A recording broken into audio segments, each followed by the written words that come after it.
There are 600 quests in Skyrim, ranging from delivering swords to banding together with the gods. A new hand touches the... Despite the game being 13, 11, 876, and 2 years old, I'm the first person ever to speedrun all of them. He has a terrible disease, and it's very contagious. Dude, are you the dumbest dude in the entire world? Why did nothing ever say this? I feel like I'm losing my marbles. Now, hold the phone. There's more to 100%ing the game than just the quests, right? One could argue that for a true 100%, you would also need to collect every item, contract every disease, and read every book, taking a quiz afterwards to make sure you absorbed its contents. My response to that would be that I don't argue with losers, so I came up with my own requirements for 100% completion. After some careful consideration, I decided on 5 pillars that we would need to complete. Our goal isn't just to complete all 600 quests. Our goal is to complete all 600 quests, get every shout, get every spell, get every skill to 100, and clear every single dungeon, and we're gonna try to do all of this within 100 hours. So as we load into this jawbreaker we've been sucking on since 2011, let me break things down a bit. The 600 quests in Skyrim can be segmented into 26 sections. We can split these sections further into 2 groups, the quest lines and the side quests. Obviously for the quest lines, we've got the heavy hitters. I'm talking the main quests, the guilds, the DLCs, and the Civil War. And in the other corner for the side quests, we've got the city quests, the Daedric quests, the dungeon quests, and a bunch of others. On top of all the quests, there are 20 skill trees, 81 shouts, 115 spells, and 197 clearable dungeons that we'll need to get through as well. Now, before we get down and dirty, one final clarification that I need to make is that it is impossible to do all of this in a single save. For things like the Civil War or the Dawnguard DLC, we'll be reloading saves to make sure we complete every single quest for both sides. So we'll only be tracking completion of objectives at any point, regardless of if we finish the speedrun with that objective. So with all the boring stuff out of the way, our game begins the same as it always does, with us on a carriage being brought to the chopping block in Helgen. Hey, you're finally awake. Now before we even begin our timer, we have an incredibly important decision to make. Originally, I was torn between choosing to play as an orc for quicker combats or a high elf for faster movement speed. But as it turns out, Bethesda thought it would be super cool to make all quests available for everyone, except a single tiny side quest that's only available if you aren't already welcome in orc strongholds. So we go with our only other option and choose a high elf. Whoa. Did you guys just hear that? It was probably nothing. As we're about to get axed, Emo Spyro lands, letting us make our escape, and the timer starts when we gain control of our character. Okay. Timer starts. Okay, now we just run through Helgen. Okay, we're gonna run into this guy so we can reset his dialogue, get these bindings off. Another benefit of being a high elf is they start with the second highest destruction skill of any race. Destruction is by far the slowest combat skill to level up, so the starting high elf bonus is nice, and we'll be using destruction spells as our primary source of damage for the speedrun. Now that we've got that settled, we sprint through the rest of the dungeon, only stopping to pick up some mage gear and get our first new spell, Sparks. Okay, Helgen Keep is done. After leaving Helgen, we finished the very first quest in the game, meaning that we only have 599 to go. I know some of you may not be able to count that high, so let me explain some of the strategy we'll be using for the speedrun to make it more digestible. What you're seeing now isn't my first attempt at this challenge. The day before, I had the pea-brained idea of starting out with the main quest and the guilds, which turns out was an awful idea. While doing the main quest, we missed Malborn's quest after the Thalmor Embassy, all of the Blades quests, as well as a few Jarl-specific quests due to the results of the peace treaty. 5 more quests were rendered unavailable due to us killing quest givers for the Dark Brotherhood, and finally, we missed one quest because it has a level cap of 9 for some reason.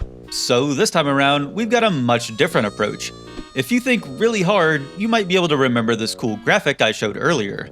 Most of the quests on the right side are given by non-essential NPCs, meaning that if they die, it's game over for us. So this time around, we'll be tackling most of these quests first. This ensures that we don't do any quests that block smaller quests, and it works doubly as it prevents dragons from spawning. Dragons can only spawn after the first fight at the Western Watchtower, and they're the number 3 cause of death amongst Skyrim citizens. So in our conquest to do every hold quest, we begin our journey in a little town named Riverwood. Riverwood has been discovered. We need to go to Girder. Dragon attack. Okay. Actually, before I go to Whiterun, let us check the Riverwood quests. Solve a love triangle, chop wood, make a drunk dance for joy, and the golden claw. Okay. We can do the golden claw. We can do all of this, I think, right now. I can help you get the claw back. And next we need to solve the love triangle. Hello, Faendal. What's your problem with Sven?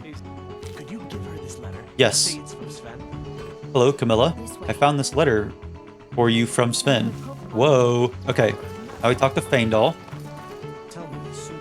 I appreciate your help. Okay, and we have successfully gotten this dude in with this lady. Okay, we chopped some wood. Okay. Where's the drunk? Are you the drunk, Embry? Yeah, you're the drunk, so let me get some mead. Okay, food, some ale. Okay. Hello, Embry. Here, have a drink on me. Got any ale or mead? Yes. We have completed the quest that all drunks have. Now we only need to do the Golden Claw, and Riverwood is done. Let's go do that. After making our way to Bleak Falls, we say hello to our good pal Arnold and sprint past all of the Draugr inside before getting lucky with a good scroll spawning in a chest. Okay, I'm hoping for another fireball from this. I got lucky last time and I got one. Okay. Fireball, okay. Love that. Fireball's way more useful than any of the garbage that we could have gotten. Now we're just gonna run. We're gonna ignore the people in here. We're gonna tank that like a champ. We're gonna dodge this guy's attack. Easy. Easy. Like a boss. Now we go 1, 2, 3. 1, 2, 3. We say hello to the weird people shouting at us in our brain. And thankfully, Flames just carries us to victory. After picking up the Dragonstone, we fast travel back to Riverwood and give the Golden Claw back to Lucian, marking off the first of many quest locations. Okay, we're just good to go to Whiterun now. Making great time already.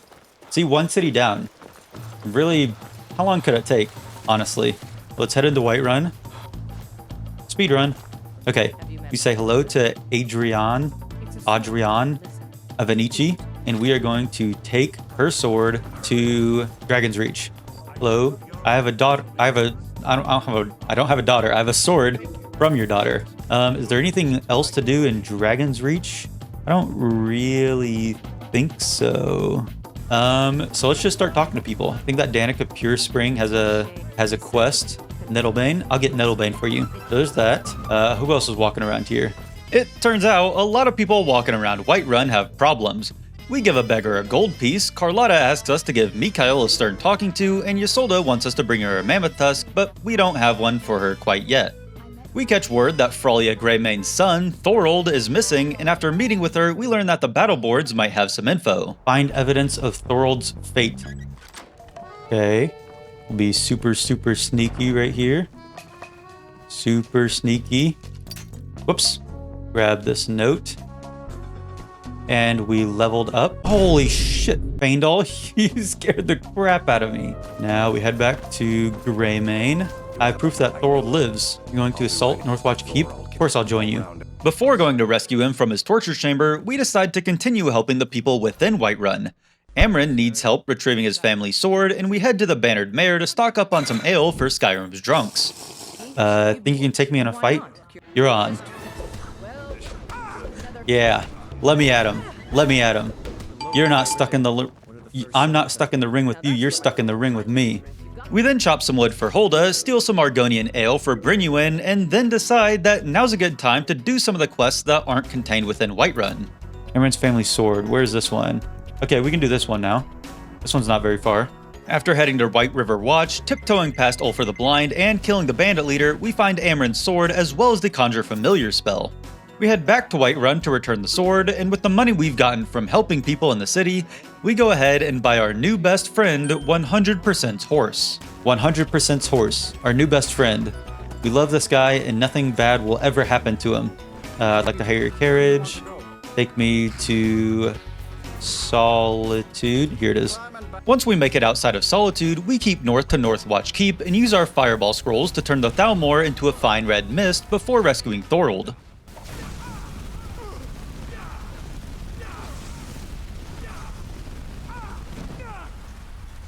This is fine. This is an exit up here. Skyrim Master Lock. The Master Lockpicker strikes. The lock. This is your lockpicking lawyer, and today we have a Master Lock. Just give me.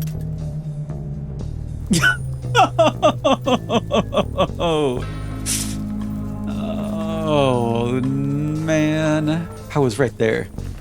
Hey, here's the key. We return to Fralia, completing one of Whiterun's primary quests, Missing in Action. We then spend the next few minutes running around trying to find the kid Lars to help him with a bullying problem, and we're finally able to catch him by stalking outside of his house until he leaves. Okay, let's see if it... Lars, having trouble? I'll talk to this girl. Okay, Braith, where are you? You better leave Lars alone. Or else I'm his He has a terrible disease, and it's very contagious. We then find Anders in the Hall of the Dead, and after retrieving his amulet, we head outside to become a real farmer. We sell a leek to Severio and a gourd to Alfild, and at this point, Isolde's Rare Gifts quest is the only Whiterun quest that we have left to do right now. These 3 quests can only be done after advancing the main quest, and I was afraid that talking to Farengar would advance the main quest and start spawning dragons, so I decide to save Salt for Arcadia for later. As we ride to Rorikstead, we find the locations Swindler's Den and Kajukar's Monument for the Alakir and Mora quest respectively, letting us fast travel there later and save some time. Once we make it there, we sell wheat to Reldith, convince Eric's lame dad to let his son go adventuring, and finally sell a leek to Limpkill. With nothing else left to do in the Whiterun hold, we make our way to the most annoying city in the game, Skyrim's hidden gem, Riften. Okay, we're at Riften, and let's just start talking to people. Skyrim's notorious for its fetch quests. You know, go grab my family's beloved fork from Bandit Lover Mine quests. Usually they're pretty evenly dispersed, but not in Riften. Half of Riften's 28 quests are fetch quests, with 6 of them being collectathons and 1 being a give-a-thon. I decided to come to Riften to start these quests early so we know what items to look out for as we continue the speedrun. Medesi wants 2 flawless sapphires, a gold ore, and a mammoth tusk. Balamend wants 10 fire salts, and we're able to check off our first Riften quest by giving Etta a gold piece. Maurice wants 5 Frostwraith teeth, and after talking to her, I remember that we kind of forgot to do Danica Purespring's Divine quest for Kinnereth. Retrieve Nettlebane from Orphan Rock. This one might be a little bit challenging, because I think that there are, like, hag ravens here. Horse! Horse, stay safe, horse. Okay, Hagraven.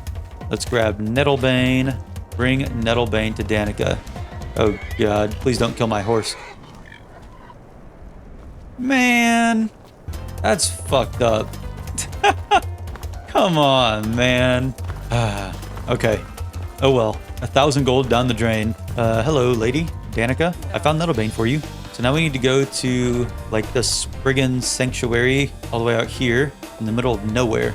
Oh my god, I just realized that we don't even have a horse to get there. Let's go ahead and head into Windhelm while we're here so that we can get the map marker. Okay, let's head back to the stables. Let's go. We got a long run ahead of us. How much gold do we have? 73. Okay, yeah. We're not close to buying another horse. On our way to Eldergleam Sanctuary, we head to Bonestrew Crest and grab the first word of Frostbreath. We'll be stopping by a lot of these dragon lairs before continuing the main quest because it lets us learn a word without the hassle of fighting those pesky dragons. Once we make it to the sanctuary, we use the knife we got earlier from those hags and use it to whack away at some tree roots. When we reach the top, we harvest some Eldergleam bark and courageously run away from the Spriggans that spawn, letting us fast travel back to Whiterun and turn the quest in, marking off the first of the 4 divine quests. Heading back to Riften, we pay off Shatter's debt to Sapphire, Talon J asks us to find some gems for an engagement ring, and Louis here wants us to steal a horse. We also give Snilf a gold piece, and Branche wants us to uncover the secrets of his past. Over in the Blackbriar Meadery, we legally obtain a mammoth tusk, which we immediately go turn into our bae, Ysolda. My chat then tells me that there's been a mammoth tusk hiding in the bannered mare this whole time, so we go ahead and grab that one to give to Medesi. At this point, we decide that there's no time like horse theft time, and we head to the Blackbriar estate to go steal that horse for Louis. You guys get mad when I walk up here? Yep. Shh. Everybody be quiet. Quiet as a mouse. Quiet as a mouse. In a house. Okay. Success. Okay, let's return to Louis Latruche. Hey there, guy. Got your horse back. Success. Over in Helga's bunkhouse, her niece Svana wants to expose Helga's scandalous activities. She tasks us with retrieving a market of Bella that Helga gave to each of her 3 lovers. Unfortunately, our speech skill is too low to convince them to hand it over, so we have to reach into their pockets to grab their jewels. Easy. Success.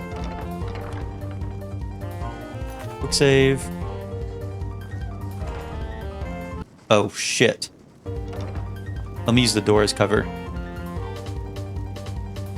Come on, lady. Just give me a second here. There we go. Out on the docks, we find Wujida, an Argonian woman who's fallen into a skooma addiction. Giving her a healing potion marks off the Helping Hand quest and begins one of Riften's primary quests, the Raid, where we need to put a stop to the illegal skooma trade in Riften. Before doing that though, we return to Savannah, finishing the quest caught red-handed. Thanks to Wajida's info, we're able to tell the Jarl about a local skooma dealer, and she gives us the go-ahead to kill him. Just straight up, yeah, just kill him. Once we break into their base out on the docks, we take out the dealer and learn that they get their supply from Cragslain Cavern, which we again report to the Jarl. Now the only thing left for us to do is to stop the skooma operation once and for all. We kill the baddies in the cave, and after heading back to the Jarl, she rewards us for saving Riften from their war on drugs with an iron mace. I've run out of people to talk to. Wait, no, I forgot that there's a downstairs too. Got your hands full, eh? Obtain ore sample from Filnyar from Shore's Stone. Okay. I'm here for Elgrim's ore sample. What's wrong with the mine? Clear red belly mine of spiders. Before continuing this quest, I decide that we should go ahead and do the Forge Master's Fingers quest. This is the one I mentioned at the beginning that can't be done as an orc, and there are a bunch of quests that can also prevent us from starting it. We are just gonna go to an orc stronghold. Let's go do that. Also, let me go buy a horse, because I can. Hello, horse buyer person. I guess I'm the horse buyer. I need the horse seller person. Hello, horse seller person. Must be dangerous living outside the walls. Okay, I got a brawl here. Feel bad for beating up this old dude that I'm about to buy a horse from, but say goodbye to horse, because we've got a hearse right here, because she's a woman horse, and she's badass. Okay, Narzulbul, Narzulber. How can I convince you to let me in? I'll find those gauntlets. Okay, we need to find the Forge Master's Fingers. Here we go. Forge Master's Fingers. Okay. Forge Masters have been fingered. After returning the Forge Master's Fingers, we're now considered bloodkin to the orcs, and we can enter any stronghold as we please. Heading back to Shore's Stone, we go in the local mine, which turns out is a portal to hell, and we rid it of spiders and then mine some iron ore. We tell Filnyar about the successful purge and sell that iron to Grogmar, meaning that there's only one quest left in Shore's Stone. Silgia wants us to deliver a satchel to Darkwater Crossing, and after doing so, we learn about all the problems of everyone here. Despite this being in the East Marchhold, I figured we might as well clear it while it's on the brain. Aneki wants us to kill a bandit leader, an Argonian named Dirkethus has gone missing, and Sondas wants us to deliver a message. Heading back to Shore's Stone, we return to Silgia, meaning that we don't need to pretend to care about this place anymore. Sonner's note to Quintus, Trader's Post, let's go here. Clear this out. Kill these bandits. Kill the bandit chief. Innovative gameplay. There's a chest around here. A novice chest. Ooh, treasure map. Treasure map, treasure map. Treasure map, treasure map, treasure map.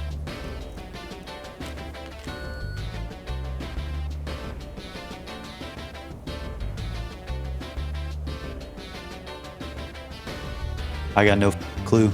There's a gallows rock under. Gallows rock. Gallows rock.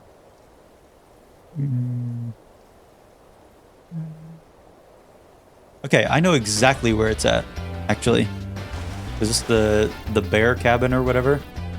Saber cat, say Riverside Shack, Riverside Shack. Faendal, shoot him. Do something. Faendal, make yourself useful. Yep, you got him, Faendal. I trust you.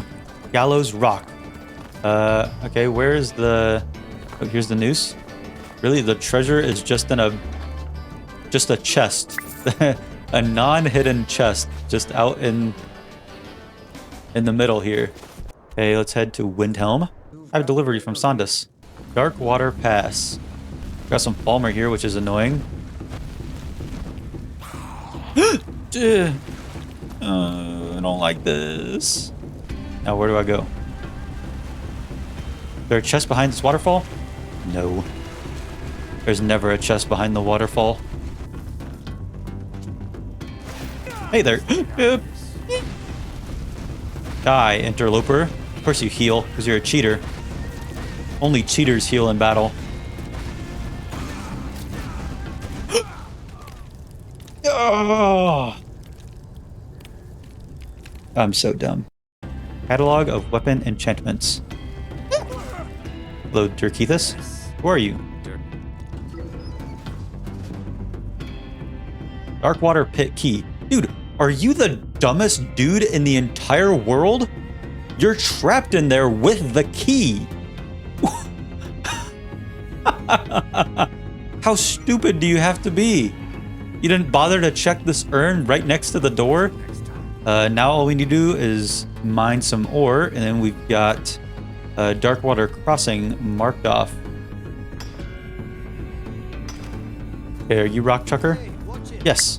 I have current more to sell. Yes. Okay.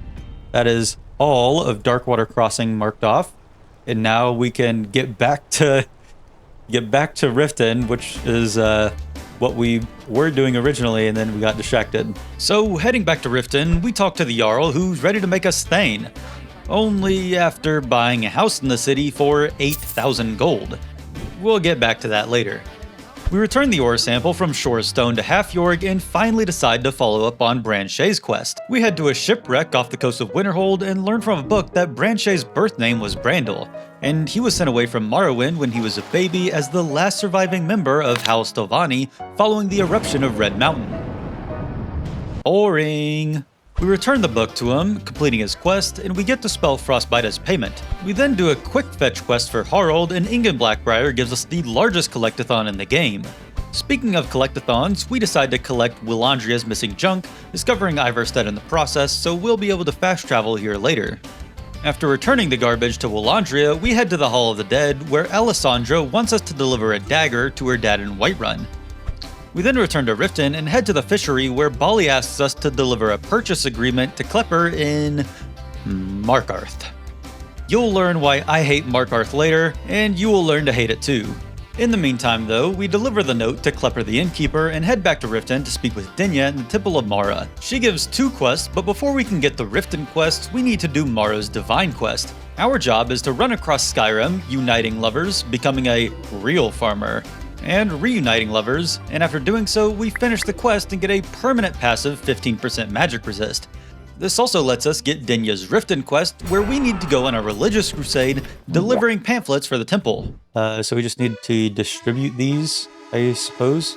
Here, brother, blessings of Mara. Here, brother, blessings of Mara. Here, brother, blessings of Mara.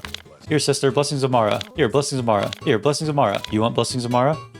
Here, sister, blessings of Mara. Here, sister, blessings of Mara. Here, brother, blessings of Mara. Here, brother, blessings of Mara. Here, sister, blessings of Mara. Here, brother, blessings of Mara. Here, sister, blessings of Mara. Oh, never mind. Here, sister, blessings of Mara upon you. Here, sister, blessings of Mara upon you. Here, brother, blessings of Mara upon you. Here, brother, blessings of Mara upon you. Here, sister. Here, brother. Here, Jarl. Okay, none of these people care about Mara. Here, brother, blessings of Mara upon you. Here, sister, blessings of Mara upon you. I've given away all the missives. A potion of minor healing. Thank you. That was certainly worth all of the time that I put into that.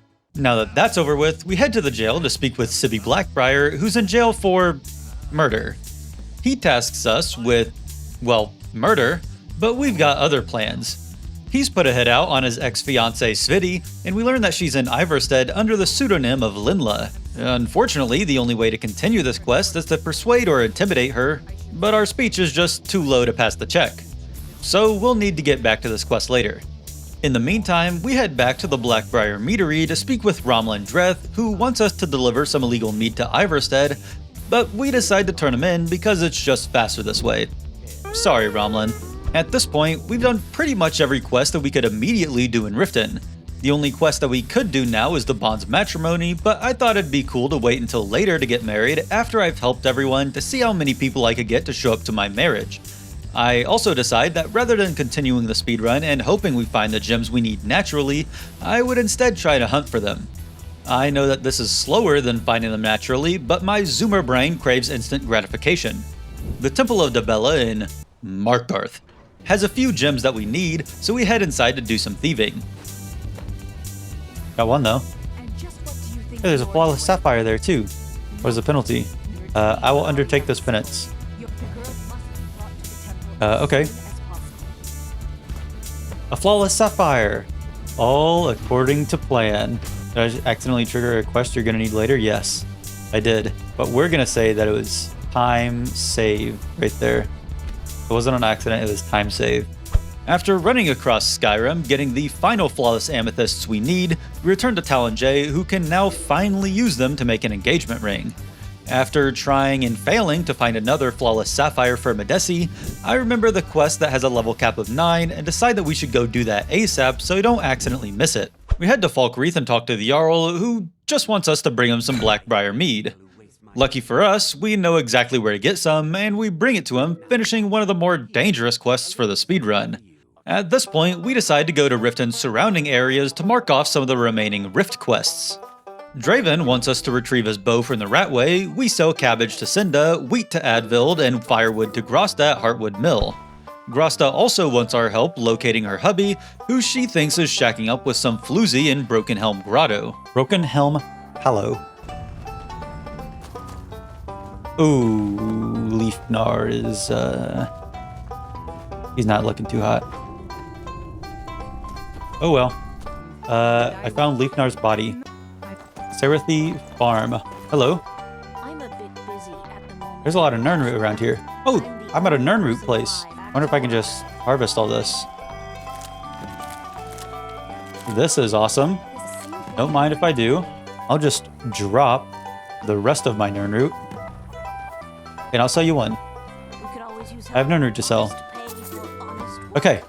End the day there. 5 hours and 3 minutes. Okay. I'd say that's pretty good. Pretty good day one. Pretty good day one. Hello. Starting off day 2, we decide to head to Ivarstead and keep chopping away at some quests. Get it? Like chopping wood? Because of the Ivarstead sawmill? We talk to Klimek, who wants us to deliver supplies to High Hrothgar, and we give a gold piece to Narfi. His sister's also gone missing, so it's up to us to find her. Narfi's one of the Dark Brotherhood's targets, so it's important to do this quest before we kill him. We head into the local inn, where we're finally able to intimidate Sviti into revealing her identity. It turns out that she's pretty chill, so we head back to Riften and lie to Sibi about killing her. Heading back to Ivarstead, we find Narfi's sister taking a nap at a nearby river, and we head back to tell Narfi the good news. We then climb the 9,000 steps to High Hrothgar, delivering the supplies and discovering the map marker for easy access later. We head back to Klimek and chop some wood for Timba. Get it? Chop? Like chopping wood? She also wants us to bring her 10 bear pelts. Because I watched Brother Bear, I know the woes of bear hunting, and instead decide to move on from the rift and head to the bold and honorable Stormcloak capital, Windhelm. First up in Windhelm is Kajar, with another missable quest. He wants us to teach a permanent lesson to one of his ex-crew members. If we've done the quest Somerset Shadows for the Thieves Guild, Linway will replace the bandit leader at Uttering Hills Cave, which is a possible location for Kajar's quest, causing the quest to be incompletable.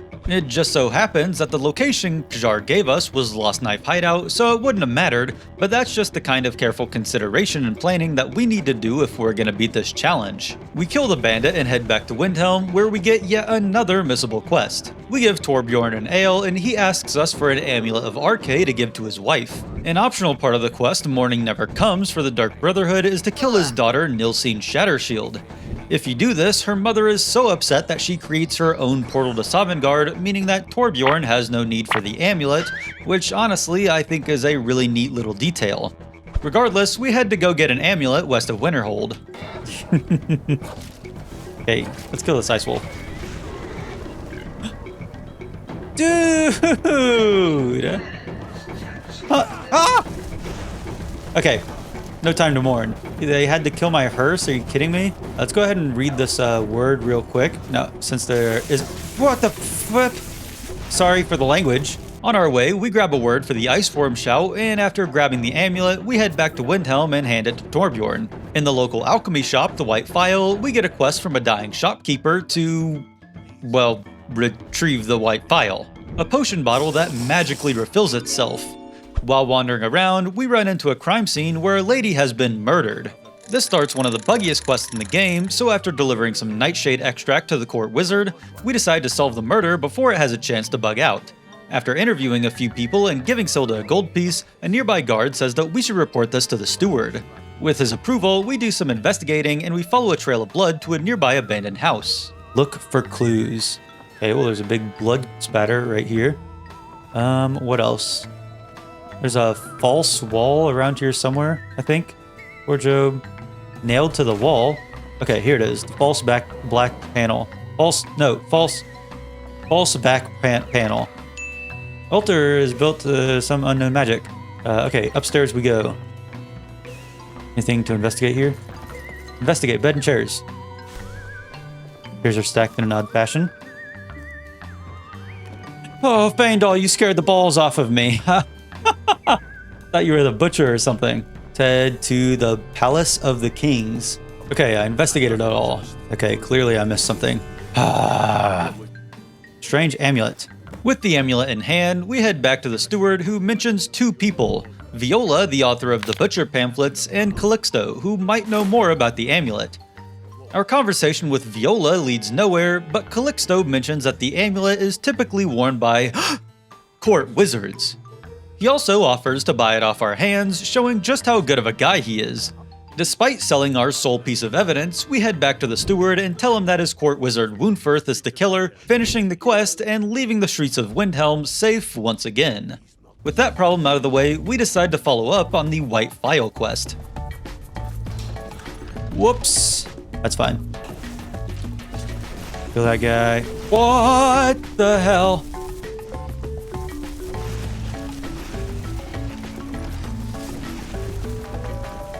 I just managed to dodge all those like a boss on accident. Okay, I'm kind of like a beast at this game. Learned, kill marked for death. Now we get the White Phial. Whoa, so cool. We bring the White Phial back to the White Phial, where the owner is now one McDonald's Sprite away from death. Unfortunately, the White Phial is useless as it's damaged and can't hold any liquid, and after learning this, the old fart gives us a lousy 5 gold and tells us to kick rocks. Thankfully, his servant gives us 500 gold, and he's got another quest for us, but not yet. He only gives us the quest to repair the phial after we've talked to Parthenax, so we'll need to come back to that much later. In the meantime though, we fetch a sword for the blacksmith, beat up Rolf, and give a gold piece to our Angrinor. Brunwolf wants us to kill a bandit leader, and Revan wants us to unsteal a ring, but we head out to do Brunwolf's quest first. That's not ominous at all. Oh, what the hell? Okay, what do we got here? Okay, where do we go from here? Is there something to do over here? Like I'm missing something. Okay, yeah, I guess just climb up here. There we go. So close, so close, so close. Thank you. Awesome, we got that covered. What the hell? This place is huge. I think that I went down the way that I'm supposed to come up if you fall. Come on. So where did it actually want me to go is the real question. I'm so confused about what I'm supposed to be doing here. Is this not the place that I came in from? I am so confused. Oh my god. Okay.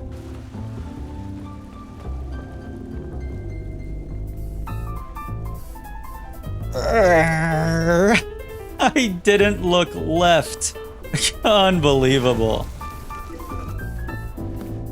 Hey, treasure map. And a stone of Barenziah. And Finn's loot. Okay. We just got a bunch of good stuff here. Like I just mentioned, we just got a Stone of Barenziah. For those who haven't played Skyrim and are unfamiliar with them, the Stones of Barenziah are a fan favorite quest. They're scattered all across Skyrim, and each one is hidden like a cute little Easter egg. And the best part is that there's no quest marker telling you where to find them, so you need to scan every inch of every location to make sure you don't miss any. Oh, and I forgot. There are 24 of these that we need to collect. Yay. Treasure map X. Where does treasure map X lead us to? Oh no, I know exactly where this is. Oh my god, yeah, it's no wait, it's on the tip of my tongue. No, wait, don't tell me, don't tell me. Don't say anything. I know where it's at. Wait, no. Oh yeah, it's over here near Ilnada's Deep. We take a dive and loot the underwater chest, and then head back to Windhelm to return a stolen ring. Now that we've resolved most people's quests within the walls, we decide to head back out to the docks to see what's rockin'. Stands in Shallows wants us to steal some skooma, Scouts Many Marshes wants better wages, and Orthus wants us to help with pirate attacks. We head to Torbjorn Shattershield, who's the boss of the Argonians, and since we did that amulet quest earlier for him, he agrees to pay them better without any further effort. We also steal the double distilled skooma, and we head back to the docks to turn in both quests. We then do some minor thievery and steal a logbook for Orthus, and after turning it in, he reveals that the Shattershields are in league with a pirate gang known as the Bloodhorkers, which really is a 2-star name. Truly awful. Regardless, we head to Dawnstar and speak with a local captain, and after a little convincing, he tells us where we can find the pirates. After relaying the information to Orthus, he gathers up some soldiers and we make our way to their base. Okay, we need to kill Helgen. Where are we? We're off the map. This is so cool. I've never been here before. Okay, a-hole. Wow, what a boss fight. Oh, what? Why did that just happen? Why did that person just explode? Dude. What? Why? Dude. Is this the ship that I came on bombarding this place? I would really appreciate it if they didn't do that. I can handle this on my own. Thank you very much. What do we got here? Yep. I'm just used to it at this point. Hello. Hope you didn't catch any of the fire. After returning back to Windhelm, we speak with Orthus, finishing the quest. At this point, there's only a couple Windhelm quests for us to do, and they're all pretty simple. Shavi wants an amulet, which is easy enough to get, and Adonato wants us to deliver a book to Gerard in Solitude. Making our way out of Windhelm into the greater Eastmarch area, we become real farmers, and sell wheat to Bellin, Tolver, and Bolfrida before heading to the nearby town of Kynesgrove. This lady wants frost salts, which we already have, and then we persuade a drunk to stop complaining to the innkeeper. This drunk also gives us a quest to retrieve a shield, but we'll get to that later. We then get a letter from the Jarl of Falkreath because we're level 9, and this is what would have rendered his rare gifts quest undoable if we hadn't already done it for him. We sell some more to Kajeld and some firewood to Ghana before heading to retrieve that shield for the drunk. We do so and return to Ragi, marking off Kynesgrove from our to-do list. We then chop firewood at Mixwater Mill, and the only remaining Eastmarch location is the Orc stronghold that we did the Forge Master's Fingers quest at. Once here, we beat the green off the Orc Chief and sell some more to the local blacksmith. Hello. I have Ebony Warrior to sell. With Eastmarch sitting at 89% completion, we shift our focus to the beautiful snowy city of Winterhold. We give Ranmir a drink and convince him to pay off his bar tab before agreeing to hunt down a missing woman for the barkeep. Berna mentions something about some ruins and offers to sell us the Coral Dragon Claw for 50 gold. Wow, what a good deal. I sure hope that I don't mindlessly sell it at some point only to realize 40 hours later that I don't have it anymore. That won't happen. I'm not careless like that. Over in the Jarl's Longhouse, the steward wants us to steal a staff, and the Jarl wants us to recover a helm. After stealing the aforementioned staff and recovering the aforementioned helm, the Jarl makes us Thane, leaving only one Winterhold quest left. Over in the Thieves Guild, Vex mentions that the person we're looking for might be in Hobbs Fall Cave. Okay, Hobbs Fall Cave. Where is this? All the way up here. Okay, hello cave. Hello Isabel Relaine. Let's go ahead and clear this because we're gonna need to clear it eventually. What are you resurrecting the goat for? You think that this is gonna help you in the fight? Oh, Ethereum ores. This starts Lost to the Ages. We don't need to worry about finding that later. Okay, awesome. Hey, we got the flute for a chest, which is nice. Is there anything else? Is this place cleared? Okay, Hobbs Fall Cave has been cleared. Hello, Ranmir. I have something for you. It's a letter from Isabel. You should read it. Tolfdir. Tolfdir has a quest for assaulting a target. Excuse me? This is one of a few errors that the PDF I've been using has. It categorizes this as a Winterhold quest that's offered by Tolfdir, but it's actually a Radiant quest that can be offered by anyone who witnesses you assault someone.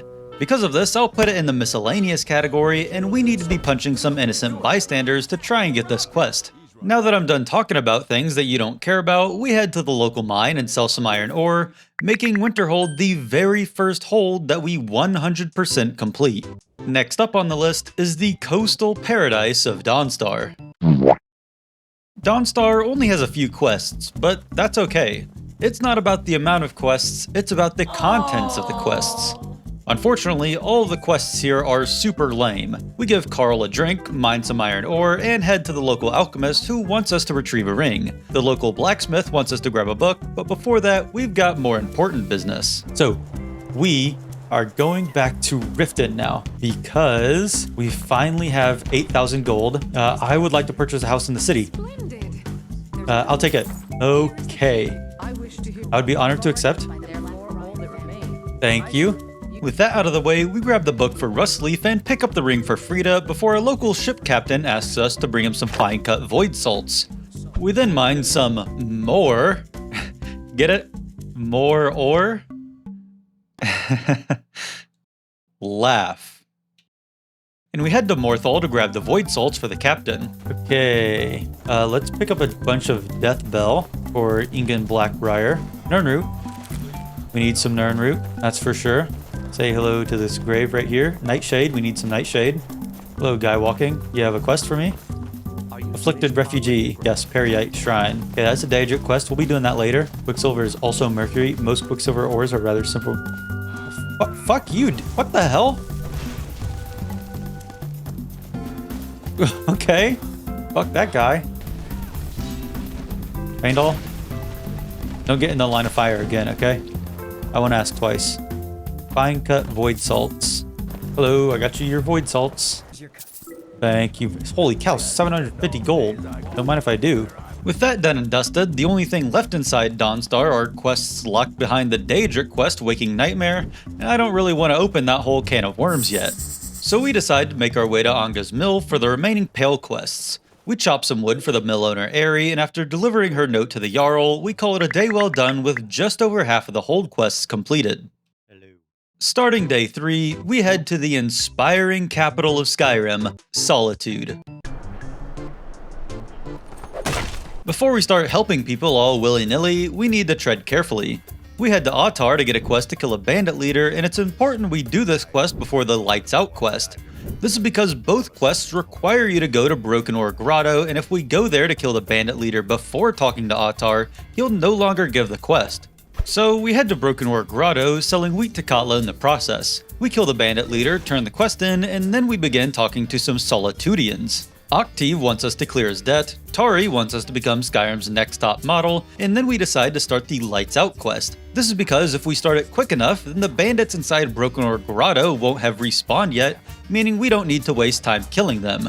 Jari Ra wants us to put out the fire in the Solitude Lighthouse, and on the way there, we finally find the last Nirn route for Ingham Blackbriar's Collectathon, but we'll turn that in later. We put out the lighthouse fire and return to Jari Ra, who tells us that a ship's already crashed due to our wacky shenanigans, and we need to go see what's up. Why do Khajiit lick their bums? Wait, no, hold on, I got this. Wait, no, it's on the tip of my tongue. To get to the other side. Hello, everyone. Why are you guys not mad at me or anything? Hello, Dija. So we're splitting the loot then? Okay. Nice try, Dija. Okay, now we have to fight our way out. Find out where Jari Ra's bandits took the loot. Well, I already know. It's Broken Ore Grotto. Whoa, it's at Broken Ore Grotto. Man. Only losers use wards. It's like blocking in Smash Bros. You just don't do it. It's not playing fair. Okay, let's defeat Jari Ra. And I was correct, and new enemies haven't spawned yet, so we can just run straight there. Okay, are we gonna have a conversation, or are you gonna try killing me? You're gonna try killing me. So let's just work through the quests that we've already started. On our way to Ernskar, we find Dervinen farting around and we give him a gold piece. He also mentioned something about the Pelagius wing of the Blue Palace, but it's probably nothing. We persuade Ernskar to forgive Octave's debt, display our beautiful clothes from the Radiant Raiment, and we then head to Wolfskull Cave for one of Solitude's primary quests, The Man Who Cried Wolf. Hello, Wolfskull Cave, guys. Dude, these ward abusers. Dude, these guys, mods, can you get this covered? Can you ban this guy or something? This guy's clearly cheating. That one didn't even do damage. Oh my god. Oh, we're just gonna run forward. I don't care. Let's use Scroll of Firestorm. That seems pretty nice. One moment. Scrolls. Let's use Scroll of Mass Paralysis. Boom. Okay. After killing the cultists and permanently stopping them from resurrecting Patema, we head back to the Blue Palace and turn in the quest to Falk Firebeard. We give a gold piece to Dawnstar and retrieve a helmet for him, deliver a letter for Sorax, and kill a vampire for the court wizard. Now that we've proven ourselves, the Jarl gives us a special quest since we're such a special boy. After heading to a shrine of Talos and placing a tribute there, we get jumped by some Thalmor soldiers. Enemies? Who else will meet? Agent Lorcalane. Sniped. Lorcalane's orders. What were your orders, dude? Element. Okay, you guys all get that? We head back to Elisif, completing the quest and letting us buy the house in Solitude. Okay, how much money is this house? We're able to buy a house. 45,000 gold. Oh, jeez. So we'll put becoming a homeowner on the back burner, and in the meantime, we head to Solitude's one and only Bard's College.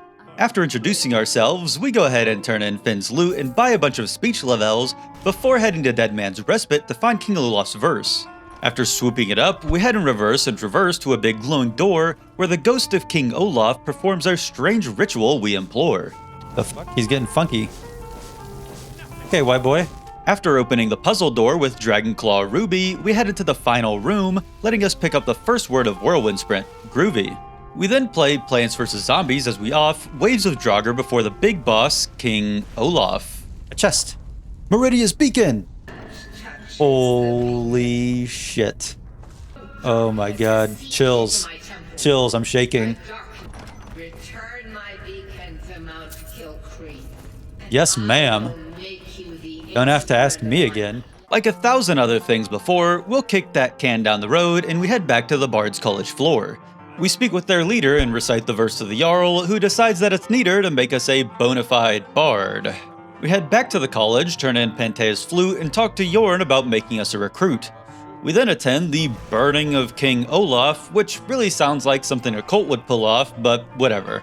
If we need to join a culter tent to beat the challenge, then so be it. Door hinge. After Burning Man, we officially become a bard without playing a single instrument in a yard. We then go kill a weird ghost and retrieve Roar's drum, and after turning it in, we're done with the Bard's College and I no longer need to rhyme for this stupid bit. We tell the local alchemist that her daughter is dead and decide to help out Yvette with some spiced wine. We need to convince Vittoria Vici to give Yvette some special spices, and this is another quest that's potentially missable. Like a lot of people, she's a target in a Dark Brotherhood quest, so before we drop that gargoyle on her head or whatever we decide to do, we need to do this quest. After persuading her, she agrees to give the spices to Yvette, and we're free to kill her, but we'll get to that much later. Enjoy your life now, Vittoria, while you have it. We give a gold piece to Savari, and after doing some casual grave robbery, we convince her depressed mom to try going to the temple. I wonder why she's so depressed in the first place. Oh well. Captain Aldous wants us to steal a book from the Stormcloaks, and after doing so, we're done with Solitude for now, and we head outside to chop some wood. We need to sell our stuff as well. We should do that first. Okay. I guess that I should have sold my stuff for chopping the wood. Don't worry, dude. I'll just 1 second. Here you go. I have firewood to sell. On our way to sell some stuff, we meet a courier telling us that Falk Firebeard's got another quest. Somehow, Patema returned, and now it's our job to stop her for good.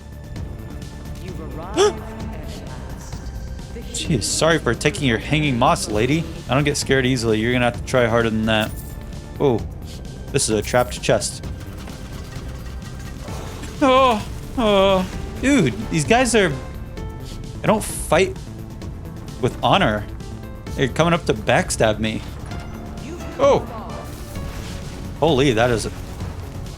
Sorry, Faendal. Scroll of Guardian Circle here. Feels like a good time. Dude, now's not the time. Now is not the time, okay? I'm being for real. Okay. Whew, that was a close one. Honestly, it probably took more time than it was worth to go through all that.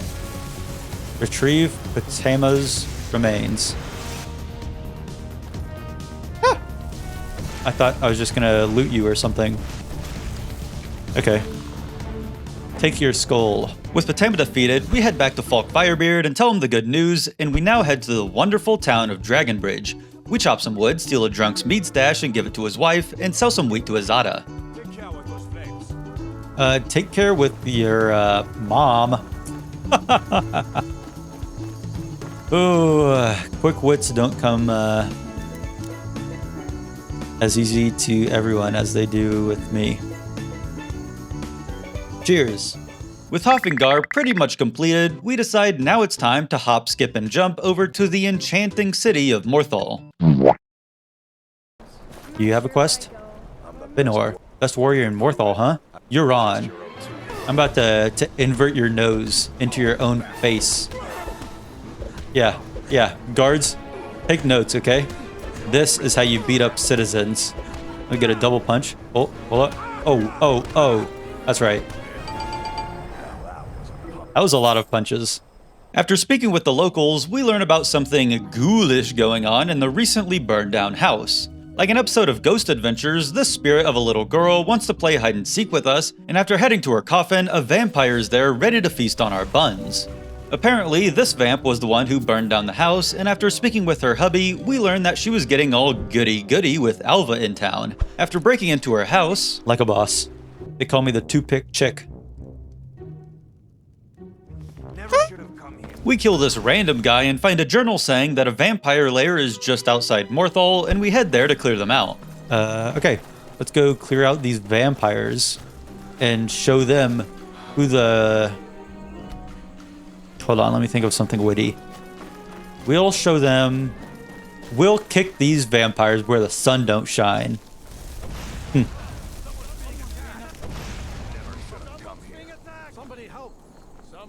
Oh, these guys were good guys. Fun fact. I just assumed that they were vampires. I don't know. Or are they just standing next to the vampire lair? Okay, well, come on, team. Let's get in there.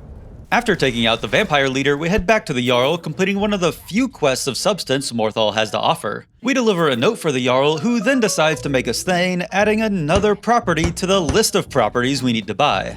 Just as a side note, in each hold, you need to help at least 3 citizens in order to become Thane. Which is really funny because that means either Benor went to the Jarl and said that we helped him by beating him up, or even funnier, someone else went to the Jarl and said that I helped them by beating him up. Anyways, we wait outside Falion's house until nighttime and then tail him to a weird ritual site. We confront him and say that we'll keep our mouth shut if he pays us and then immediately go tell the Jarl. We deliver a letter for Gorm and retrieve a book for Lami, and now the only thing left for us to do is chop some wood. So that was rare gifts right there. We need to chop wood for Hrogar and Jorgen. Did I kill Hrogar?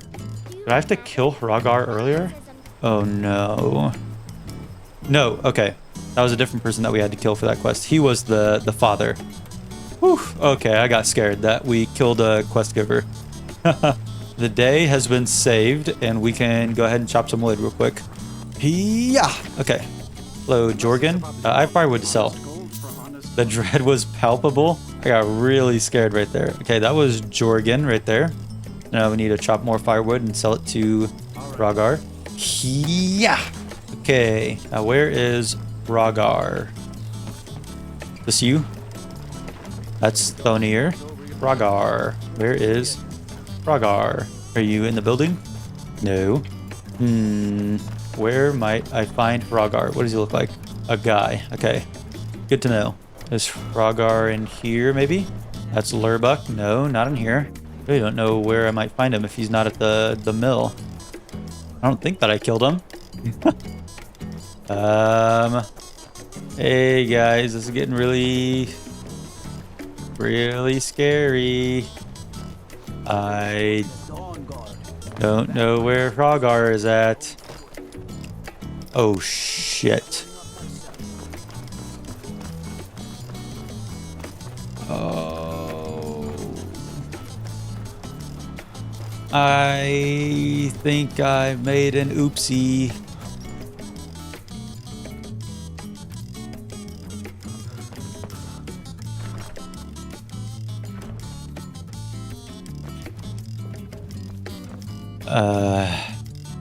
Give me 1 second here.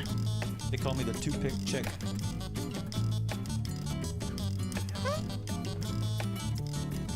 Alva's cellar. Oh no. Okay. Get the amethyst key, minor magic. Whew. Okay, I got scared that we killed a quest giver. That's nice. Okay. We're gonna need to reload. Gonna need to reload a while back. Unfortunately, the last time we saved was all the way back in Solitude when we were doing the Patema quest.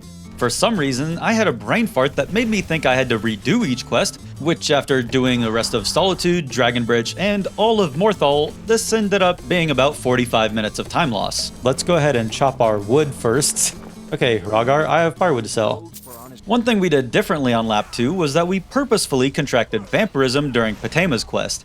This is because Falion has a quest to get rid of vampirism, but in order to do so, we need to sacrifice a human soul.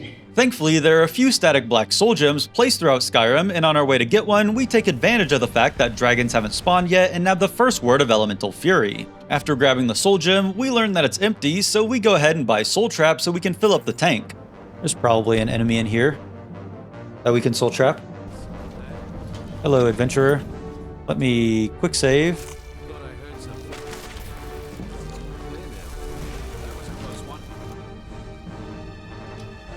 This guy is a friendly guy. What's going on with that spider? Sorry, dude. After soul trapping Guy here, we head back to Morthal where we need to meet Falion at dawn. No! Why did I wait? I'm a dumbass. After meeting Falion at dawn, he casts a cleansing spell on us, meaning we don't have to deal with that disgusting vampirism anymore. With this, we finish the final quest in Morthal, and we head to the local mining community at Stonehills. We mine and sell some iron ore and deliver a message, finishing pretty much everything we need to do in Hjalmarch. Hjalmark. Yeah! Crossed off. Except for this. We'll do that later. Now on to Markarth. Everyone stay back. The Markarth City Guard have this all under control. There are no Forsworn here. Eltras here confronts us about the recently deceased woman and drops a note saying he wants to meet us in secret as to not let prying ears in on the know-how. Sure, dude, there's totally a huge conspiracy that you're the only person that's caught onto. We let that guy sit with his thoughts for a little bit, and on our way to the Jarl, we get stopped by a Vigilant of Sindar about something freaky going on. Since this is a Daedric quest instead of a hold quest, we'll wait till later to get freaky. Inside Understone Keep, the blacksmith wants a Daedra heart and we hand him one that we've been keeping nice and warm in our pocket. We then speak with the Jarl who wants us to kill a bandit leader. Okay. We killed the Briar Heart. Now what? Hey there. Please, open the door. What? What are you doing in here? Remember 20 years ago when we stole those gems from the Temple of Dibella and we agreed to do a quest to repent? Well, what we actually agreed to was to retrieve a new Sibyl of Dibella. Fjolra is that, and after breaking her out of kid jail, we deliver her to the fine ladies at the temple. There's just one problem. I thought that it was a blessing that we found Fjolra on accident, but it turns out that it was kind of a curse. Since we've delivered her to the temple, they removed the statue of Dibella that they had set up, the exact Dibella statue that Dagain would have asked us to steal.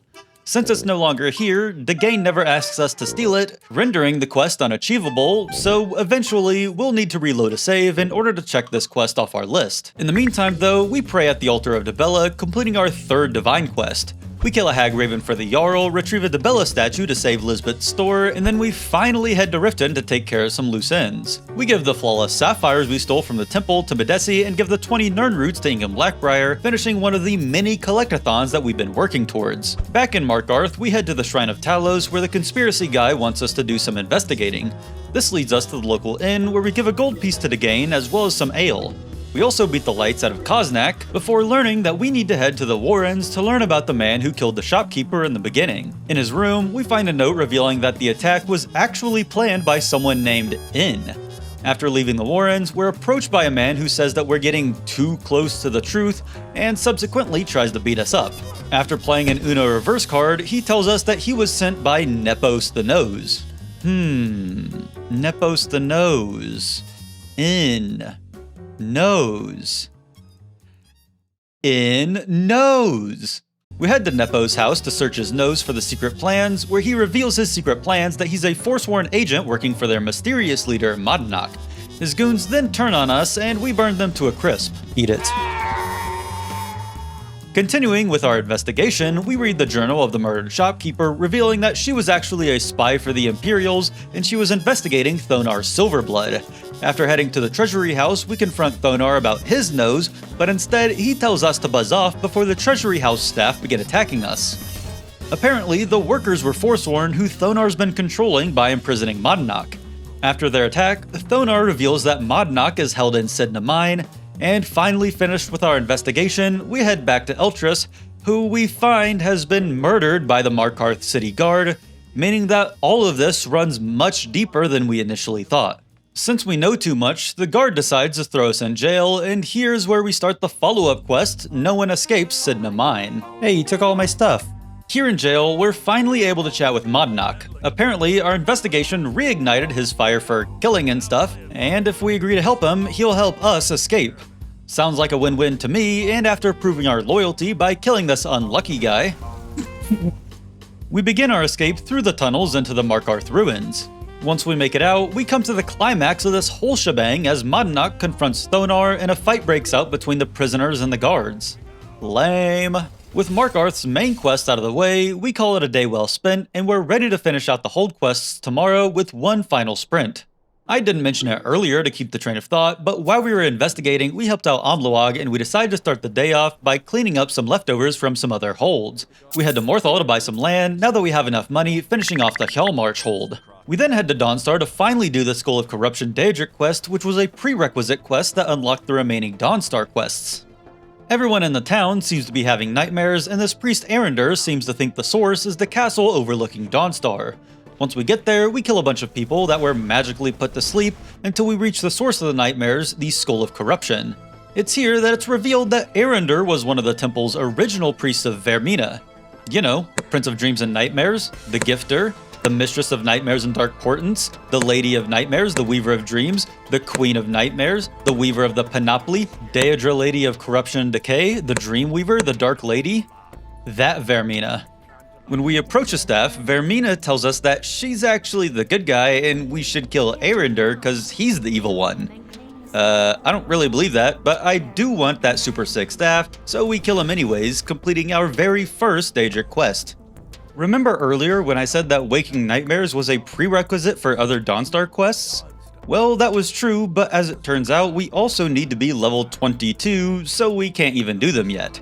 Instead, we finally have 10 fire salts, so we head to Riften and deliver them to the beautiful blacksmith Balamund. Heading back to Markarth, we deliver a ring to Calcelmo for Kira and buy the final Ice Wraith teeth we need, allowing us to turn them in to Maurice back again in Riften. Since we're over level 14 now, 2 more Riften quests have been unlocked.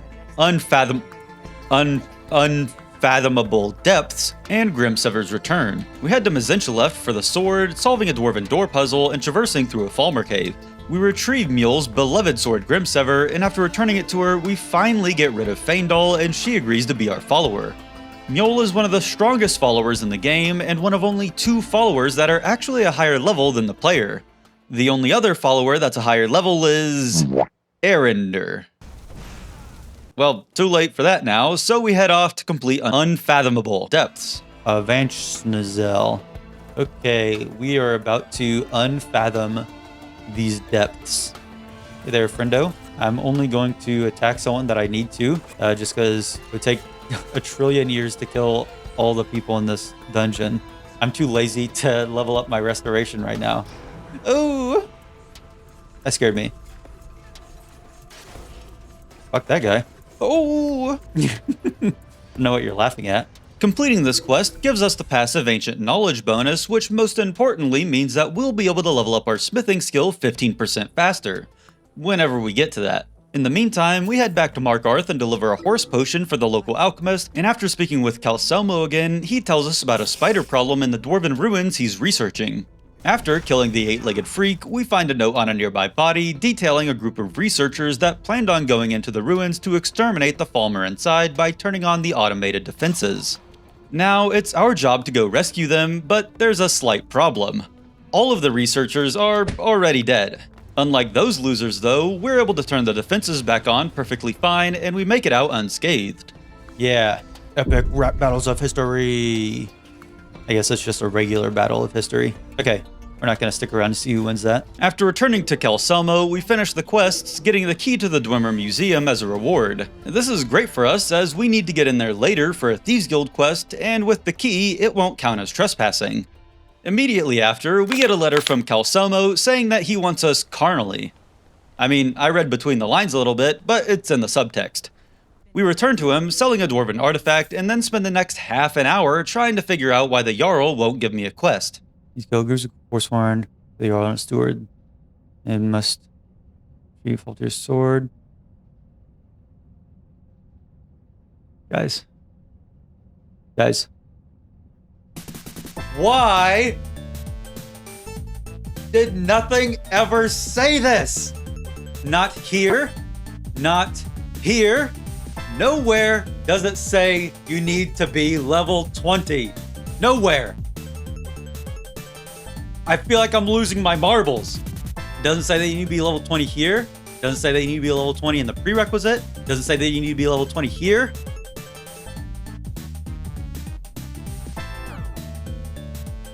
Alright, level 20.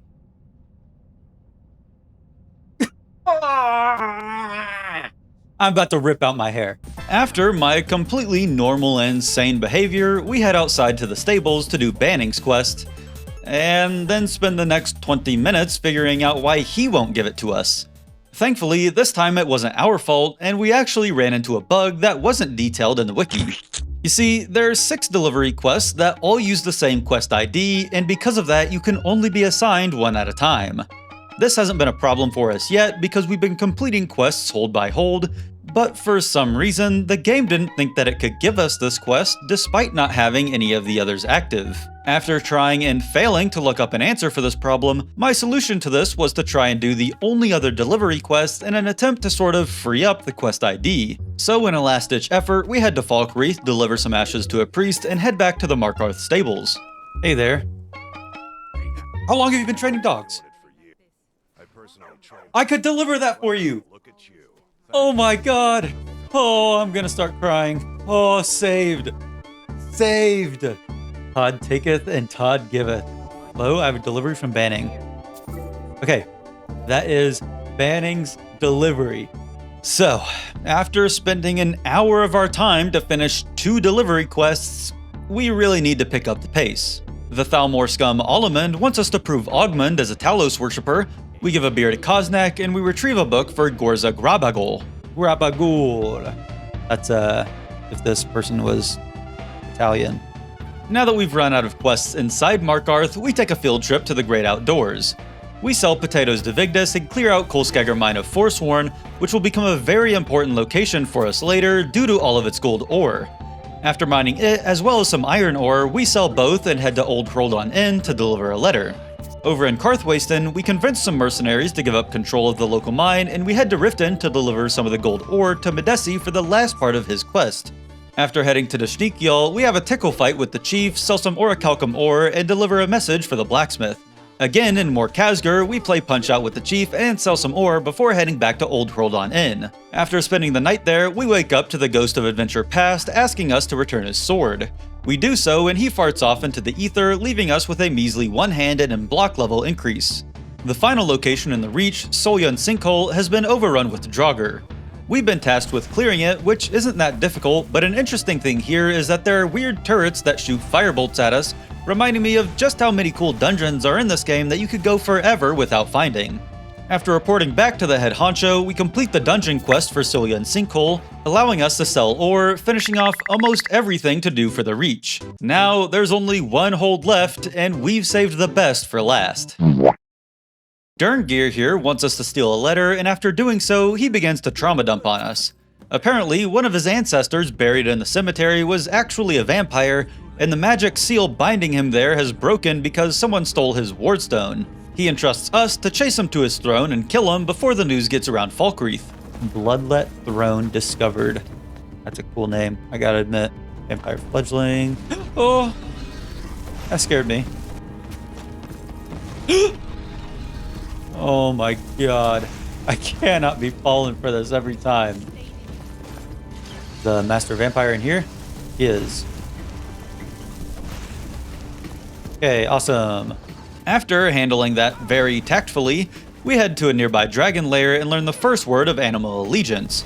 We make it back to Falkreath and tell Dawnguard that the deed is done, completed the quest.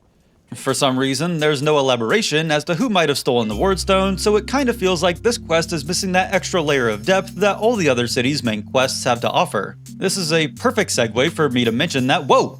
I ranked all of the quests covered in this video from best to worst. And guess what? It's on my members only page and it only costs $1 to become a member. What? Only $1? That means that I'm only paying 0.5 cents per quest. That's an insane value, and I'm gonna click the link in the description to become a member starting at only $1 so I can watch this video and more. Okay, thanks for listening to my pitch, back to the slop. We sell a cabbage to Matthys, and in the Hall of the Dead, a priest of Arcade needs our help recovering his journal.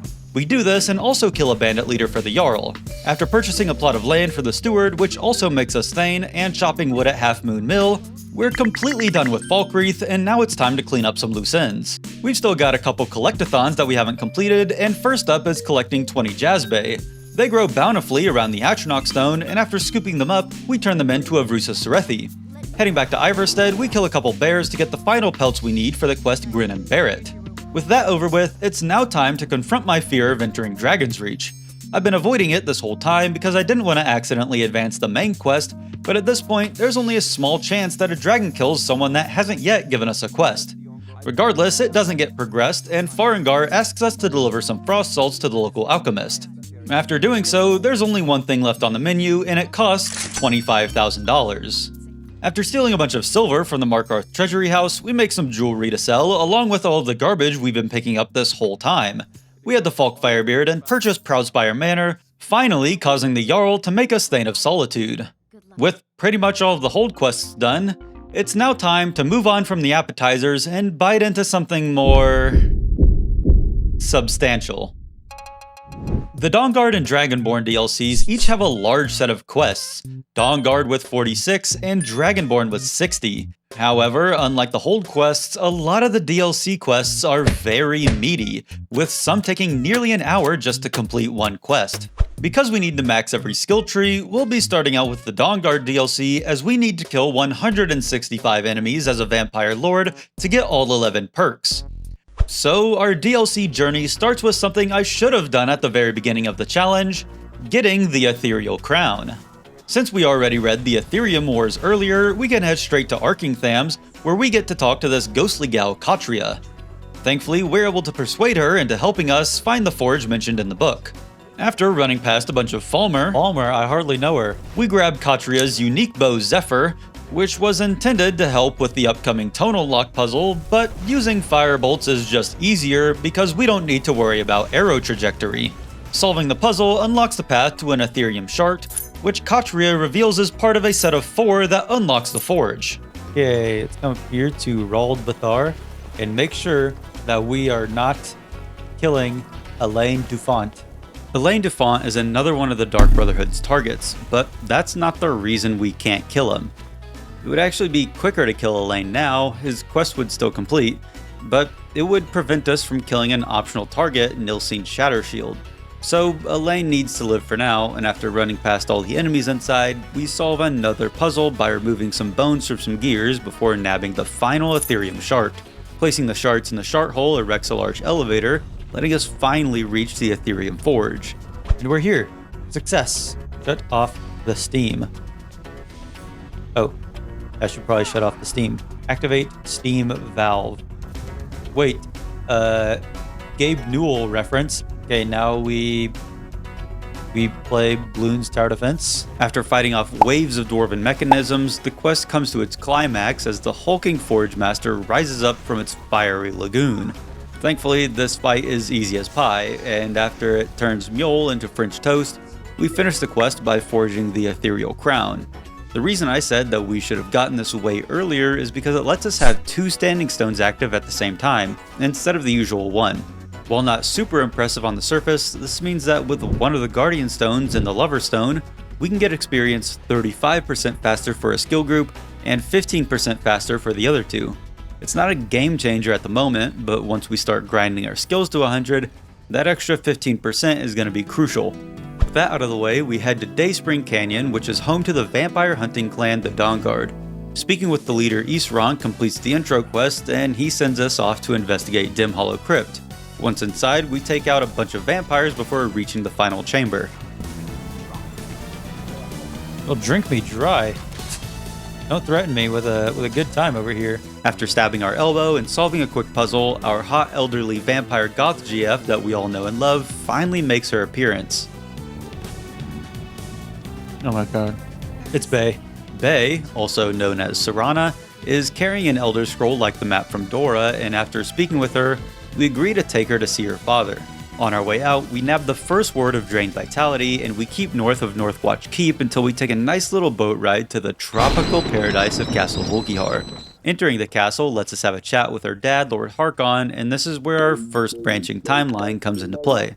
Obviously, our goal is to complete every single quest, but there's an entire DLC's worth of quests that gets locked behind our decision whether we side with the vampires or the Dawnguard. So in order to work around this, we save before making our decision to join the Dawnguard, and once we finish their quests, we'll reload this save so we can join the vampires. Just for some clarity, I'll be referring to these situations in the context of timelines because my frontal lobe was still developing when I was really into Avengers Endgame. So us joining the Dawnguard is an alternate timeline, and when we reload to join the vampires, we'll be back in the main timeline because that's the timeline which we'll continue the speedrun on. I promise you that this will get much more confusing later on, so it's best to understand it early. Got it? I don't care. Since we allied ourselves with the Dawnguard, Lord Harkon banishes us from the castle and we head back to tell Isran about everything going on. He tells us that if we're going to beat the vampires, we're going to need reinforcements. Hello, guy. Isran needs your help. Let's head in here, clear out these bears real quick. Couple cave bears. Where the f did that guy go? This guy's doing tricks. After we recruit Gunmar by killing some interdimensional bears, thankfully we're able to recruit Sorain just through a persuasion check. Despite it being in the middle of the night, Isran manipulates reality to create a beam of sunlight to ensure that none of us are vampires, which really makes me question if he even needs any of us in the first place.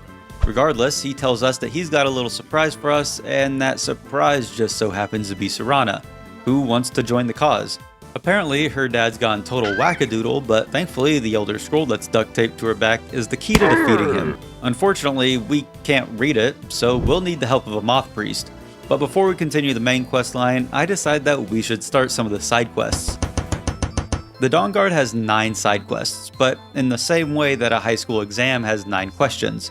8 of the quests are normal, and 1 quest has 6 sub-quests that need to be completed. After killing a master vampire for Gunmar, we grab the first enhanced crossbow schematic for Serene, and we head out to kill a vampire acting as an advisor for a Jarl. Unfortunately, that Jarl just so happens to be Jarl Balgruuf. Speaking with him completes the quest we got 18 hours ago in Riverwood, and thankfully it doesn't start spawning dragons quite yet. After pickpocketing a note off the vampire and showing it to Balgruuf, he gives us his blessing to destroy him, which, you know, I get he's a vampire and all, but I don't know, the word destroy just seems a little much. Regardless, we destroy him and we head out to grab some more crossbow schematics. Ancient technology is taking me over here. No. Where is it taking me? What does it want me to do? Retrieve from Bloodskull Barrow. We can't even go there. That's Solstheim. We can't go to Solstheim. Yeah. Unfortunately, Bloodskull Barrow is one of the radiant locations for this quest, and we got just unlucky enough to get it. We can't even reload to try and re-roll the location because our oldest autosave just so happens to be right after we got the quest. But after a bit of reflection, it's not actually that big of a deal. Because we're in an alternate timeline, none of our decisions matter. Over encumbered, drop all the potions you've been hoarding. NPC blocking a doorway, blast them with a fireball. In need of a horse because you have an unfortunate track record with keeping them alive? Just steal one. We'll be reloading to join the vampires anyway, so nothing that we do in this timeline will have any impact on the main timeline, meaning that we can go ahead and continue the main quest even though it'll start spawning dragons. So, after turning in this 25-pound rock we've been lugging around, we head to the very first dragon fight in the speedrun. We kill him easily enough, and after heading back to Dragon's Reach, we complete the quest, making a Thane, and the Jarl tells us to go talk to the Fantastic Four at the top of that really big mountain. Since we've already done Klimek's quest, we can just fast travel straight there, and after shouting at the thing, they teach us the second word of Unrelenting Force. We then shout out the ghost of Christmas past, present, and future before they decide that we're the real deal and teach us the second word of Whirlwind Sprint. Bex. When am I going to learn the gate opening shout? Why can't I learn the shout that opens gates? They then send us out on a quest to retrieve the horn of Jorkin Windcaller, and we give them the middle finger because we're now finally able to start the Dragonborn DLC. After killing some cultists, we take a quick boat ride to their neck of the woods and skirt our way around to Bloodskull Barrow. For those familiar, this is a very long dungeon, but thankfully the schematics are actually located at the entrance, meaning that we don't have to spend a second longer in this trash can of an island. After returning to the Dawnguard, we get word of a vampire pretending to be a bard, so we'll need to drive a stake through their career. In the meantime though, we head to grab the third crossbow schematic. Okay, let's go get these schematics. Oh my god, we have to go back to annoying Dwemer ruins again. Hey, these two are still fighting. Okay, so we got the blueprints from this godforsaken place, and now we need to go kill rando vampire. We are going to Ivarstead to discreetly kill this traveling bard. Die, Dawnguard. Okay.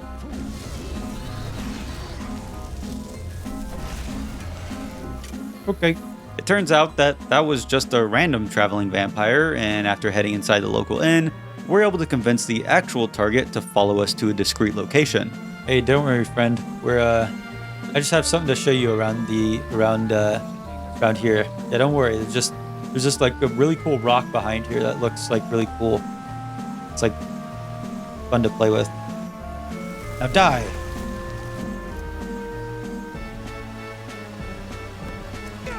Man, die. Man, am I not being discreet enough for this? Dude, maybe I'm just being too loud with my spells. Let me swap to something a little more inconspicuous. Don't mind me. Haha!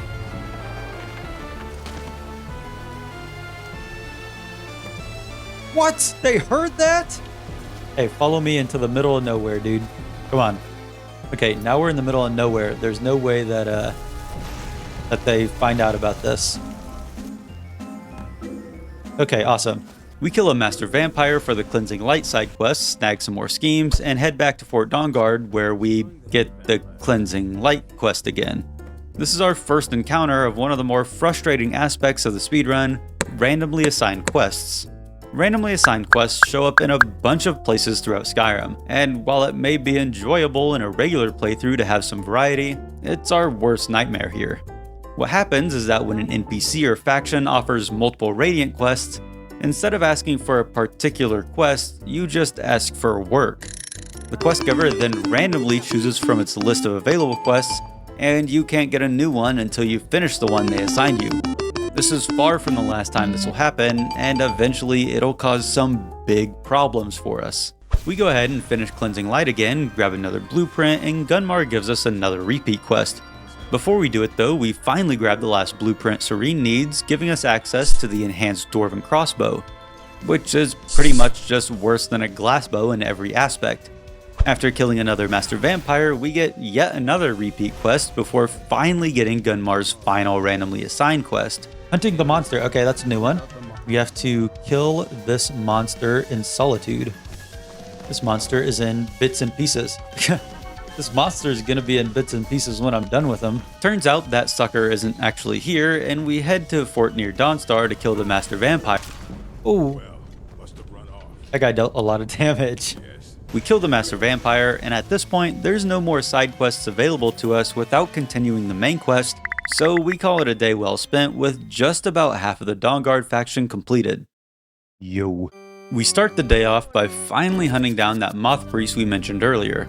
We beat him into submission, and as our thrall now, we command him to read the Elder Scroll. Essentially, there's a wicked bow that can turn day into night, and Lord Harkon would be able to take over the world if he had it. So we can't let that happen. Unfortunately, to learn more, we need 2 more Elder Scrolls, and this leads us to my first big misplay when it comes to routing the speedrun. Because both the Dawnguard and the Vampire sides of the DLC require all 3 Elder Scrolls, we could have saved time by getting the Elder Scroll Dragon before splitting the timelines, that way we wouldn't need to go get it twice. There's no point in crying over lost time though, so after chatting with our old pal Septimus and grabbing the Skyrim, we now just need to get the final scroll from Mommy's mother. Okay, we're now in the Volkihar courtyard. Whoa, and there's a super secret puzzle that we need to solve. There we go. We're a genius. After making it to our study, we open a fun little portal to hell, and this place has a bunch of stuff that we need to do. Apart from the mainline quest we're here for, there are 3 more side quests, 3 shouts, and 4 spells that are impossible to get outside of the Soul Cairn. After meeting up with Valerica and discussing our intentions with her daughter, I'll kill Harkon. Brr. No one lays a finger on Bay. We go ahead and kill Blossom, Bubbles, and Buttercup, allowing us access to the Elder Scroll. Holy shit, a dragon. We dispose of it easily enough, and after grabbing the Elder Scroll we came for, we were free to leave. Holy shit, a dragon. He's a bit pathetic and is practically begging us to summon him in the real world, but he's not important to the speedrun, so we run right past him and we leave the Soul Cairn as quickly as we came. Unfortunately, getting the scrolls was a fruitless endeavor as our friendly neighborhood moth priest has gone blind from reading the first one. Since he was the only person that can read the Elder Scrolls, the world is doomed and we can't finish the game. Or that would be the case if it wasn't for the magic f***ing moths that just so happen can let us read an Elder Scroll. Now that we've progressed through more of the main quest, we can finally start working on the remaining side quests for the Dawnguard. Serene wants us to recruit a guy named Florentius, and after doing so, we again get a repeat quest. On our next attempt asking for a quest though, we get one to rescue a friend from Silent Moon's camp. We're at Silent Moon's camp, here to kill the Master Vampire and rescue a friend. Who's our friend? Idra. I don't even know who you are. Sorry, Idra, I don't remember you. I was hoping that it'd be like Ysolda or something so that I could, I don't know, riz her up or whatever the kids do. Okay, that was rescue. Now we just need a lost relic. We're gonna do to help. Okay. Lost relic. Yes. Yes. That's the final side quest that we need for Dawnguard. After grabbing the Dawnguard Runehammer, we're officially done with all the Dawnguard side quests, and we're free to sprint through the rest of the DLC. We head to the Ancestral Glade and indoctrinate all these moths into my cult before reading the Elder Scroll, revealing a map with ovaries marking the location of Oriel's bow. After speaking with Serana to finish the quest, we get jumped by a bunch of chumps who I have a hunch wanted us for lunch. The ovaries on the map point us to Darkfall Cave, which unfortunately for the speedrun, is the longest dungeon in the game by far. Hello, Frostbite Spider. We're gonna walk over this bridge and nothing bad is gonna happen. Oh, thought that bridge was gonna break or something. Oh! As we run deeper into the cave, we run into the last surviving Oblivion NPC, who just so happens is one of the last two surviving Snow Elves. He says that if we kill his brother, he'll happily hand us Oriel's bow, and we're not really in a position to negotiate, so we head out on our murder mission. This part sucks. There are 3 different sublocations before we reach the boss, 2 of them being the size of a large dungeon, and 1 being around the size of Blackreach or the Soul Cairn. Throughout these locations, we need to stop by 5 way shrines before we can enter the boss's lair, and there's 4 hidden books that we'll need to grab for a quest, but like the Soul Cairn quests, we'll wait to do that on our second run through with the vampires in the main timeline. We fill up the jug, killing a couple cool dragons in the process, and we're able to enter the inner sanctum after 20 minutes of non-stop Falmer. I'm not kidding. The code literally calls the Forgotten Vale Falmer Valley. After confronting the angry little elf, he throws a temper tantrum and caves in the roof, leading to the epic climax of the and he's already dead. Snowstorm here stays true to his word and gives us Oriel's bow, meaning that we're now ready for the final fight with Lord Harkon. After heading back to Eastron and rallying the troops, we make our way to Castle Volkihar and sprint past the vampire underlings before a quick conversation with Lord Harkon's abs that end in the final boss fight. This fight is one of the more difficult ones in the speedrun. Because it has multiple cycles it goes through, we can't just burst him down like we usually do. On top of this, he's the most mobile boss in the game, which is a pain because our main source of damage, Firebolt, is a somewhat slow projectile. Regardless, we've got just enough potions to make it through the fight, and after killing him, we immediately reload our save in the main timeline to do all of this again for the vampires. I won't spoil anything, but this side is gonna suck. You know what? Cheers! On this go-around, we accept Lord Harkon's gift, letting us assume the form of a vampire lord. After he shows us the ropes of this whole vampire deal, we get our first quest, refilling the Bloodstone Chalice, an artifact that enhances our powers. My vampiric powers grow as I hunger. Vampire's seduction added. Oh no, I can't regenerate stamina. This is by far the worst part about being a vampire. Without the ability to regenerate stamina during the day, we'll need to do all of our dastardly duties at nighttime, meaning that we're going to be sitting through the 20-second waiting animation many times. On the plus side though, while in Vampire Lord form, we move at the same speed as a horse, which works out great for us given our track record with horses. Regardless, we make it to Redwater Den, where a bunch of vampire noobs are mad at our Vampire Lord swag and subsequently try to kill us. In here is where I realized that I've got my work cut out for me. Part of the reason I wanted to do this speedrun was so that I could finally experience all of the things that I've passed by throughout my 13 years of playing Skyrim. And throughout those 13 years, I've never actually sided with the vampires. That means that I don't have the same muscle memory that I did with the Dawnguard, and I ended up spending a good bit of time just wandering around, figuring out where to go and what to do. Master Lock. This is fine. We can use this to level up our lock picking. 1 second. Actually, 1 second. I got it. Wait, no. I've been like looking at the pixels. I know exactly where to go. This is okay. Like right here. This is your lock picking lawyer. Dude, they changed the spot. It was right here. Lock in. Have you guys seen this? You're kidding me. Dude, I look like a total noob right here. I've never lockpicked before in my life. Okay, they're just trolling me at this point. Literal skill issue? No, that it's an impossible lock. I'm telling you, I've gone to the sweet spot. So we are at the Blood Spring. Here at the Blood Spring, we fill up our red solo cup before getting jumped by a couple more suckers. After destroying them, we return to the castle, completing our first quest for the vampires. Like with the Dawnguard, we decide to knock out some side quests before continuing the main quest. The vampires have more side quests than the Dawnguard, but thankfully there aren't any 6-parters like with the crossbow schematics. And credit where credit is due, some of these side quests are actually pretty cool. After buying a couple spells only available if you side with the vampires, our first quest for them is to put on some Dawnguard armor and kill a citizen of Riften in broad daylight. Brynjolf, I can't kill you. Who are we killing here? Bastard, no. Maul? We can kill Maul. I'm fine with killing Maul.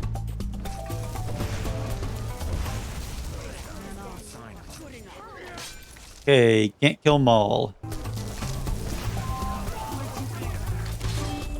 Okay, then we plant this incriminating letter on him. Now we go. Run. Run. Get out of here. I don't have any stamina. I'm about to die. Swerve. Swerve. Dodge. Dodge everything. They're not gonna kill me, right?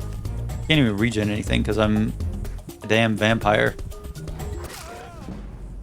What? Did the guards just spawn in a bear? Oh my god. After making our great escape, we fast travel back to the castle where we get a quest to kill a rogue vampire. Afterwards, we get the first word of fire breath, and on our way to do the next quest, it's with a heavy heart that I decide to part with Serana. There's a bug in the game that makes it so our vampiric drain spell loses its damage health property, making it incredibly weak. Typically, this wouldn't be that big of a problem, but like I mentioned earlier, we're gonna need to kill 165 people in Vampire Lord form to get all of its perks, so that means we need to become a bachelor for the time being. We kill an undercover Dawnguard spy, and while grabbing a couple of rings for some fun family blood magic, we find our third treasure map. Okay, there's that. Scroll of Blizzard. Treasure map 4! No way! Let's take a look at this. Treasure map 4.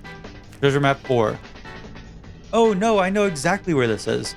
Wait, I actually do know where this is. Up here, I think that it shows that it's at. Somewhere around here. This chest must be somewhere around here. Or, no, up here, I think. This is where it says the chest is. Hello. I'm here, but there's no chest. It's on top of this thing. Oh no! Oh, I know exactly where it's at, actually. Aha, here it is. We loot the chest and grab an ancient vampire head for another side quest before being tasked with converting someone to our cause. This is another cool quest for the vampires, and it really makes this side of the DLC feel more fleshed out versus the Dawnguard side where we just kill vampire after vampire after vampire. Over in the Winterhold Inn, we use our vampiric seduction and feed on our victim, which is pretty much exactly the plot of Twilight now that I think about it, and doing so turns her into a vampire thrall. After killing a rogue vampire faction, there are only 3 side quests left for us, but we can't do any of them yet. The Amulets of Night Power requires us to have more vampire perks unlocked, the gift requires us to have a spouse, and destroying the Dawnguard obviously comes after we complete the main quest. Since we're back on the main quest, we can speed this up a bit because it essentially plays out the same as with the Dawnguard. Instead of recruiting the Moth Priest, we turn him into a thrall and force him to read the Elder Scroll. We now need to get the other 2 scrolls that we're missing, and after running through the castle and opening the portal to the Soul Cairn, we've now got a lot on our plate. After running into some dude talking about his friend Arthur, we grab the first 5 pages of St. Jupe's Opus before taking in the beautiful fauna. Hey, it's Arvak. Hey there, Arvak. Where's your skull? Oh, Arvak. Gotta love him, gotta hate him. Saying Harkon means to kill her. I would never allow that to happen. I need to kill Harkon. No one touches my kitten and gets away with it.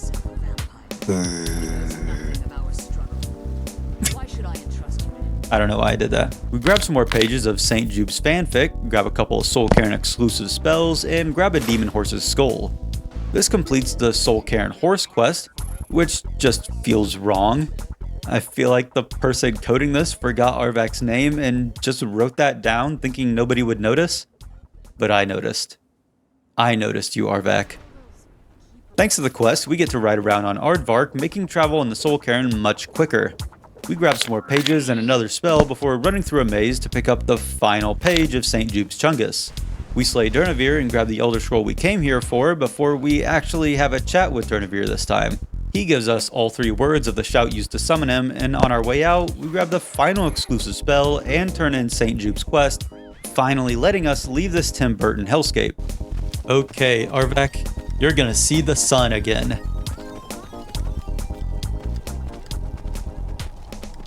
Yippee! Arvak, you're staying in here forever.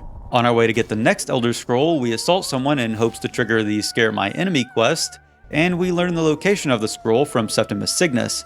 It's located in Blackreach, and thankfully we can just run through. Oh no, oh no, oh no, oh no, how are we gonna do this? 30 Crimson Nirnru? I don't even know if I can count that high. This is gonna suck so bad. Is what I would say if I was some dweeb poser that just bought this game when it was released 3 years ago and can't even tell the difference between an Ice Wraith and an Ice Wolf. That's an inside joke for the real Skyheads out there, which I am, and since I live, breathe, eat, pray, love Skyrim, I know exactly how to get the 30 Nirnru without too much trouble.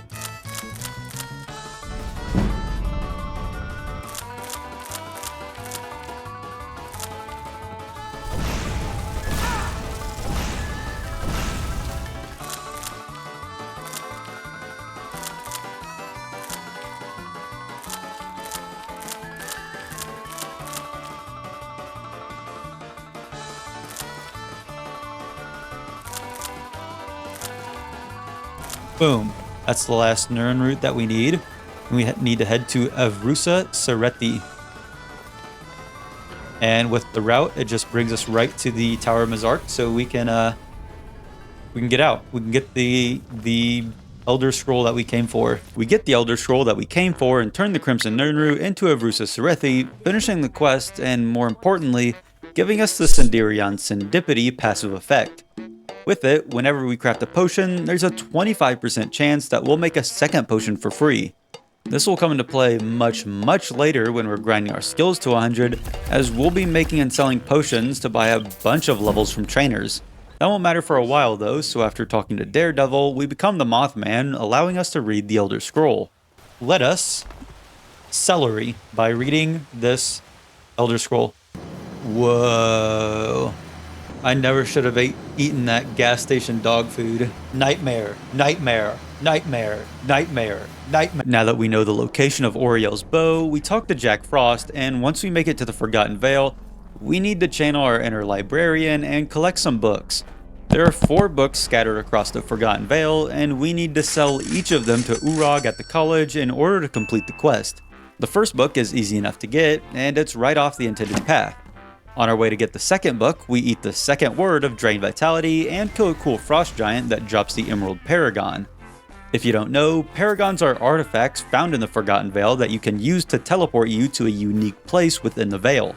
The second and third books are in 2 of the dozens of Falmer huts on the way to the Sanctum, meaning that we only need 1 more. Where am I going? It's behind the waterfall! Guys, it's never behind the waterfall. It's never ever behind the waterfall, and that's the worst part about this game. I thought that it did what I told it to do, I did what it told me to do. I agree, women are so awesome. Hey! I did exactly what it said, and it was right. Paragon, suck it.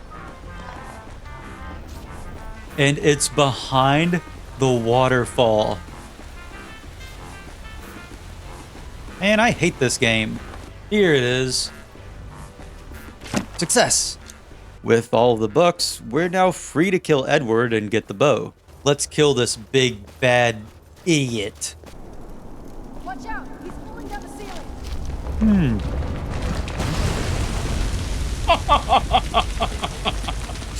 Yeah, watch out, Serana. He's pulling down the ceiling. Maybe take your own advice next time. After killing Cream Cheese over here, we grab the bow and begin the epic final fight. What are you doing, dude? Huh? Is this guy bugged? Wait, this guy's bugged. That was easy. Yeah, he bugged out. But I mean, I'm not complaining. I'll take it. With Harkon dead, there's only a few loose ends that we need to tighten, but this is where the smooth sailing comes to an end. After heading to the college and turning in our books, we kill someone in Solitude, kill a master vampire, and kill a vampire fledgling due to some unlucky randomly assigned quests before finally getting the quest to destroy the Dawnguard. While doing this though, I remember that we forgot to purchase 2 spells from Florentius, and this is where the first mistake happens. Let me explain my thought process. Stendarr's Aura and Vampire's Bane are both Adept level spells. Adept level spells are level 50. We need level 50 restoration to buy the spells. That's part 1 of my thought process, and honestly, it's not all that stupid. Here's part 2. I want to try to have all spells in the main timeline. We can use Calm on a hostile merchant to trade with them. We need to calm Florentius to purchase his spells in the main timeline. With my last 2 brain cells satisfied that they've created this ingenious plan, we reload our save and decide to do that quest later once we reach level 50 restoration. So putting that on the back burner, we decide to pursue the gift quest. This quest requires us to turn our spouse into a vampire, but before we can do that, we need to get a spouse. After purchasing an Amulet of Mora, we do a quick check to see which NPCs are excluded from the gift, and we decide that it's finally time to pop the question to the chiseled and grisly blacksmith Balamund. Hello, Balamund. Interested in me, are you? I won't lie, I am. Okay. Who are you? A hired thug. What now? I mean, maybe I'm old-fashioned, but I feel like maybe you guys don't understand what you're supposed to be doing here. But okay. See who turns up for the wedding? Yeah. I mean, I've done pretty much every city side quest, so maybe it's gonna be packed to the brim. What do we got here? Dingir of Stun, Jordis the Sword Maiden, Asbjorn Fire Tamer, Jarl Layla Lawgiver. I feel like I should have more people here. I don't even know these people, except for the Jarl. Why is the Jarl the only person that showed up here? I do, now and forever. Yippee! Yippee! Okay, Balamund, I have a strange favor to ask you. Hey, hired thugs. Good morning. Good morning. Yeah, I did sprint into everyone to speed up their dialogue. Maybe that's why they didn't want to show up to my wedding. Okay, let's go get this quest to turn Balamund into a vampire. Unfortunately, I realized that we can't do the gift quest until after destroying the Dawnguard, so that gets put on the back burner. And finally, we're still too low Vampire Lord level, so we can't get the Amulets of Night Power quest yet. So, without any more vampire side quests for us to immediately do, it's time for things to get much worse for us. It's time for Solstheim. Oh shit, we talk to the Jarl, turn in the Dragonstone, kill our first dragon, and since we've progressed far enough in the story, we can finally do the quest in my time of need. These Alakir warriors are looking for a Redguard woman, and we deduce that the person they're looking for is Sadia and the Bannered Mare. She's running from Hammerfell because she spoke out against the Thalmor, which is based, so we decide to help her out. After speaking with an Alakir prisoner, he tells us about the leader of Operation Hayal Let's Obliterate Opposition, Deport Sadia to the Thalmor, or Halo ODST for short. He reveals that their base is located in Swindler's Den, and after clearing it out, we let Sadia know Halo ODST has been thwarted, completing the quest.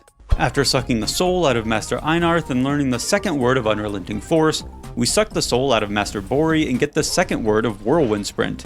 With that out of the way, the dragon cultists come attack us, starting the Dragonborn quest. You know what that means. It's time for Solstheim. Once we arrive on Raven Rock, we decide to start working through the side quests for the same reason that we did the hold quests first. We don't want the quest givers to die somehow. Glover Mallory asks us to retrieve a pickaxe, Fethus Alor wants an East Empire Company pendant, and the innkeeper Geldus tasks us with distributing 10 of his special drinks. New drink. Hey guy. New drink. Hey there, friend. Oh. Hey pal. New drink. New drink. Hey, new drink. Take that swill and pour it down. Oh, okay, never mind. New drink. Hey, new drink. Hey, new drink. Hey there, everyone. New drink. The temple. Hey, there's a new drink. I'll cleanse the tomb for you. Boom. Boom. Unfortunately, I can't get perks off of these dudes. At least I'm super duper OP like this, and I can't die. Okay, a skirmisher. That's what we're looking for. Some sort of boss. Okay. Hey there, pal. The temple's tomb has been cleansed. Hey there. Drink. Hey there, friendos. Drink. Here in Raven Rock Mine, we speak with good old Kreskius here, who has Glover Mallory's pickaxe, and after convincing him to hand it over, we head deeper into the mine to solve the mystery of his great-grandfather's disappearance. Apparently, he died in an accident that the East Empire Company tried to cover up, and since then, there's been a locked-off section of the mine. With the key Kreskius gave us, we find that the locked-off section leads to some Draugr ruins, and when killing the Draugr inside, we finally reach high enough Vampire Lord level to do the Amulets of Night Power quest. Progressing further through the dungeon, we reach a large door with the body of Kreskius' great-grandpappy in front of it. From a journal we don't have time to read, we learn that the East Empire Company sent him in here to check out these ruins, but he eventually died from a pre-existing heart condition and also being attacked by a swarm of Draugr. Next to his body, we find the Bloodskull Blade, which is by far the absolute sickest weapon in the whole game. Using its unique crescent projectile, not unlike the Master Sword from Zelda, we're able to open the door to the final chamber where we kill a Dragon Priest. After dispatching him, we get the first word of Dragon aspect, and we also get our very first Black Book. There are 5 Black Books dispersed throughout Skyrim, and each one teleports you to the realm of Apocrypha. After making our way through the mini-dungeon it spawns us in, we get the choice of one of 3 powers, and this time we choose to get double the value out of skill books. Back in the real world, we let Kreskius know that his beloved family member was killed by a horde of zombies, and return the pickaxe he gave us earlier to Glover Mallory, who decides to let us keep it anyway. This pickaxe, an ancient Nordic pickaxe, is the only way to mine Stalrim ore, which we don't necessarily care about doing, but there's a quest later that requires it to progress. Sindiri asks us to find her long-lost Ulfric x Tullius x Reader novel, and on our way to find it, we find a certain Captain Beleth getting attacked by some ash spawn. I hate ash spawn. They have crazy high fire resistance, are immune to poison and health absorption, are coded the same as Dwarven automatons, so we can't even use them for vampire levels, and shoot non-stop fireballs at you. They're pretty much just tankier, more annoying hag ravens, and I already hate hag ravens, especially after what they did to my horse. After taking them out, the captain says that the ash spawn have been attacking Raven Rock, and on one of their bodies we find a declaration of war written by General Falkreath at Fort Frostmoth. On our way to Bash's Head Inn, we happen to find Hrodulf's house, which is the location of the quest Hrodulf's Madness. This quest doesn't actually have a beginning or an end, it doesn't even appear in your journal. Essentially, we just need to figure out what happened to Hrodulf, and after reading some letters scattered throughout the property, we get the whole story. Hrodulf was a farmer who moved to Solstheim for work, leaving his boyfriend Bjornulfr in Solitude. When he got here, he moved into this abandoned house, but the dwarven tonal architecture buried underneath began messing with his mind.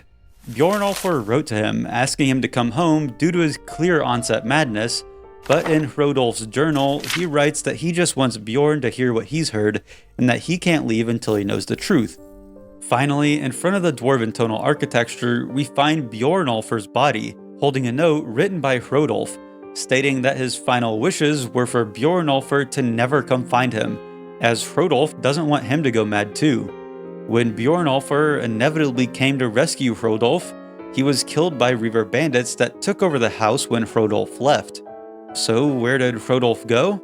The worst part about all of this is that on the coast near the cabin, we can find a burnt Spriggan over Hrodulf's body next to a boat, insinuating that Hrodulf was actually trying to escape the island and return to his lover Bjornulfr, but simply died to the Spriggan before he could do so.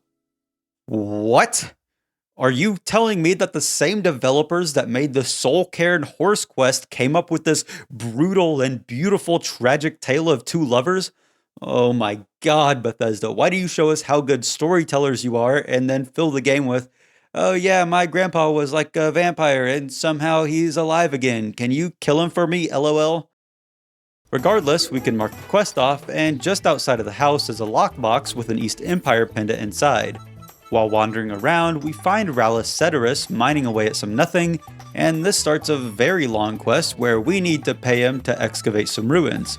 We hand him 1,000 bones to start this endeavor, and over the course of the next few weeks, he'll keep asking us for more money. Over in Fort Frostmoth, we take out the general and get this super cool hammer before learning that he was actually undead with a heartstone in his chest, and he was being controlled by some mysterious person named Eldari.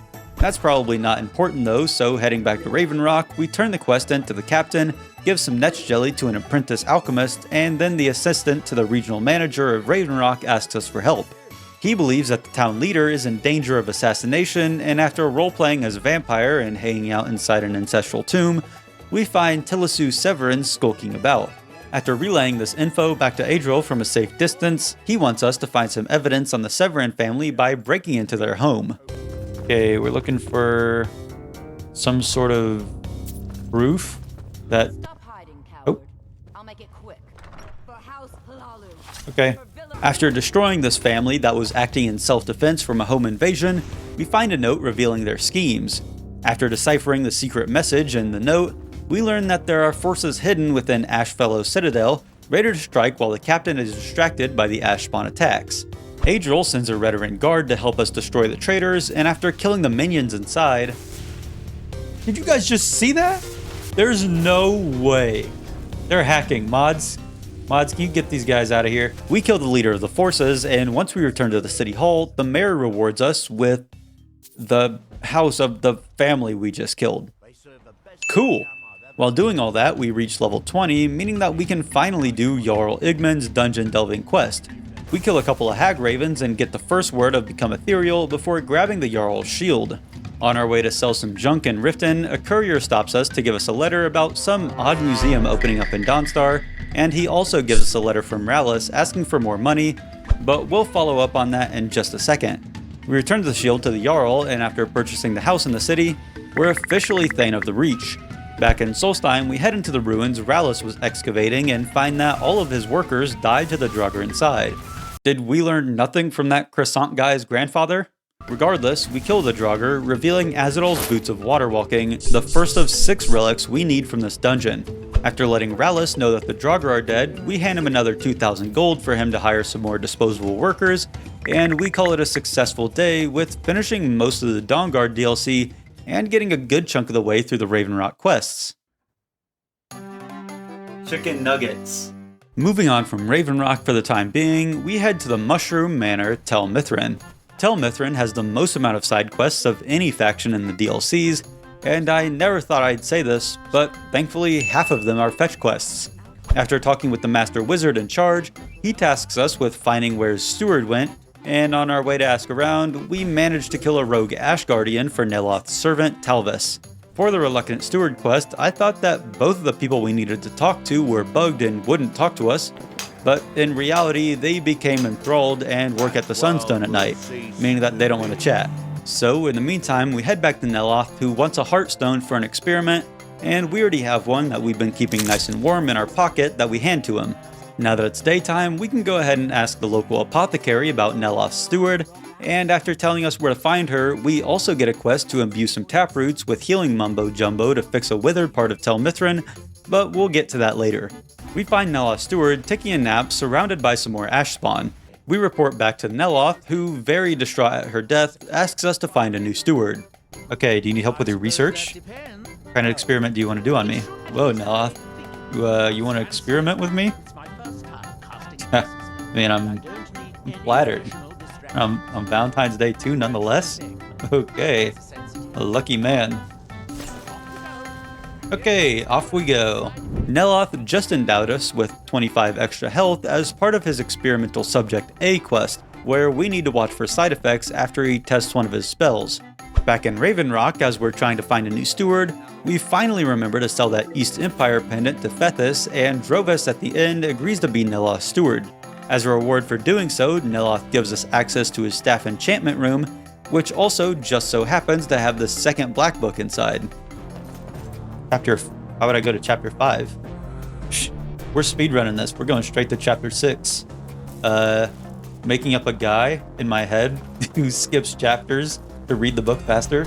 That person has important things to do. Where is this thing? I think that I might need to do a previous chapter to unlock that. Guy who skips a chapter and then reads it and then goes back to a previous chapter because it doesn't make sense. At the end of the Black Book, we get one of the most important powers for the speedrun, Mora's Boon. This refills our health, magicka, and stamina to full, which is pretty much just a get out of jail free card if we ever find ourselves in a sticky situation, or if we just need more magicka to end a fight quickly.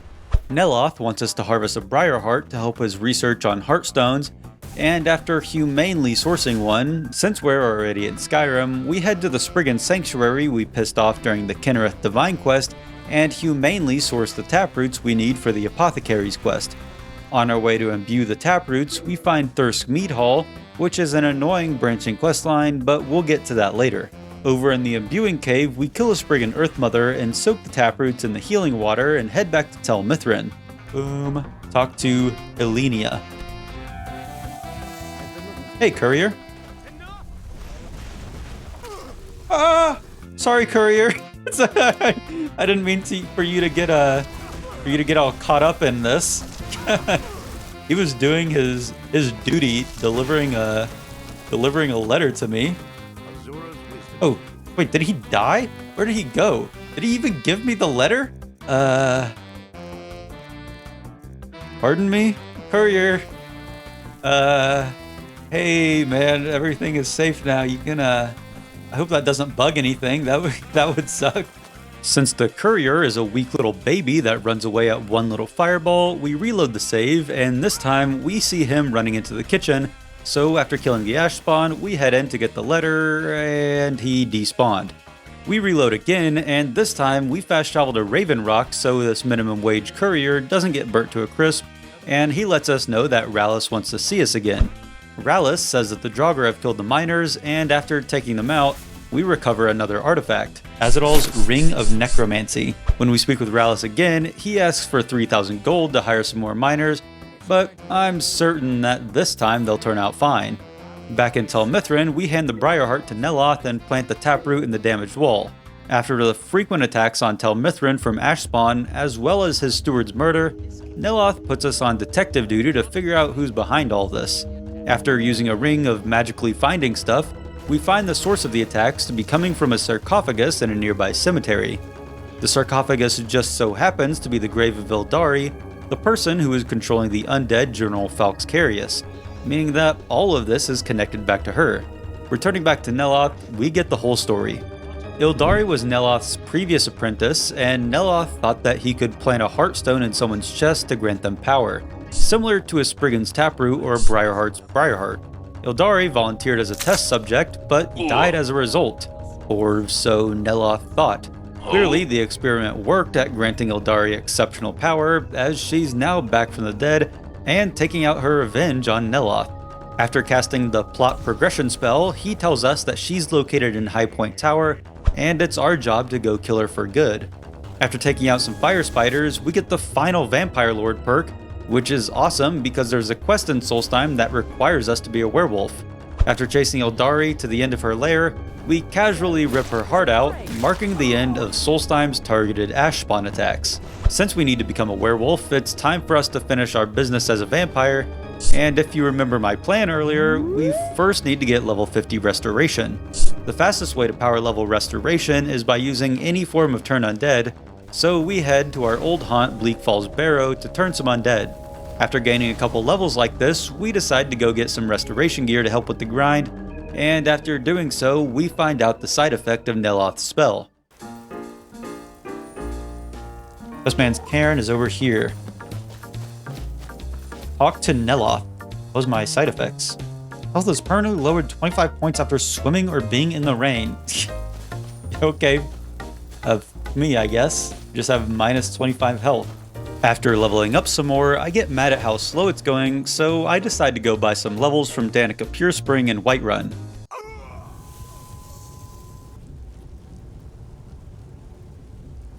What? No, actually, what? Okay. I'm sorry, I didn't know that Whiterun killed me.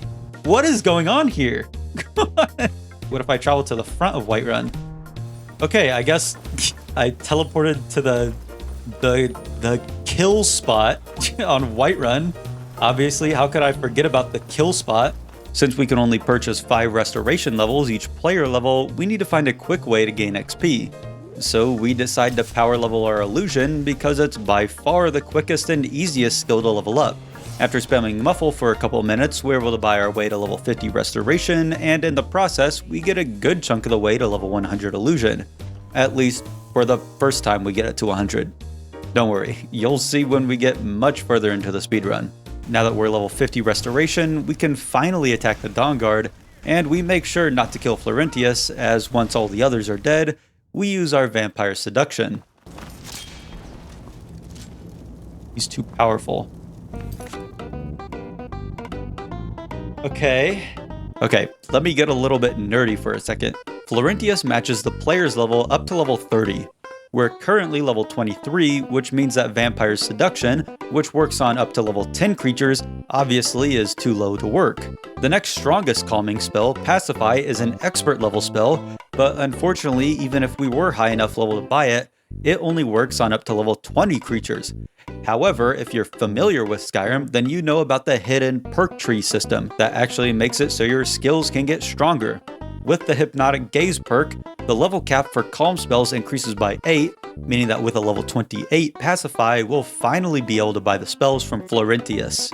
So we put a perk point into Hypnotic Gaze, power level to 75 Illusion, purchase Pacify from Devon, and now we're able to destroy the Dawnguard and buy the 2 spells we need from Florentius. Okay, you're dead. That's Florentius. Okay, you're the last one. Illusion, Pacify.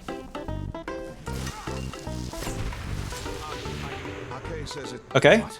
Right. Okay. What do you got for sale? Look, I'll be honest with you. I have no idea. But I'm sure we can find something worth your Why? Oh, well, some Why?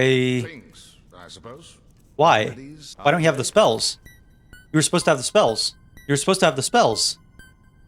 That was the whole reason that we did this. What if I wait? What do you got for sale? Okay.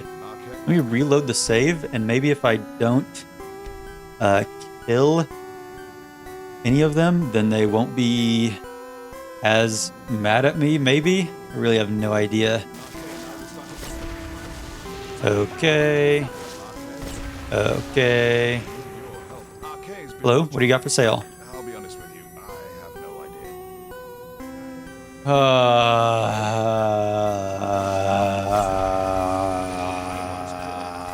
Potions, my friend. Potions. Some spells. Maybe. You're kidding me. You're kidding me. I did all of this for nothing. For nothing.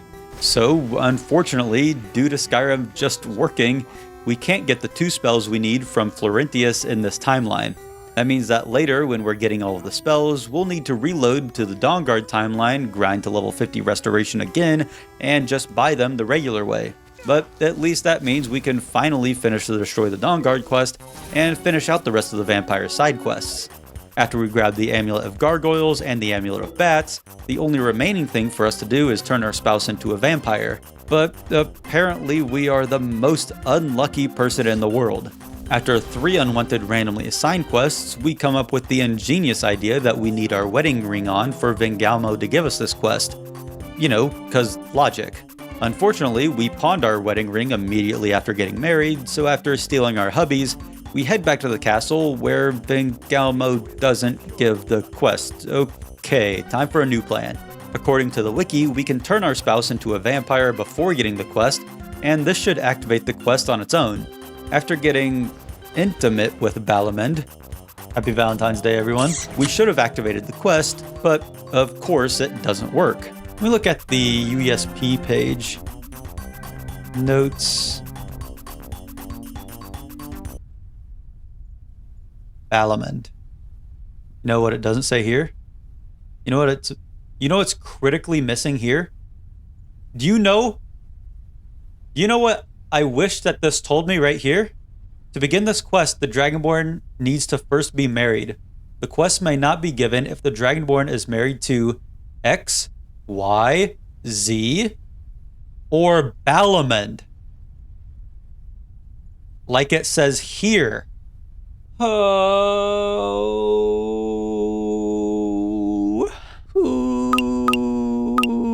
Okay, how do you divorce someone in Skyrim? Divorce is a tricky subject in Skyrim.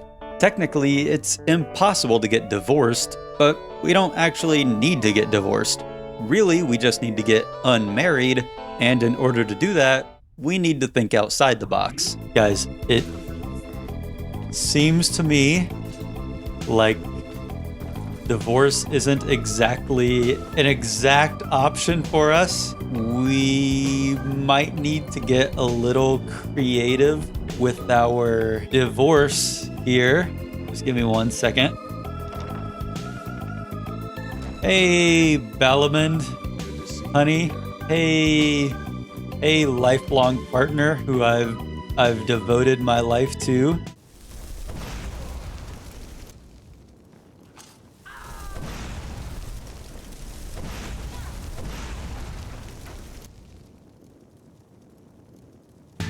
Chat, shut up. Shut up right now. Don't say a word of this to anyone. Not a single word. You guys don't speak of this, ever. After purchasing an amulet of Mora, we asked the love of our life, Mule, to marry us, and after our beautiful wedding, we are finally able to get the quest culling the beast for the 10th time. I guess that, despite all of this, we're still at the mercy of randomly assigned quests. We kill the Master Vampire and we get the second word of Elemental Fury before finally getting the gift quest. After turning our new bride into a vampire, we're freed from the shackles of vampirism, and we've only got 2 quests left for the DLC as a whole, but we can clean those up later. In the meantime though, our first order of business is to get that dog in us, and to do so, we need to progress through the first chunk of the companions. After interrupting a dogfight, we talk with the leader Kodlak, and since he's sitting down, we can't run into him to speed up this long dialogue. After literally 2 hits, Vilkas says that we've proved ourselves worthy to join the companions, and once we deliver his sword and pick up a shield for Ayla, we're officially part of the doghouse. After putting Nazim in his place, land 1 hit on me. 1 hit. You didn't land a single hit, Nazim. You suck. We head to Dustman's Cairn with Farkas to retrieve a fragment of that racist axe they worship. What's he gonna do when he's up against all these people? Surely he won't be able to kill them all. No freaking way. Get him. Get him. Nice job, Farkas. The Silver Hand, the anti-werewolf faction, are some of our favorite enemies for the speedrun. Not only are they pretty weak, but they also tend to drop a bunch of gold along with silver ingots, which will be great for leveling up smithing later. After running through the rest of the dungeon, we get the second word of fire breath, and after picking up the fragment, we get some very satisfying ice storms against the Draugr that attack us. We kill a bandit real quick, and now that we've cemented ourselves as worthy, Skjor asks us to meet us at the Underforge at night, under the radiant moon's light and the twinkling stars. I would get lost in the aurora if I weren't already getting lost in Skjor's eye. Never mind. There's no steamy romance, he just wants to turn us into a werewolf. After drinking Ayla's werewolf blood, we officially rid ourselves of the annoying vampirism, and we now have the much better lycanthropy. After clearing out a group of Silver Hand that just killed our good buddy Skjor, we're now ready to head back to Solstheim and keep working through the DLC. First up on the list is finally retrieving Sindiri's novel that we were on our way to grab hours ago before we got sidetracked. After taking out some reavers and grabbing her entertainment, we return to her where she's been enthralled by the Earthstone. Okay, we can't turn that in quite yet, but what we can turn in is Neloth's first experimental subject quest. Before he gives us any more quests though, we need level 40 Conjuration, so after buying some levels from his apprentice, we decide to head back to good old Rallis. If you'll believe it, the miners have been killed by some Draugr, and after paying them back, we solve a quick puzzle that grants us one of the 2 most pivotal pieces of gear for this entire speedrun. Azadal's Ring of Arcana gives us access to 2 spells, Freeze and Ignite. Freeze is pretty much just the spell Ice Spike, and while it deals less damage, it has a much larger slowing effect and it costs less, so it'll help against the Ash Spawn. The real game changer for us though is Ignite. Ignite deals 4 damage per second for 15 seconds, meaning that it deals the same amount of damage as the expert spell Incinerate. So why would you use Ignite instead of Incinerate? It costs 1/10 of the magicka. 1/10. That means that we can deal 600 damage for the cost of 1 Incinerate. This will be our strongest spell for the rest of the speedrun, so get used to seeing it. We give Rallis another small loan of 5,000 studs, leave him to kill some more unsuspecting miners, and we decide to get started on the main story. After heading to the Temple of Miraak, this lady Freya wants to free her people, the Skull Tribe, from Miraak's control. We kill a bunch of cultists, get the second word of dragon aspect. Dude, I be dragging my aspect all over the Miraak. There's something there, can I workshop that? And at the end of the temple, we read our 3rd black book. After a brief conversation with Miraak, he flexes on us and tells us his evil plans, yada yada yada, enslave the population, take over the world, really nothing that we haven't heard before. He then flies off on his goofy looking dragon before we wake up, realizing that all of this was just a dream. Just kidding. It was real and he actually does want to take over the world. We follow Freya to her village where the elder asks us to cleanse the stones that have been enthralling people across Solstheim. In order to do so, we need the Bend Will Shout, and after killing the dragon guarding the shout, Miraak swoops him to suck the dragon soul from us. Now that we've encountered him, he'll have a 25% chance of sucking our soul after killing a dragon, which isn't that big of a deal, it's just a bit annoying. After cleansing the Windstone and freeing the people, we kill the guard dog and grab the stone's power. The Windstone, what do we get here? North Wind, target stake. Okay, it's just an AoE, basically blizzard. Where are we going now? Heading back to the Skull Village. Actually, let's not head back to the Skull Village yet. Let's head to the Earthstone. Sorry, everyone. After cleansing the Earthstone and the Waterstone, we're finally able to give Sindiri Smut to her. We then get confronted by a debt collector who wants money from Neloth's new steward, but since he's out of reach now, he wants us to pay up instead. He wants 1,000 gold, but we're able to intimidate him into taking 500, and he runs along. Cleansing the remaining stones completes the Cleansing the Stones quest, and after convincing the tavern keeper to unban the local drunk from the bar... Wait, we convinced the tavern keeper to unban the drunk? The quest is literally called Feeding the Addiction. This doesn't feel like a very heroic thing to do. Well, it's on the list, so bottoms up, Brelsa. Over in the prison, good old Captain Veleth asks us to go on an Easter egg hunt to find a stash of wine his men are using to enjoy their shifts. After doing so, we're completely done with Raven Rock for now, and the only remaining quest is locked behind the Thieves Guild. After heading back to Rallis once again... Wait, where's Rallis? After heading inside the barrow, we find that the miners have uncovered the word wall for the first word of one of my favorite shouts, Cyclone. We solve a quick puzzle to give us another one of Azadol's artifacts, and as we venture into the final room of the dungeon, we find Rallis summoning this Azadol character we've been hearing so much about. He's actually one of the stronger enemies we've faced, but thanks to this OP ring of his, we're able to kill him without too many problems. Interrogating Rallis reveals that he's actually been under Azadol's spell this entire time. If I had a nickel for every time a dead dragon priest on Solstheim tried to regain power by enthralling people to resurrect him, I'd have 2 nickels. Which isn't a lot, but it's weird that it happened twice. On our way out, we grab Azadol's helmet of head protection and we find another black book. After sprinting through whatever shadow puzzle they wanted us to solve, we get the absolute best power in this challenge, Secret of Arcana. For a typical mage build, this is a nice thing to have, but we're not at all the typical mage build. I don't know about you, but when I play a mage in Skyrim, I put every single level up into Magicka so that I can spam every spell in the game 10 times over. For this speedrun though, since we'll be spamming our low-cost Ignite for the majority of the game, we only put a few points into Magicka, and since then, we've just been dumping everything into health. Wait, why health? Since this is a speedrun, shouldn't you be upgrading stamina? Shut up, commenter that I created in my mind. I won't get into the details right now, but health is an incredibly important stat later in the level 100 skill grind.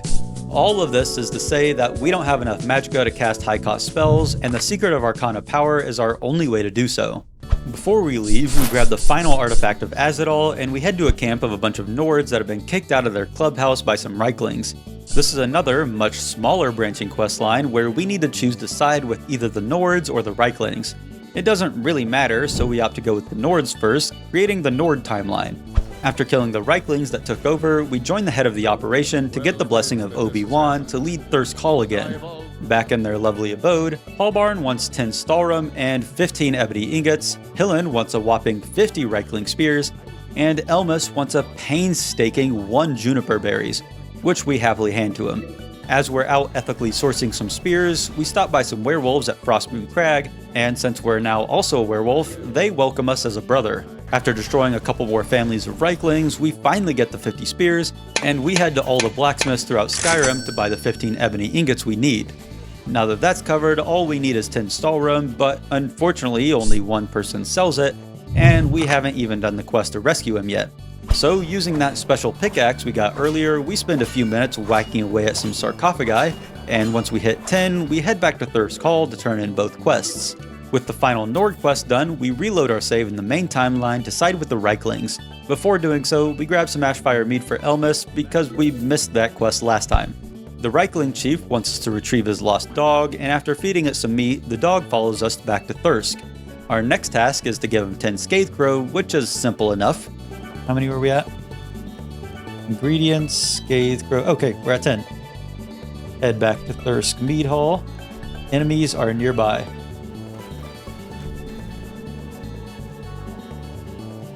Oh! Heading back to Thirsk, we give the Scathecrow to the chief, and last on his to-do list is kill the Nords. With the help of Neloth, who's here for some reason, we kill them, and sure that we're vying for the throne, the chief turns on us. Destroying him completes the quest, finishing the Thirsk questline, meaning that we can finally continue the main quest that we got distracted from so long ago. We join Neloth to some nearby dwarven ruins where a black book is locked, and using our superior intellect, we're able to solve a long and arduous series of puzzles. In the process, we get a Kagrimez Resonance Gem, one of 4 that we'll need for a quest later. After fiddling with some Rubik's Cubes for a little while longer, we're finally able to unlock the Black Book. In the Motor Oil dimension, we loot the book Boethius Proving, which we can use to initiate a Daedric quest later. At the end of the book, we get to chat with good old Hermaeus Mora, the Daedric Prince of Knowledge, which is pretty fitting that he's in the book dimension. Apparently, Mirac was Hermaeus' champion, but now Herm is like, "Ooh, I don't actually like him, and I'll teach you how to defeat him if you get the skull to give me their secrets." And I'm like, yeah, I don't GAF. Whatever you say, gorgeous. And afterwards, we get a power that summons little fire guys when we kill someone with flame breath. Cool. Not to spoil anything, but the mood kinda dampens when we need to convince the Skull to give up their secrets, so we decide to bang out the Skull side quest before we do so. Edla doesn't want an empty nest, and after convincing her son to stay, we learn about the local blacksmith that's gone missing. Wolf Wildblood wants us to find his brother, who, surprise, is a were-bear. Obviously. This is a bit of a tricky quest, as his brother only spawns as a random encounter. However, after a little bit of soul searching, we find and immediately murder him. Wolf shows us his appreciation by raising all of our warrior skills, and next up on the list, we need to find the missing blacksmith. We find an abandoned lodge surrounded by angry elves, and we find Baldur injured in the basement. Apparently, the Thalmor are after the secret to crafting Stalrum, and they were interrogating Baldur to cover it up. We head to North Shore Landing, where the Thalmor are docked, and convince them to leave the skull alone, and this ended up being a bit of a thorn that'll hurt us later, but I'll mention that when it comes up. Over in the Falkreath Hall of the Dead, we deliver a necklace belonging to a skull member buried there, and now we've only got one skull quest remaining. Tharstan wants our help delving in some local Nordic ruins, and this takes us to one of the much more unique dungeons in the game. What the deuce is going on here? Okay, we probably just gotta put one of these dudes on here and then pull the switch. Okay, glad that my genius was able to figure that one out. Nord bow, Nord sword, staff of flames. What are we doing here? Do I have to shoot this with a bow?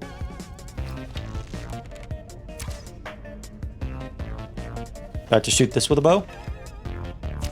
Oh, I'm a genius. One right here. Pow. And hopefully that opens that up. Okay, Loyal Battle Fury. Nice one, Mule. Amethyst Claw left half. Okay, now what? This is, if you think about it, this stream is kind of like a comedy show. If you think about it, like, you guys are like always laughing when I tell my jokes, right? You guys are like audibly laughing and like slapping your knee and stuff. Boom, boom, boom, boom, boom, boom. Okay, I don't think that was the answer. Boom, boom, boom, boom, boom, boom, boom, boom, boom. Okay, that was the answer, and I'm a genius. Okay, Valor, Battle Fury. Sorry, Mule. Please don't die from that, thank you. I don't think that you can die, because you're my wifey. Okay, what do we do here? I'm gonna... Oh! Quick save.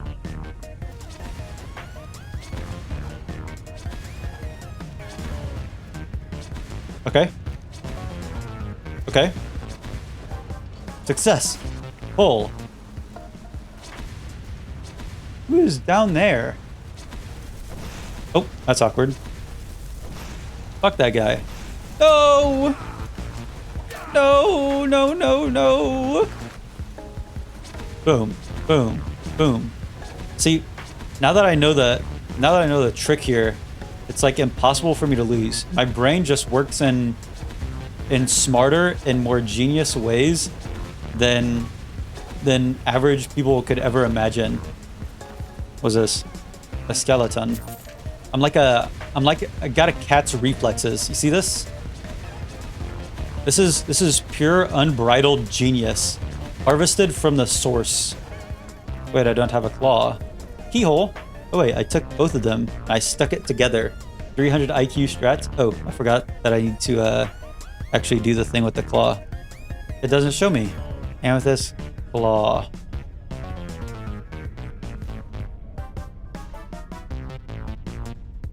Ah, will this guy show up and tell me the answer? Wait, what am I doing? I'm an idiot. I can just look it up. Eagle, wolf, dragon, Balok the jailer. You jail my fist in your forehead because I'm punching you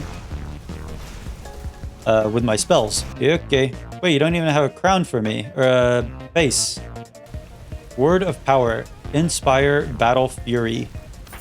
Okay, that was Lost Legacy. With the skull out of the way, we head to a local Hagraven hideout to try and harvest the Hagraven Claw for a Tel Mithryn quest. You have a Hagraven Claw. You have Hagraven Feathers and an Nirnroot. You have a claw? No. You have a claw? Dude, why do you have no claws? What is this, a contract? What is this, what is this, English class? That was a pun on the word claws, and both its homophone being like a tiger's claw that they have, or as like a clause in a sentence or in a contract. Where do we find a Hagraven claw though? Like for real though. Turns out that we already had a claw this whole time, so after giving it to the Tel Mithryn apothecary, we head to the nearby Siltstrider, who happens to sell another Kagramez gem. The 2 remaining gems we need can be found in Kagramez itself, so we head out to conquer the dungeon. Inside, we find some plunderers, and on the leader's body, we nab the 2 gems, and after solving a quick puzzle, we enter ourselves into the gauntlet. Each time we solve a puzzle in Kagramez, we need to fight a wave of increasingly difficult enemies. The first wave isn't too difficult, and only consists of a few dwarven spiders and ballistas. As a reward for the first wave, we get a nice and friendly dwarven spider to fight at our side. The next wave, though, is much more difficult, as there are tempered dwarven spears that have 100% fire and ice resist, which kinda negates our whole playstyle. Thankfully, we've still got our trusty dusty weapons, and after a few good old whacks, we continue to our next reward. Now do I get a new friend? New friend! With our new friend, we're ready to tackle the final wave of the gauntlet. The tempered spheres are back, and this time we're surrounded by electrified water that damages us if we try to walk through it. The dwarven ballistas still don't resist fire, so we take them out while Mjol and Baldo kill most of the spheres. Finishing the final sphere off, we're able to reach the final reward chamber, where we get a bunch of gems, gold ingots, and the unique weapon, the Dwarven Black Bow of Fate, which has a chance to absorb 25 points of each attribute. Another awesome weapon that will inevitably sell. Back in Tel Mithryn, we're able to buy our way to level 40 Conjuration, summoning up the rest of Neloth's quest. Back in Skyrim, we run through Gearman's Hall and kill Sigdus Galderson, beginning the dungeon quest Forbidden Legend, but the real reason we're here is for the book Wind and Sand for Neloth. Our next mission is to extract some ash from one of the ash holes, and after handing it to Neloth, he refuses to give us another quest. Actually, no, instead of waiting, let's go fight Frosthead. What's his name? Karstag.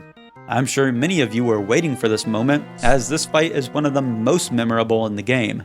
Karstag was a frost giant that we killed 200 years ago in Morrowind, and since we're back in Solstheim now, the devs just said, fuck it, let's kill him again. The problem for us is that Karstag is one of the strongest enemies by far. He has double the health of the Ebony Warrior, doesn't take frost or poison damage, has a 75% resistance to shock spells, can't be paralyzed, can't be insta-killed by Mehrunes Razor or the Wabbajack, and heals 12 health per second. In addition to his buffed giant attacks, he can cast Blizzard and summon Ice Wraiths. Essentially, he's just meant to be a comically overpowered enemy for people that have reached the later stages of their Skyrim playthrough. Before doing the deed, we grab his skull from some glacial ruins, and after heading to Castle Karstag, we find the bone mold formula that Glover Mallory will ask us for later. We make our way through the Reichling-infested castle, and once we reach the throne room, we place the skull on the throne, and the fight begins. Where is he? Can't even see him. One important thing I didn't mention earlier, Karstag is 25% weaker to fire. It just so happens that when you use the most overpowered fire spell in the game against a target that's weak to fire, it's not a very fair fight. Thanks to Baldo and Mjol, they distract him long enough for us to stack a bunch of ignites on him, to the point where we're dealing around 500 damage per second. Now we just need to avoid him long enough for the burn to kill him, and this fight ends up being easier than the Tempered Sphere we fought earlier. As a reward, we get some soul gems and soul juice, but more importantly, we now have the power to summon him 3 times, which I'm sure will come in handy later. Back in Tel Mithryn, Neloth wants us to go grab some more garbage for him, and after doing so, he wants to do some more research on us. Can I help with the research? I suppose so. Excellent. Okay. If this works, I'll prepare a you can pass yourself if you ever wish to People inflict. say Skyrim is one of the most study. dangerous places in the Well, that's I think unexpected. they're wrong. What is these sounds I'm hearing? And I'm What's going on here?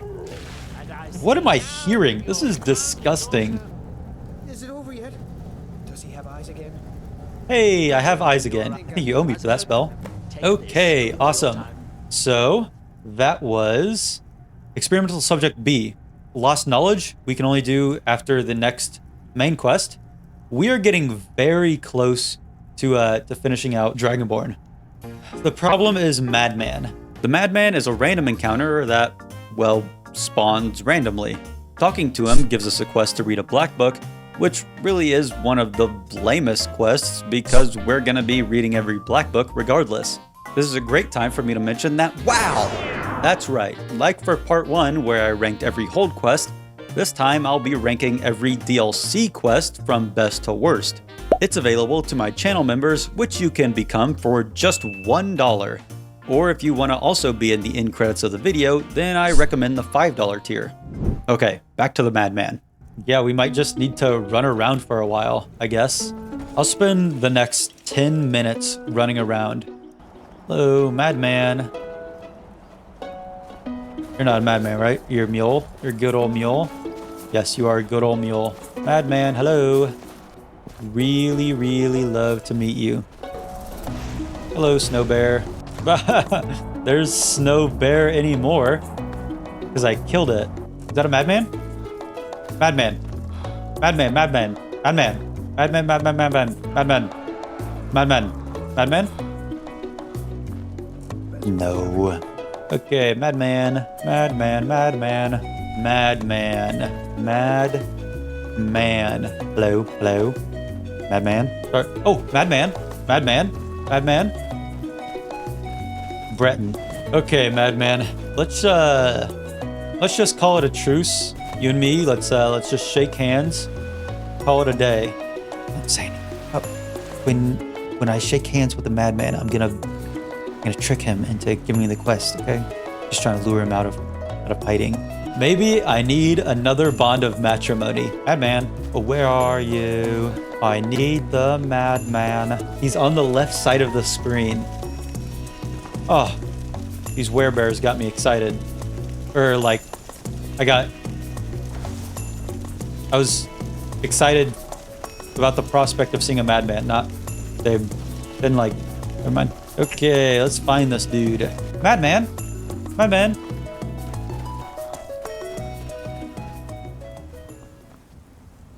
I was looking at a stick. I thought that a stick was a person. Oh, I am the madman.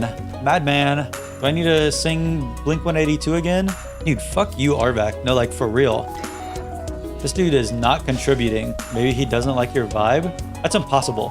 My vibe is in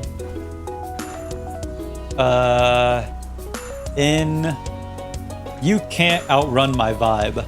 That's what I'm trying to say. Try appealing to his demographic. Yeah, maybe we need to RP this a little bit. But y'all not ready to have that conversation yet. We aren't finding the madman because we don't want to find the madman enough. Holy shit. I should use Detect Life. Can I get Detect Life yet? Infiltration at Treva's Watch. Let's do this Treva's Watch quest. We're gonna need to do this quest anyways, so might as well do it now while it can help us. Hello, guys. What's going on here? Okay, let's use the back door. Die. Unlock. Hello. The fort is yours. Okay, we got Detect Life. Okay. There's no hiding from me, madman. Madman. There's no escaping me now. There's nowhere to run, madman. I'll find you. Oh, a person!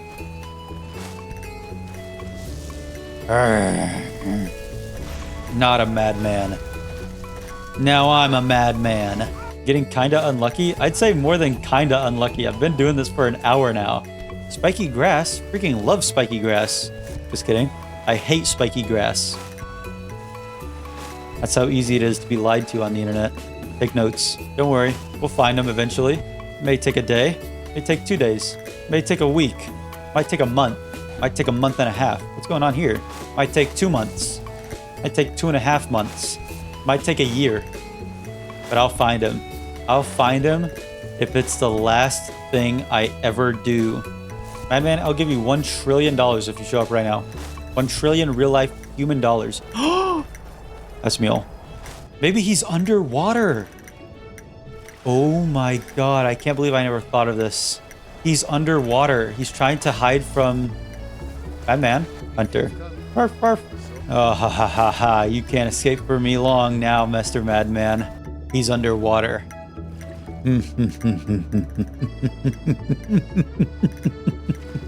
I've figured it out. I've figured out the end game here. He's lost it? What do you mean? Maybe Madman is on this island. I'm like a dolphin. This just means that I'm close. They put a dragon here because I'm getting too close to the truth. I know what these sickos at Bethesda Game Studios are doing, and I'm out into their little tricks. Maybe he's hanging out over here looking forlornly at Skyrim. What are the odds that he's also moving clockwise around the island? And that's why we just haven't seen him yet. Okay. Great day. Freaking awesome day, everyone. Freaking awesome. So glad that we could figure that out right at the end there. Guys, can we like cut the lights, everything? I think that I just lost 100 years of my life right there. I was not what I was hoping for. However, the human spirit will prevail. So after farting away almost an hour and a half and losing a good chunk of our sanity, I decide to make the hard decision to call it quits on that quest and just reload to try it later. Before finishing the rest of the DLC, we're finally high enough level to finish the Dawnstar quests, so after killing a giant for the Jarl and becoming Thane, he lets us purchase land, finishing out the Pale. Back in Solstheim, we're ready to convince the Skull to give up their secrets to Hermaeus, and after an uncomfortable interrogation, Freya's dad takes a long nap, and Herm teaches us the rest of the Bend Will Shout. Before confronting Miraak though, we head out to get a black book for Neloth. After clearing out some Nordic ruins that Reiklings have made a home out of, we get the second word of Cyclone and the second to last black book. In here, since we have level 40 Conjuration, the Conjure Seeker spell spawns, and we also get some Stallroom gear that we'll need to sell for a miscellaneous quest.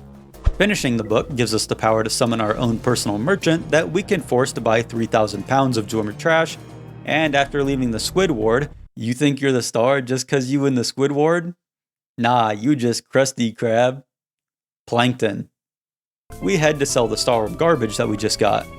Let's go ahead and go to North Shore Landing. I think that's where the person who's buying Stallroom equipment is. Hello, Mud Crab. You're not buying Stallroom equipment? That would be silly. Who is buying Stallroom equipment though? It turns out that nobody's buying Stallroom equipment. Or at least not the person we need to. Remember earlier when we convinced the Thalmor to leave the Skull Blacksmith alone? Well, I didn't realize then that they would completely leave Solstheim, making it impossible for us to sell Stallroom to them. Unfortunately, this means that we'll need to reload a save for this later, and it's going to be a huge pain. After a quick, unsuccessful check for the Madman, we turn in the Black Book to Neloth, and we're ready for the final fight against Miraak. After rereading the Black Book that we got from Miraak's temple, we solve a quick puzzle that brings us to the final word of dragon aspect, and this is where we get to do the coolest thing in the game, riding a dragon. Just kidding. For how cool riding a dragon sounds, it's actually pretty clunky and unintuitive, and I've probably only ever done it a few times out of this quest where it's required. The dragon brings us straight to Miraak, and while he's giving his whole villain monologue, we decide to just go ahead and light him on fire. This is a situation where Ignite isn't the quickest option for us, but unfortunately we don't really have anything else. If we had a strong enough weapon, we could just kill him in one hit, but since Ignite deals damage over time, Miraak is able to split this fight into phases where he goes invulnerable and heals. Despite not being the quickest, it's still a laughably easy fight, and as Miraak gets shish kebabbed by Hermie, we finish the final main quest for the Dragonborn DLC, meaning that there's only one thing left for us to do right now. Like I mentioned before, this quest is only available after starting the Thieves Guild. We'll be reloading for these two quests, and we're too low leveled for Deathbrand and the Ebony Warrior. After one more pathetic attempt to find the Madman, we're ready to pull the trigger and just get the last Black Book ourselves. Over in White Ridge Sanctum, we kill a bunch of those annoying exploding spiders, take out the last remaining Dragon Priest, and get the final word of Cyclone, which was the only missing shout we needed here in Solstheim. After reading the final Black Book, we finally surmounted the DLC, meaning that we still have a lot of work to do. Now that we're done with the DLCs, we can start up with the quests that truly make Skyrim, the dungeons. There are 26 dungeons in Skyrim that have a self-contained quest. We've run into a couple of these already, and unfortunately they're pretty dangerous for the speedrun, as each one might be completed in anywhere between 5 to 20 minutes. First up on the list is Angarvund. Inside, we find Madressi, a treasure hunter who wants us to kill some Draugr so she can reach the dungeon's treasure chamber. We kill the Draugr, and further in the dungeon, we get stopped by a gate, and Madressi puts us in charge of opening it. Okay, I'm starting to get the feeling that she's not that great of a treasure hunter, but whatever. We pull some more Draugr and kill a couple switches before the gate opens, and we run into the final room. Save big money at Menards. Hashtag Menards. The trap that killed her revealed the actual final room, which contains a word wall for the worst shout in the game, and a chest with a measly 250 gold, and a spell that we already know. Wow, Madressi, you should have chosen a better dungeon to die in. That's embarrassing. After leaving, we immediately head to the next dungeon on the list, Anselvund. Unlock this chest like a true Nord hero. Clutched up for my people. Give me 1 second. Give me 1 second. There we go. I don't think that I've broken a lockpick this stream. You guys think that I can keep it up? Go one entire stream without breaking a single lockpick? You're about to see it. You're about to see the extent of how honed and shut the f up right now. Shut the f up. Don't say anything, okay? Not in the mood. Not in the mood right now. Kind of feeling a little bit lost. I am Lua Alskaven. Oh. You to disrupt my work. Oh my god. Deep in the dungeon, we have a nice chat with Lua, who pretty much just says that if we go any further, then she'll kill us. Since we're never one to back down from a challenge after solving a good old-fashioned spinny animal pictures puzzle, we make light work of Lua, which apparently freed some ghosts from her control or whatever. As a reward, we grab a stone of Barenziah and get a cool ghost sword that ignores armor. So that's alright, I guess. Over in the Reach, we head to Blind Cliff Cave and kill some Forsworn before finding the Hagraven Melka, who's been locked up by her arch-nemesis Petra. Ignite handles Petra with ease, and next up at Dark Light Tower, southwest of Riften, we find Ilia, a witch who needs help reaching the top of the tower to kill her mother that's trying to become a Hagraven. We kill some witches, and once we reach the top, we burn her mom to a crisp and move on to the next quest, Forbidden Legend. We've already had a run-in with this quest not too long ago, and it's on the much longer end of the dungeon quests. We already have one of the 3 Galder Amulet fragments needed to complete the final dungeon, so we head to Full Gunther to get the second. Inside, we find a dead adventurer with the Ivory Dragonclaw, which we're able to use to venture further in. Unlock. Unlock. Like a boss. And then I do this one and everything unlocks. Yep, right here. Next up, all 3 down. Obviously, that means I do that one and that one falls here. And then with this one, I can activate this one and then that. Then redo that one and then hit this one. See, I'm just like it. My neurons are firing faster than than if you could make a neuron in a lab and have it fire fast. Swear to God. After solving the Dragon Claw puzzle, we kill the boss Draugr Meekroll, grab another amulet fragment, and we breathe in the second word of Frost Breath. This is where our progress with Forbidden Legend halts again, as the final fragment can only be obtained through the College of Winterhold quests, which we'll get to later. So, jumping on to the next one, we make our way to Forelhost, where Captain Valmir wants us to go kill the dragon priest inside. We fight our way through the ghosts of some dragon cultists, and after getting scared by some skeevers... Ah! Skeevers! Skeever? Skeevers. I can hardly... Wait, what? We kill the dragon priest Ragot, inching us closer to finishing the mass Collectathon. After heading back outside, we get the first word of Stormcall, and find the captain trying to convince another person to go retrieve the dragon priest mask. They then both begin attacking us, and killing them completes the quest.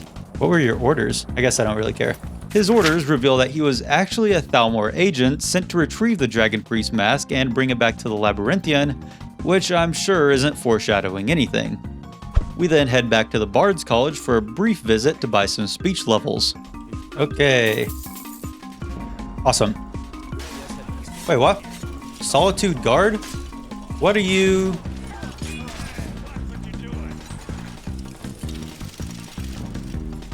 What? I did... Okay. That's just something that we're gonna have to accept just happened. Over at Frostflow Lighthouse, we find a grisly scene where it appears that someone's been murdered, and we need to investigate to find out what happened. Okay, there's also a bug in a jar here that we're gonna need to find. Okay, that's a Red Eagle's garbage. Can't believe that it took us so long to find that. Bug in a jar. If you were a bug, then I'd carry you around in a little jar. And then I'd stomp on it. Okay? Don't get parasocial here. Okay, I'd stomp on it, okay? I'm not lugging that jar around.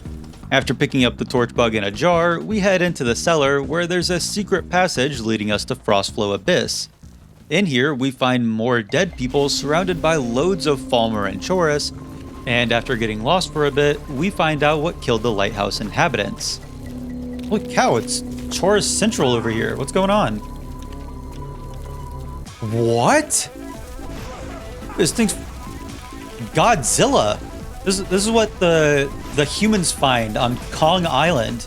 Killing the abomination completes the quest, meaning that we can leave this disgusting Falmer dungeon and move on to something even scarier, skill grinding.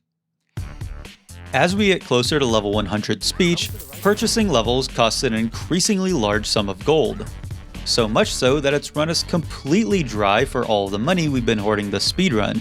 So our solution to this problem is to craft and enchant jewelry, increasing our conjuration, destruction, smithing, enchanting, and speech all at the same time. So using the gold and silver ingots and rare jewels we've been picking up to make expensive jewelry, we enchant our new accessories with Fortify Sneak enchantments, fueling us with tens of thousands worth of gold and enchanted jewelry to sell. Each time we level up, we make sure to head back to the Bard's College to buy more speech levels, and we restart the cycle. 1300. Wait, am I all out of stuff to sell you? No, I can sell you some misc stuff. Like this Coral Dragon Claw. 1500.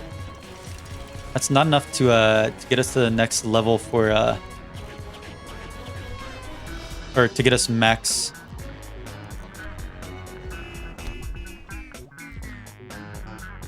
You know exactly what I'm talking about. To buy the max amount of levels from My favorite drinking. Let's get some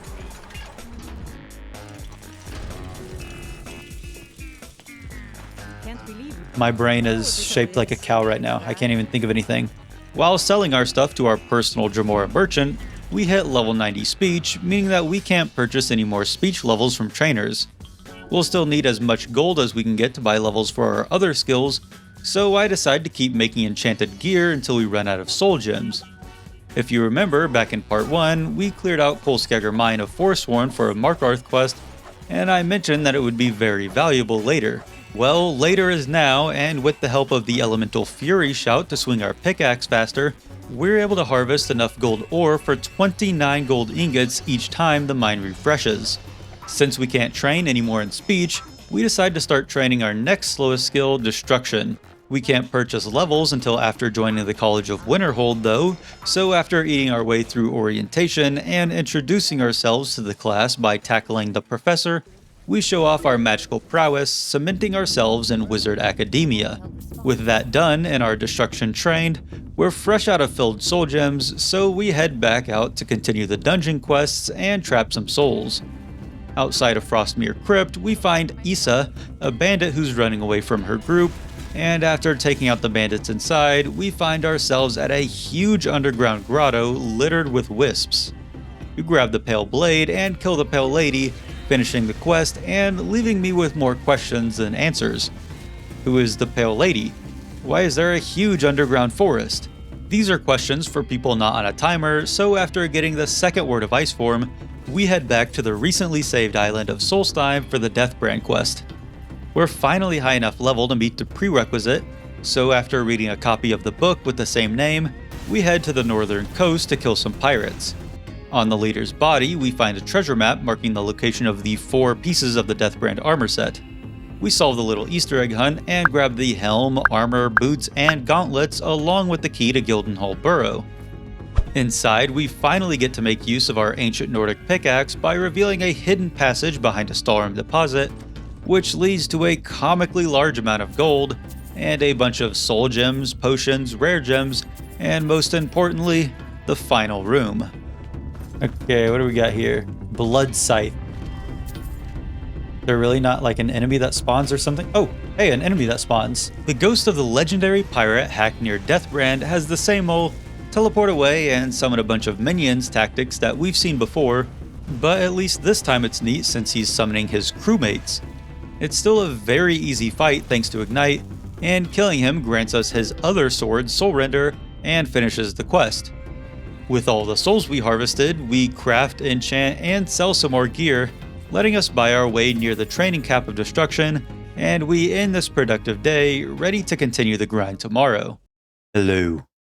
Every day for the past 5 days I said that I'm gonna do this one, and each time I forget, so don't let me forget today. Back again on the soul-sucking and dungeon grind, we head to Highgate Ruins where wizard Anska asks for our help guarding her as she searches the dungeon for her 23andMe results. After fighting through a good deal of Draugr, we take out the final boss Vokan, and immediately our game bugs out and prevents us from moving. Thanks, Skyrim. We reload our save, kill the Dragon Priest again, and this time we don't get stuck in a clue trap, letting us suck out the second word of Stormcall. In the final room is the heritage record, or whatever Anska was looking for, and handing it to her completes the quest. Next up, we find Goldir outside of his ancestral barrow, Hilgrun's tomb, and he tells us the rundown of the quest. Evil guy took over the tomb, Ant went in there to kick him out, we need to go rescue his aunt. Awesome. Draugr Scourge. You're the scourge of my existence. Just a little wordplay on this Tuesday afternoon, you know? Trying to hang a little loose, hang 10, you know? Shaka, brah. So you guys say? Like a bunch of other dungeon quests, we just kill some Draugr and solve a small puzzle before killing the boss at the end. Doing so completes the quest, and Goldir offers to become a follower, but when comparing him to our hot vampire muscle mommy, yeah, I think I'll go ahead and keep Mule around. Back at the college, we buy our way to level 90 Destruction, and our next skill that we target is lockpicking. Okay, lockpicking. Where are my lockpicking lawyers at? Okay, the Vex and the Thieves Guild is the only one that trains me. If we're going to the Rat Way, then we might as well start the Thieves Guild quest. We can go ahead and say hello to Brynjolf finally. Brynjolf here is a member of the Thieves Guild, and he wants us to completely ruin some stranger's life by framing him for a crime. Sounds like an average Tuesday to me, so after placing a stolen ring on Branche, we complete the intro quest for the guild.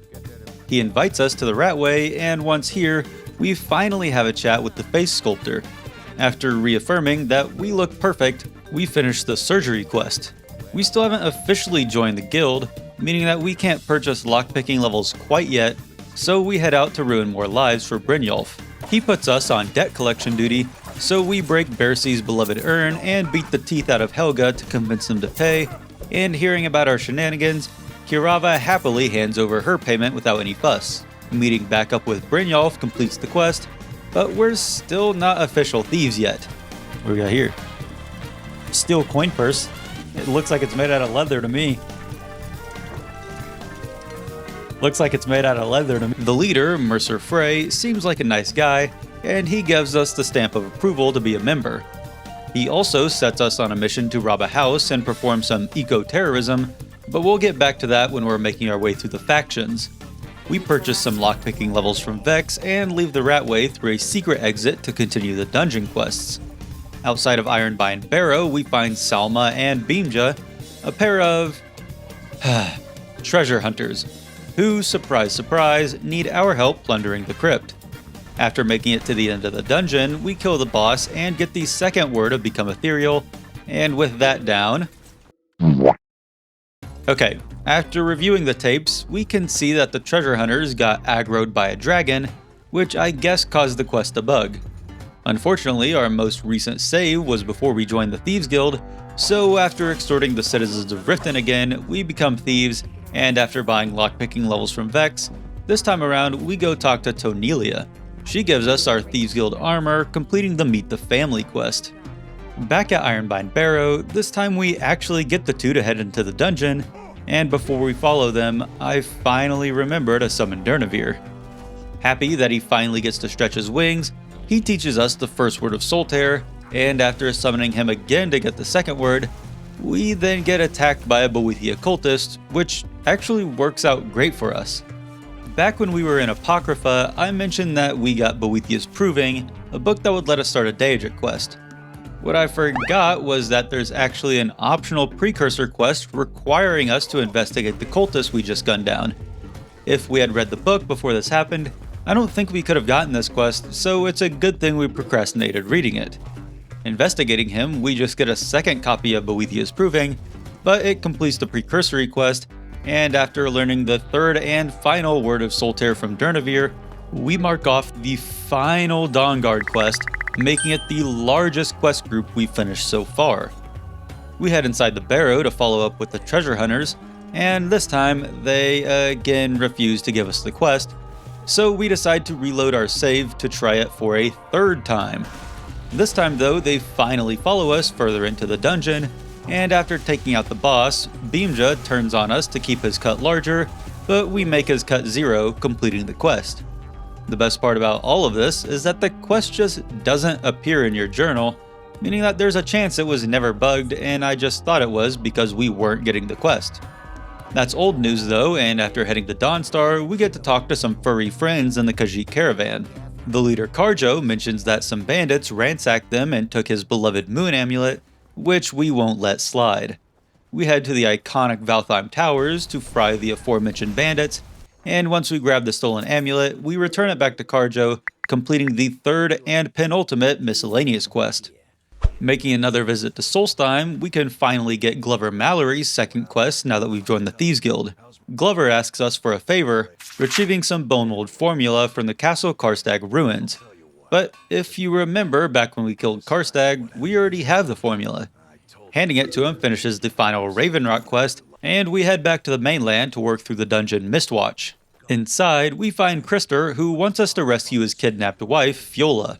Killing a bunch of bandits as we climb the tower, we reach the final room, revealing that his wife wasn't kidnapped, she was just so bored with her life that she decided to spice it up a bit with some bandit shenanigans, which, honestly, I respect that. Would you call yourself a masturbator? I guess so. The way that I'm always fishing for compliments.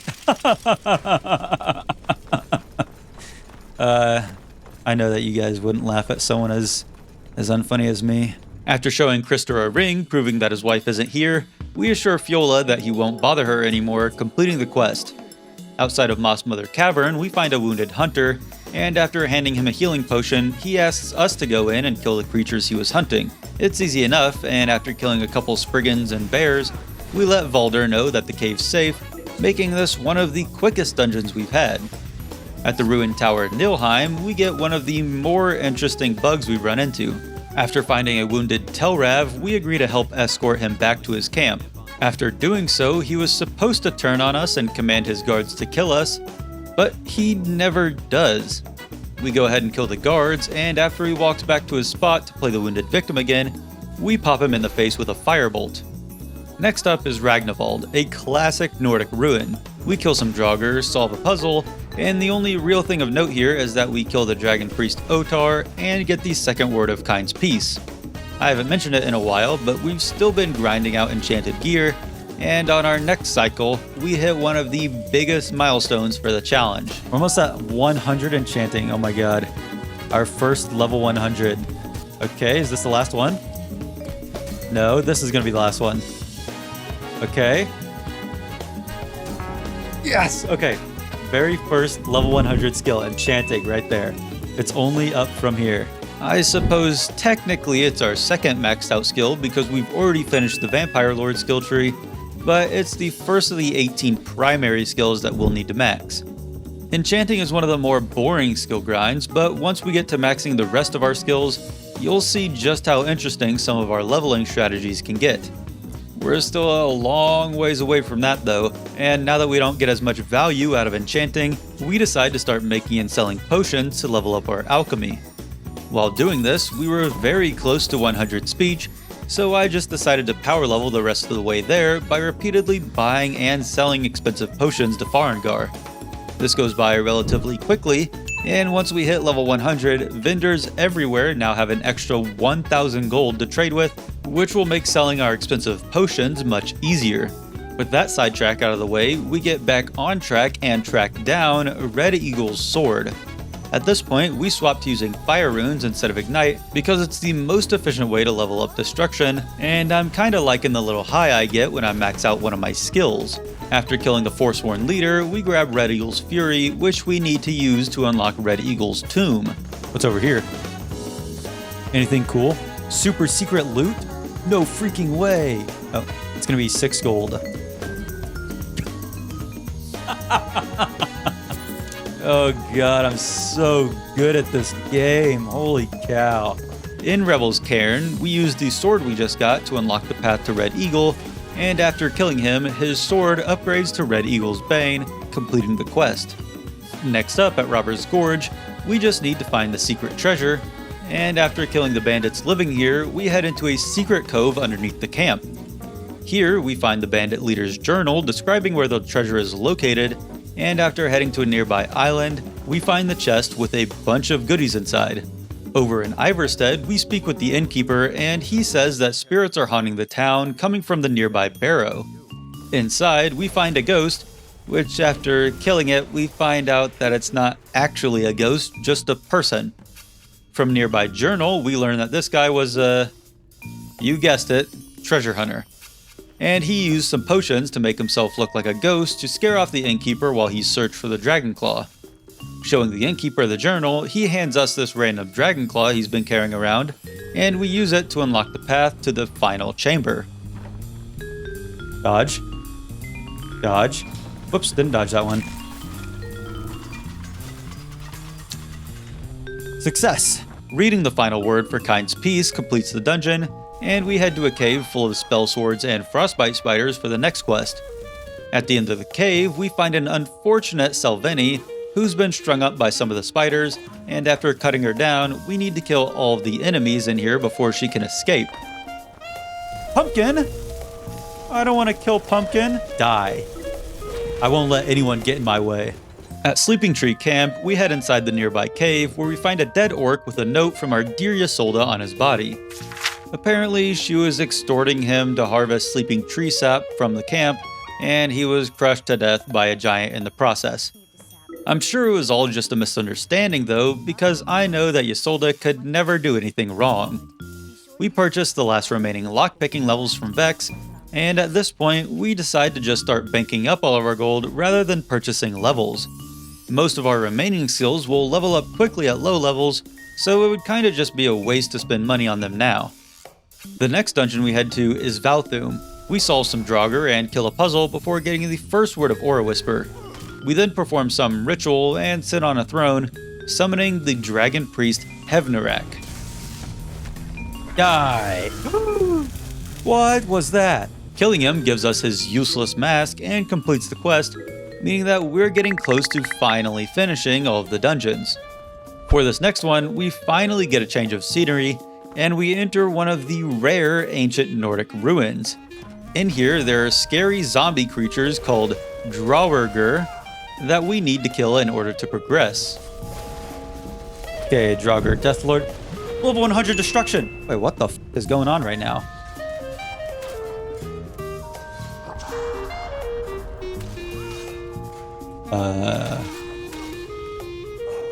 Level 100 destruction! We got it! At the end of the dungeon, we kill a ghost, completing the quest. Okay, well, that was Silence Tongues right there. Ingol's Barrow. I think that I sold the Coral Dragon Claw.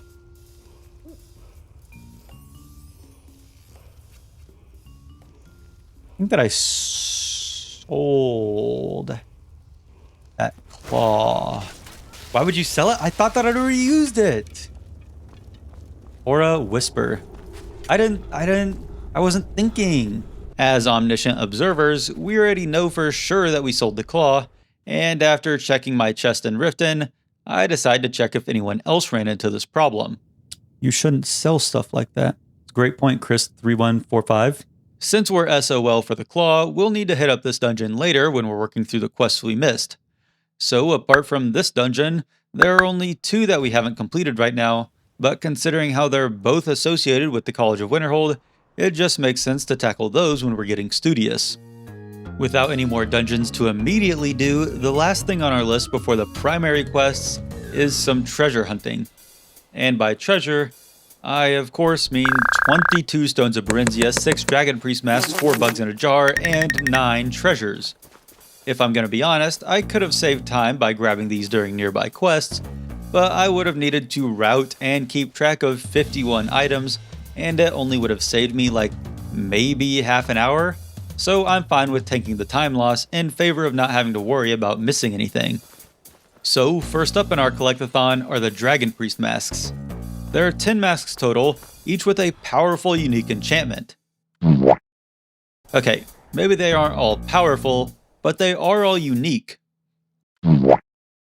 Okay, they are all masks and they are all enchanted. We already have 4, and we need to place 9 of them into the Infinity Gauntlet to unlock the final mask, Konarik. So we start our Gem Carry journey and head out to get the mask. Up at the Dragon Lair Sure Point, we kill the dragon, kill Croesus, and get all 3 words of Throw Voice, and our next stop is Volskij. We sprint through the Nordic ruins, get the final word of Whirlwind Sprint, take out Volsung, and this is where I realized that we can't actually get any more masks yet. Mora is locked behind the Dastardly College quests, Nakreen is the dragon priest you kill at the end of the main quest, and the wooden mask is located where we need to bring all of the masks together, so there's no real point in getting it at the moment. Releasing Jim Carrey, we now utilize our inner Indiana Jones as we hunt down some treasure. There are 12 total treasure maps, each one with a picture of the area the treasure is hiding at. Interestingly enough though, the treasure doesn't actually spawn until you have the associated map, so we need to get each map to find each treasure. Treasure map 1, okay. Let's figure out where treasure map 1 leads us. Treasure map 1, oh yes, I know exactly where that is. Oh wait, I actually do know where that is. Okay, it looks like the treasure chest is inside here, yes. Okay, chest. Grab everything in here. Okay, we can mark off treasure map 1. Treasure map 2. Most of the treasure maps ended up just being repeats of this. Find treasure map, find treasure, find the next map. There are a few important things to note though. One of the maps is located in Angi's camp, which we'll come back to later to level up our archery, and 2 of the chests are behind a waterfall, which is awesome. After all 10 numbered maps, there are 2 named maps. The first is the Fort Newgrad treasure map, which isn't particularly interesting, but the final treasure map is much more involved than all of the others. Velix treasure map is the reward for completing the quest Forgotten Names, which, if you remember, is the dungeon quest in the Midden. I know that I just said that we'd get it later when we were doing the college quests, but since there's another reason to do it now, I decided to go ahead and do just that. Down in the Midden, we find a mysterious statue of a hand requiring us to place some rings on its fingers. There's a chest in the Arcanium containing the rings we need, and after some silly little theft, we place the rings, summoning the Daedric pirate lord Velix. We now have the option to free him or kill him, but we can only get the map if he lives, so we release him, completing the quest. Velix treasure map.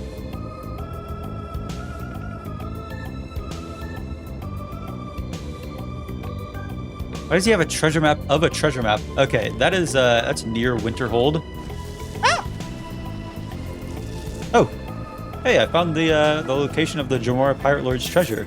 Looting the chest completes the final treasure map, and we now need some of the weirder collectibles in the game, the bugs in a jar. I wouldn't necessarily consider these crucial to 100%ing, but they're on the PDF I'm using, so we'll go ahead and channel our inner insert pop culture bug catcher to catch these bugs. We grab a butterfly from an alchemist shack, and in an orc longhouse, we find a secret underground cave holding the dragonfly in a jar. Over in Duskcloak Crevice, unfortunately it's not quite as easy as we need to kill a bunch of Falmer, but we grab the moth jar nonetheless. The only remaining bug is located in Goldenglow Estate, which we'll be clearing out as part of Thieves Guild quest, so we're done with bugs for now. And for the grand finale, the collectathon that rules above all others, the Stones of Barenziah, or Barenziah if you want to correct me on the pronunciation I've been using for the past 13 years. We already have 2 of the stones, cutting the remaining we need to a measly 22. I know that I memed about it back when we picked up our first one, but it's actually not that big of a pain to get them all. If I'm going to be honest, the stones, along with all the other collectathons we've been doing, have been a nice relief for the speedrun. I can just turn my brain off and go on a treasure hunt, not having to worry about NPCs bugging or conflicting quests or any of the other garbage I've had to worry about for the past 50 hours. So, for my final performance, it's time for me to channel Adam Sandler and get these uncut gems. Unusual gems. Okay, I'm a beast. Didn't even have to move that. Okay, unusual gem. Chat, that's what you are. You guys are unusual gems. Hey, an unusual gem. You know what, chat? You guys are all unusual gems.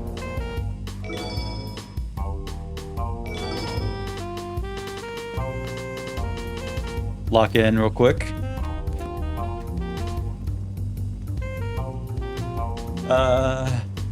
Okay, let's go get some lockpicks real quick.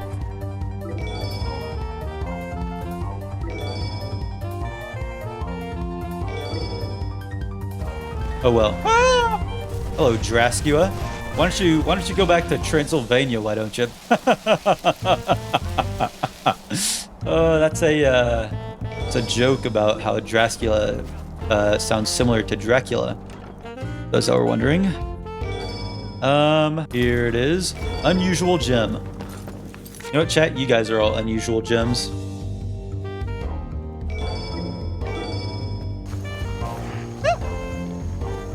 What? Oh, Frost Troll. Okay, that's disarmed weapon. Edge, can you name 10 women for Women's Month? Yes. Bell Hooks, Anya Taylor-Joy, the 2 twins and Twitches. There's Lola Bunny, Lopunny,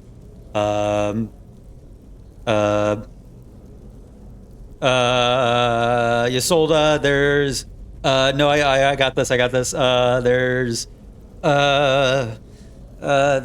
Susan B. Anthony. There's the Sabrina Williams.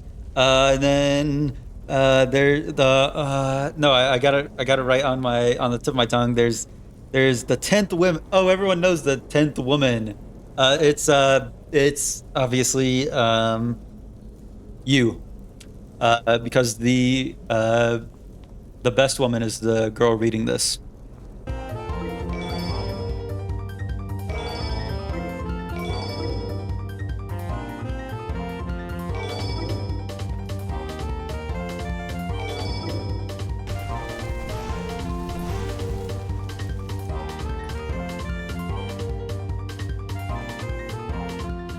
The final stone of Barenziah we can get right now brought us to the dungeon Ingvild, which is the location of a Thieves Guild side quest, one of the few quests in the game that can be completed before getting it. It's kind of like the Dragonstone for Bleak Falls Barrow or the Bone Mold formula for Paid in Full. Here, there are 4 journals that we need to collect, each one detailing the awful things that the author has done. He was a necromancer that came here to get active with some female Draugr. While f***ing his favorite servant, he was interrupted by a milkmaid from Dawnstar, who he immediately killed. After reanimating her, instead of a zombie, she became a phantasm, which proved much more invigorating while he was her ghost and the force of a penny dropped from the top of the Empire State Building. After picking up all of the journals, we're free to leave and get back to some more quests. Happy Women's Month dungeon? That's right. Shout out women everywhere. You know what?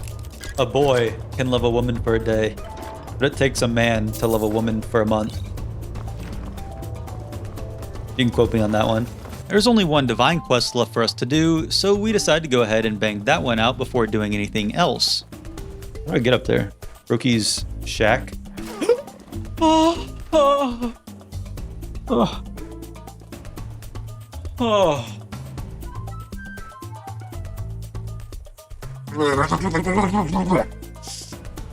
No, like sometimes you just like play things up for the theatrics of it all. Like obviously I wouldn't get scared at this like video game or whatever.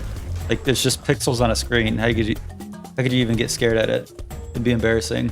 Here at Froki's shack, this old fart is mad at the newfangled divines and wishes that we all would just go back to the old ways of worshipping Kine. In order for us to do that, we need to run across Skyrim and kill a bunch of ghost animals, which makes Kine happy or whatever. Is the saber cat down there? Yes. Wait, the saber cat's about to die. Okay, great job everyone. After heading back to Froki, he lets us know about the final guardian spirit, Baby Karstag. Killing it, we head back to Froki, completing the final divine quest. As a reward, he gives us one of the strongest amulets in the game, Kine's Token. With it, we take 10% less damage from animals and deal 5% more damage with bows. Great for us, considering how often we die from animals and the fact that we use bows a lot. Now that we're done with the divines, it's time for the bulk of the fan favorite quests, the Daedrics. There are 15 Daedric quests in Skyrim. Well, technically 27, but a lot of those are precursory quests like the Investigate the Boethiah Cultist quest we got earlier, and the quest for Nocturnal is considered a Thieves Guild quest, so it's not in the running. For each quest, we have a run-in with a certain god or goddess, and after doing their usually nefarious bidding, they give us a powerful Daedric artifact. We've already seen this with the Waking Nightmare quest, and the second artifact that we're after is for the original madman himself, Sheogorath. A quick side note. In part 1, I forgot to mark off the precursor for this quest when we talked to Dervinin, and the Clavicus Vial quest when we spoke to Laud, so at the moment, we have 3 Daedric quests completed. Over in the Pelagius wing of the Blue Palace, we get teleported to a strange dimension where we find the man, or god, himself.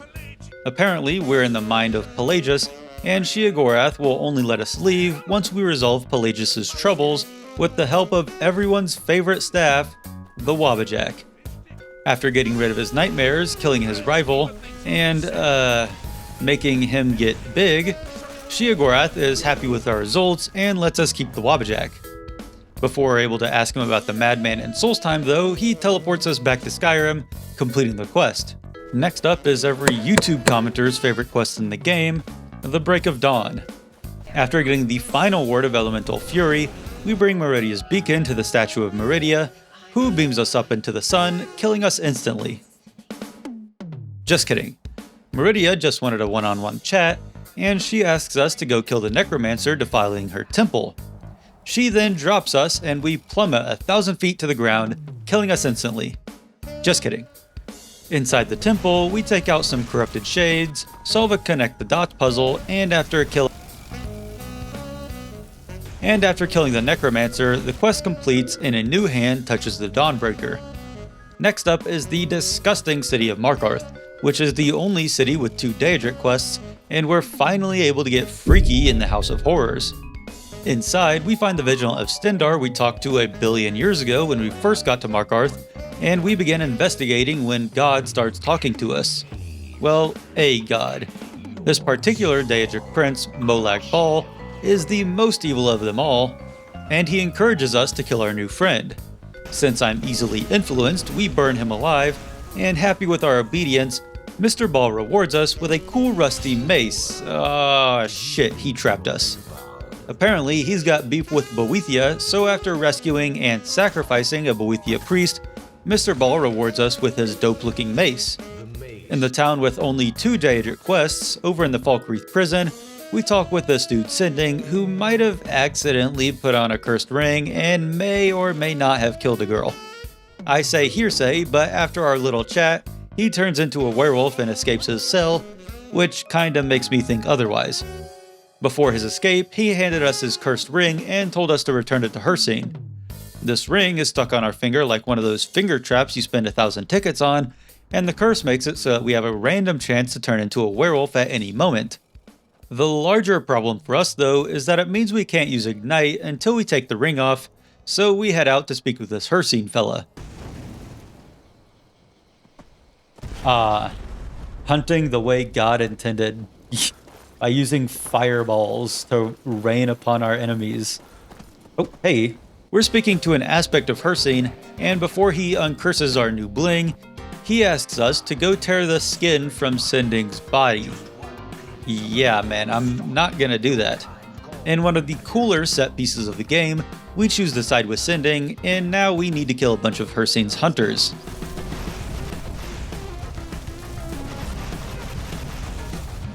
Okay, that was ill met by Moonlight. Boom. Hello. I defy you and your vile tasks.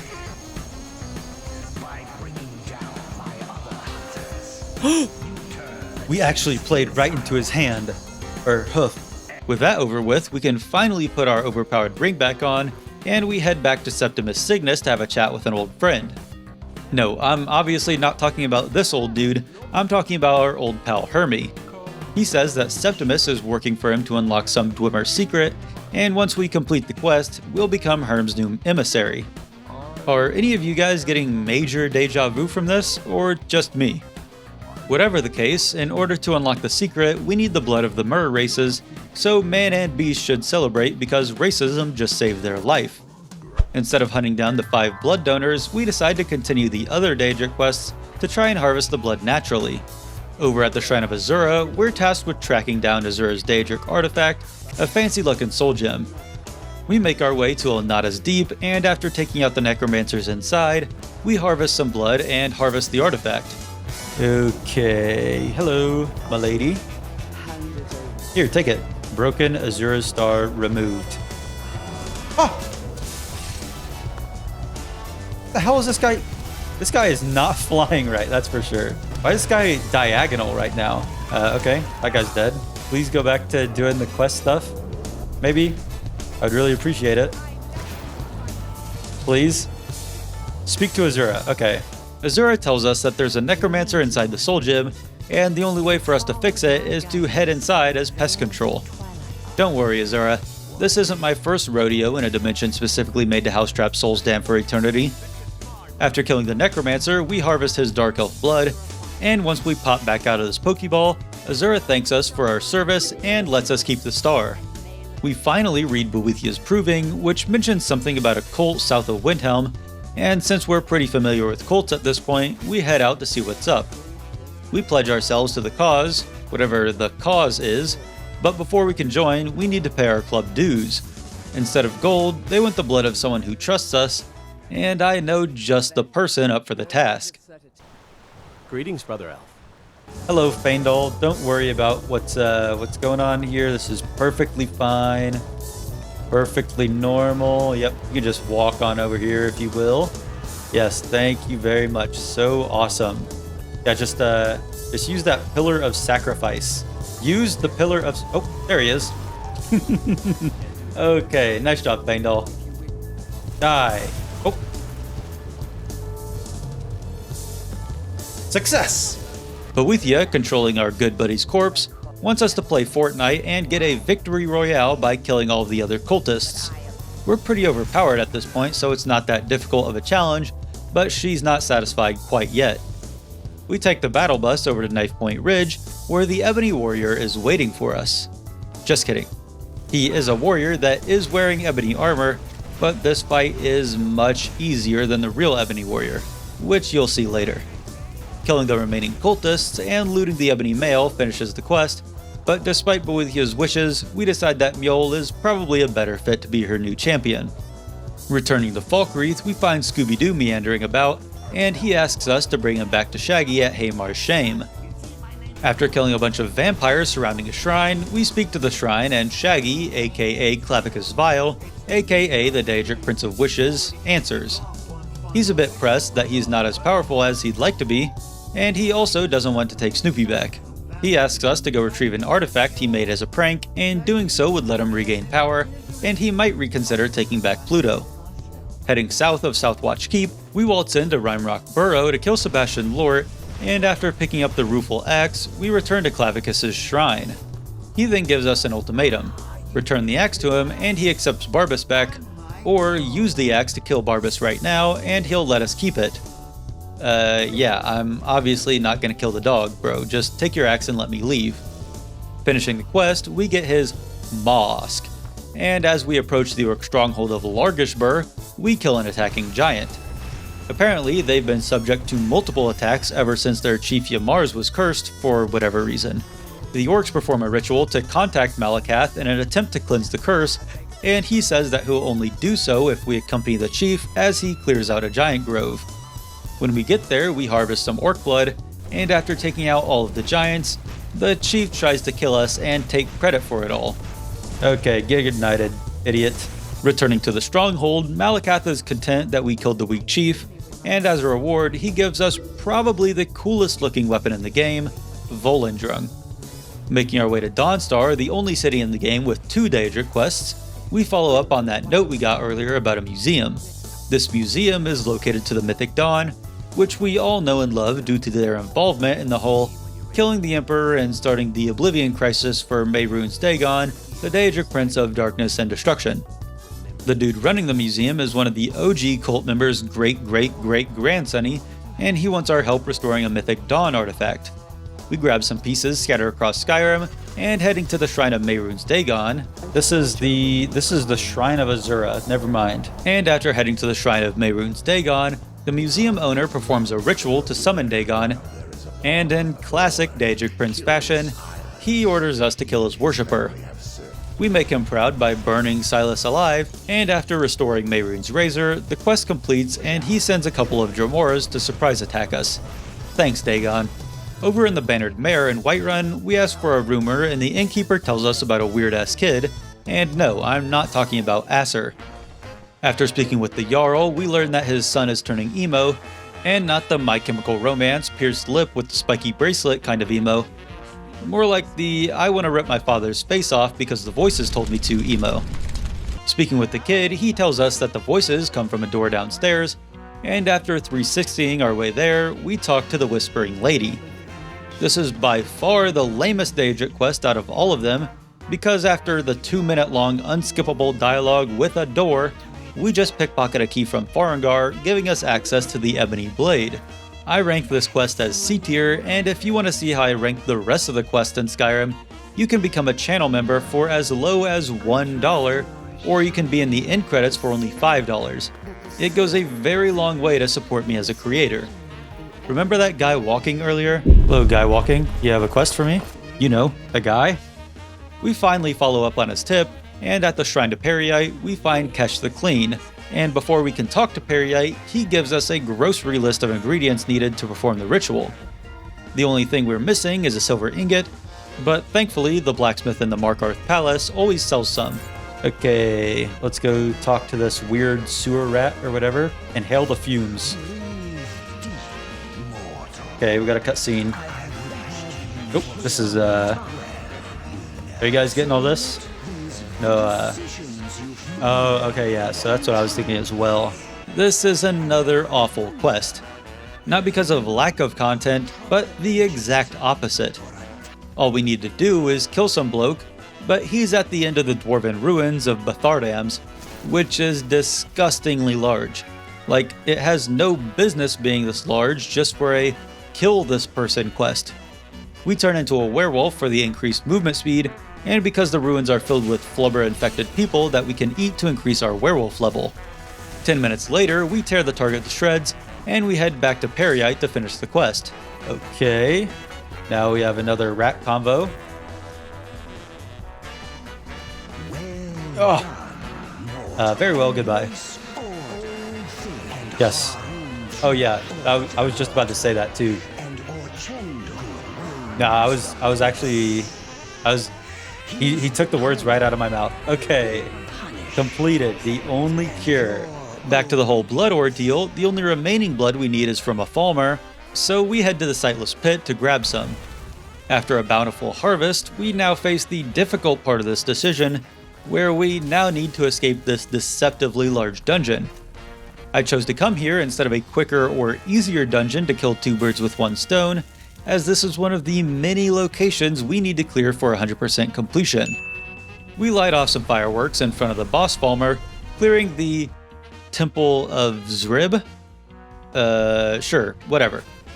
With all the blood attained, we return to Septimus, who's now able to open the mysterious Dwemer puzzle box.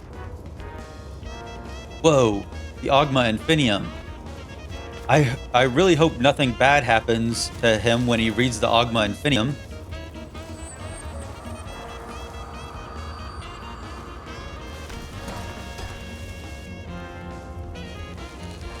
Let's take this Ogma Infinium and read it. Happy with our work, Herm deems us his champion, which, you know, we kinda already were, but whatever. Over in Markarth, we speak with a kind priest about the Hall of the Dead, who says that it needs to stay locked up because someone's been gnawing on the corpses. We're no stranger to a little knee-gnawing, ear-eating, belly-biting, nipple-nibbling, chin-chewing, finger-feeding, lip-plunging, armpit-picking, mantle-munching, feet-feasting fun, so we head inside to see what's up. In here, we find Aola, who says that she'll stop eating these people like Oreos if we help clean up her cannibal hideout. So after telling the friendly priest the good news, we head out to Reachcliff Cave. After clearing out the Draugr and a dragon priest, Aola mentions that she wants us to have the nice priest for dinner. I'm all for a good dinner party, so after convincing him to follow us, we make it back to the hideout. Look, this isn't what I thought you meant when you said that we're gonna have him for dinner. Laugh. You guys laugh right now. This is my stream. You'll laugh when I tell you to. We cook the priest into a tasty brisket, and after chowing down, Lady Namira rewards our cannibalism with more cannibalism. That was Taste of Death. Now we just need to find Sam Gwiven. He's located at whatever tavern you first enter after you reach level 12. So we're just going to need to go across Skyrim, entering all the taverns, and hopefully we'll find him. Hello, courier. Looks like that's it. Read the letters from Sven. The hell is this? Letter from Sven. Oh! Oh my god! Oh! Oh, finally! Oh my god! Okay, Sven. We need to go to Sven. Oh my god. Okay, this is the quest, Scare My Enemy. Randomly, when you assault a target, you can get the Scare My Enemy quest. But it seems like it's incredibly rare to get. I've never gotten it in any of my playthroughs. And we've been trying to get it this whole time. But we finally got it because we killed that guy. So now we can finally knock off another one of the random quests. At least I think that's what it is. I really hope that that's what it is. Sven, where are you? Hello? Ben? Something. You look like a traveler. You sent me a letter. Okay. Okay. Put all this behind me. So let's never speak of it again, okay? Wait, what? Wait, what just happened? Wait, what? I wasn't even reading. Let's load this. I don't even know what just happened. You sent me a letter, didn't you, thanking me for killing your rival? Yes. I'm just glad to put all this behind me. So let's never speak of it again, okay? Not the scare your enemy quest. Okay, I guess that we still need to scare an enemy. But up on the menu is Sam Gwevin. I don't think anyone here. No. Okay. On to the next town. Sam. Oh, Sam. Okay. Out in Riften. Sam. No, Sam's not here. He spawns in the first bar you reach after level 12 or level 14 or something. You Sam? Yes, you are Sam. Hello, Sam. Yes, I would like a drinking contest. My turn. Here we go. Oh. Wake up. That's right. It's time to wake up, you Blasphemer. I'm guessing. Okay, started a night to remember. Persuade. Apparently, after our bender with Sam, things got a little bit crazy last night. We trashed the Temple of Dibella, stole and sold a goat to a giant, and proposed to a hag raven. Sorry, mule. Typically, we would need to run across Skyrim, undoing the problems that we caused, but since we have level 100 speech, we're able to just persuade everyone into letting it slide. After learning that our wedding with the lovely Moira was supposed to go down in the Tower of Morvunskar, we head there and find a portal to a misty grove. I know that I sound like a broken record here, but again, this dimension we get teleported to looks amazing. Here we finally find Sam, who reveals that he's actually a Daedric prince. Oh my goodness, I never would have guessed. He gives us a cool looking staff, and this finishes out the final Daedric quest. Now that we've helped all the people across Skyrim, saved the world twice, and received the power of the gods, we're finally ready for our one true purpose.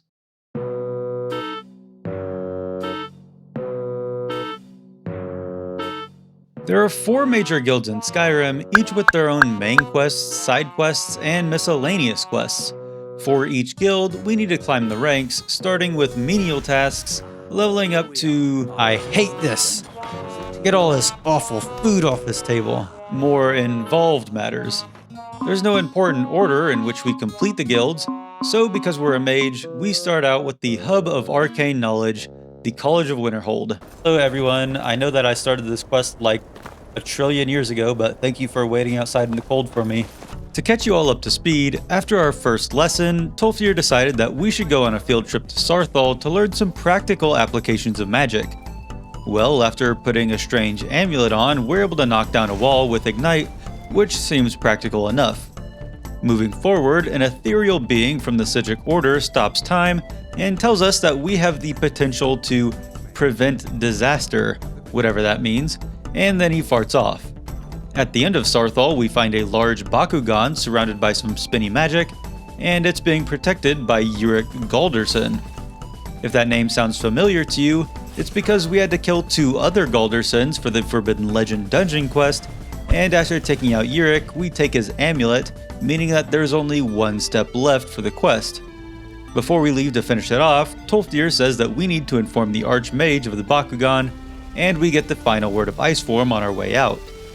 Over in Reachwater Rock, we solve a door puzzle with Hawk 2, Dragon 1, letting us reach the final chamber. Follow me, mule. About to forbid this legend. Or whatever. This doesn't look like a boss fight at all. I'm gonna, huh? Whoa! A boss fight, probably. Yeah, I think this is a boss fight. Okay, nice job, mule. Okay, who's up next? Ah! Yeah, just give me a second. That's kind of rude, actually. Oh my god. Can you stop doing that, please? Like, just for half a second, even? Yeah. Boom. Of course you do that. You have to do this silly little silly little game that nobody likes to play. Dude. Get real for 1 second, please.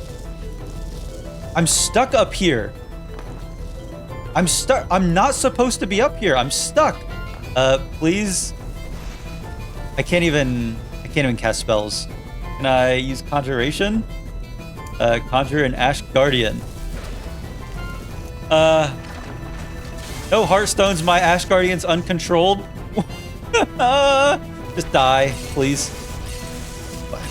How are you dying? What's killing you? Why am I not taking damage? Mule, do something. This is fine. Okay, Ice Storm works. He resisted Ice Storm. That's not good. Let's conjure a Seeker. Okay, Seeker works. Seeker, go get him. Get him. Fight. Yeah, get his ass. Go. Kill. Nice job, Seeker. Okay, can I get down from here now? What's going on? Oh. What? Wait, what? 400 gold? Yippee! Is there a way for me to get down, though? What the hell? Success! Just as the developers planned. Returning to the college, we fill the Archmage in on the whole Bakugan situation, and he points us to the librarian Urag to learn more. Go ahead and also grab... There's something that we are grabbing. Here it is. Unusual gem. You guys are my unusual gems. Talking to Urag gives us 3 quests to retrieve 5 books. 3 stolen books for the main quest to help understand the Bakugan, 1 mystical book that Urag wants to translate, and 1 that he's just missing from his library. We grab the missing book from a wrecked ship, the translation book from a Nordic ruin, and after slipping through a wizard dungeon, we kill some poser with a laying nickname like The Caller, and take the 3 stolen books. Huh?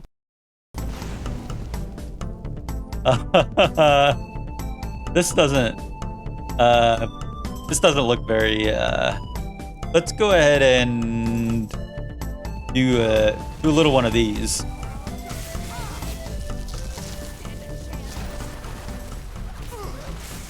What is going on right now? What is happening? We Salem these witches and return to Hogwarts, where they've put the Bakugan on full display, and talking to Urag completes the 3 book quests. Back when we first joined the college, we grabbed Tolfdir's junk, and now that he's not busy with a quest, we hand it back to him. The very obviously evil Thalmor dude, who's just hanging around for some reason, says that the psychic dude is here to talk to us, and after another chaos control, he tells us to go talk to the Augur of Dun Lane to learn more about the Bakugan. Before doing so, we decide that it's time for some good old-fashioned side quests. The College of Winterhold has 17 side quests, but they're definitely some of the simplest out of all the guilds, with only 1 that we need to be careful of. Within these quests, 5 of them are rituals to unlock the master spells for each class, meaning that we need to be level 90 for their respective skill before we can get the quest.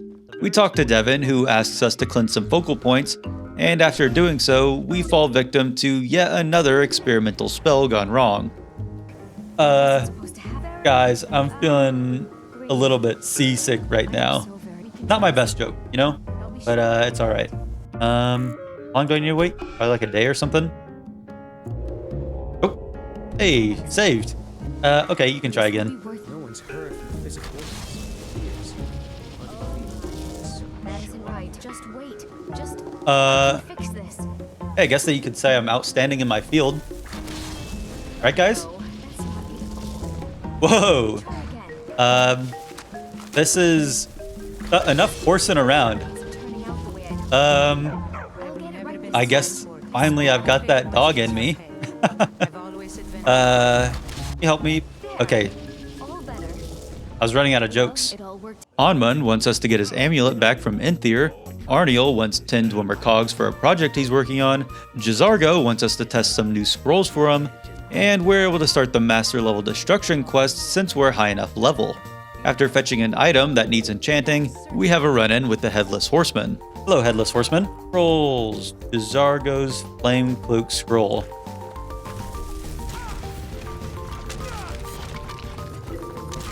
Cool. Master level chest. Nobody unlocks chests like I do. Master level chest. That's nothing for a master lockpicker like me. Drop the mic. Pick up the mic. Put it in the mic stand because I need to keep streaming. Headless Horseman. Do you like what you see? Sorry, that was probably an insensitive joke. For the Destruction Ritual spell, we need to head across Skyrim, casting a Fire, Ice, and then Lightning spell at a book. Okay, this chucklehead's gonna be like, no, you can't come in here. I'm a bandit shithead, and I'm gonna stop you with my iron dagger. Do you even know who I am, pal? I've eaten shits that are harder to wipe than you. Whoa. Book. Power of the Elements. Whoa, firestorm, and I'm carrying too much to be able to run. Over in the Dwemer Museum, we pick up more than enough cogs for Oriel, but this only completes part 1 of his 4-part quest.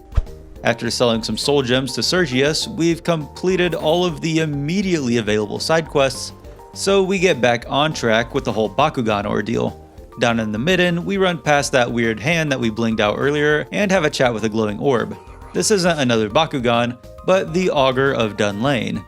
It says that Ankano can't be trusted, obviously, and that if we're gonna prevent the disaster that the Psijic Order dude warned us about, we'll need the Staff of Magnus. Speaking with Savos Aaron completes the quest, and talking with Mirabelle reveals that we might be able to learn more about the staff in some huge dwarven ruins. Great. You guys just... fuck you, dude. After finding the last survivor of a group of researchers, he leads us to another Dwarven Light puzzle, but since we're doing the Wizard questline, we need to use magic to solve it. Doing so reveals a map of Tamriel, with 2 light brights that are supposed to be marking the locations of great magical power, one being the College of Winterhold, and the other being the Labyrinthian. On our way out, Mr. Psijic pops in to say that it's almost our time to shine, and that we need to return to the college immediately. Hey, thank you for that interlude, guy that I hate with a passion. Whoa! What the shit is going on here? What's going on? We're getting him. Aim up so that I don't accidentally hit someone. Okay. Hey, Ankano. Dude, he's mewing. Wait, look at him right now. He's... That's what he's doing right now. Holy shit, Ankano. I didn't know that you had it like that. My bad. He's the good guy, actually. After a burst of light, we wake up to find the Archmage has fallen into misfortune. The misfortune is that his legs have gone missing, and he's also dead. On top of this, the explosion caused a bunch of magic anomalies to attack the town, so once we save Winterhold with a nuclear bomb, we set out on our journey to get the Staff of Magnus and end this business once and for all.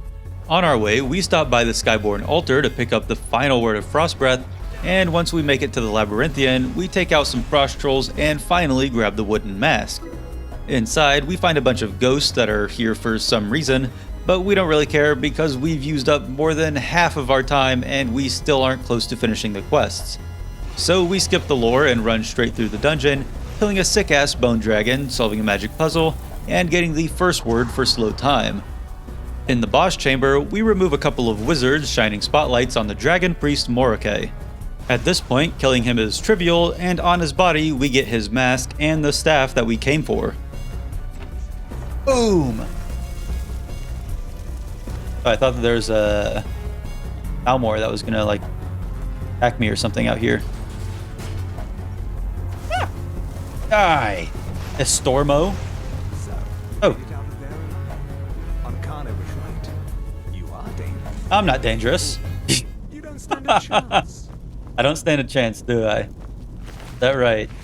Back at the college, we use the staff to break through a magical barrier, and we begin the final boss fight against Ankano. This is one of the most interactive boss fights in the game, kinda similar to the Lord Harkon fight, where he's invincible until we use the staff on the Bakugan. On top of this, he's pretty tanky and able to dish out a lot of damage, but and we might as well write it on our forehead at this point. Ignite wins the fight. Koranir pops in to tell us a job well done, but I'm pretty certain that a person that can freeze time would have been completely capable of doing that himself, but whatever. He deems us the new Archmage since we're kinda lacking in that department, and him and his goons teleport the Bakugan back to their Psijic Order hideout, finishing the main quest. We're not done with the college quite yet though. Hey there, Nirya. You know what, just stay right there, why don't you? Yep, stay right there. I got a cool new spell that I need to show you. Just a really chill spell. Maybe I should save first. Whoops. No, don't worry about what that was, Nirya. Yeah, it's fine.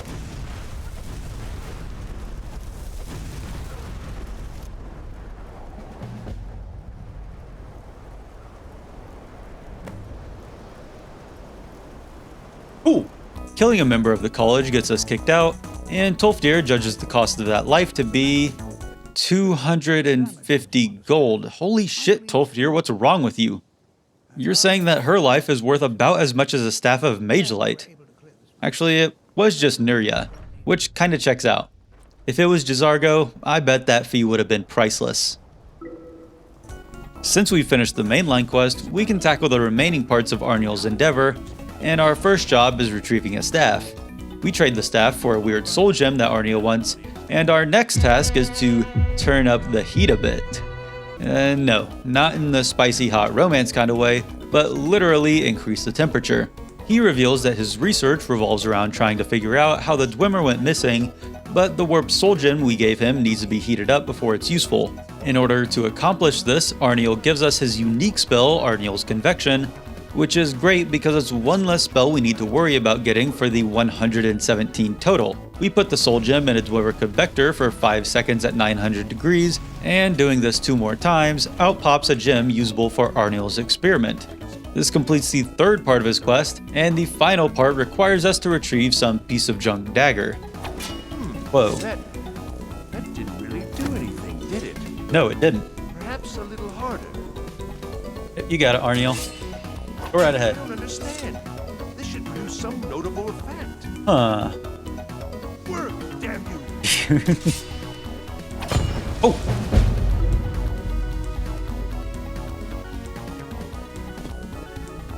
What? After his successful experiment, he gives us a spell to summon him, and after failing to replicate his results, there's only one non-master spell side quest remaining.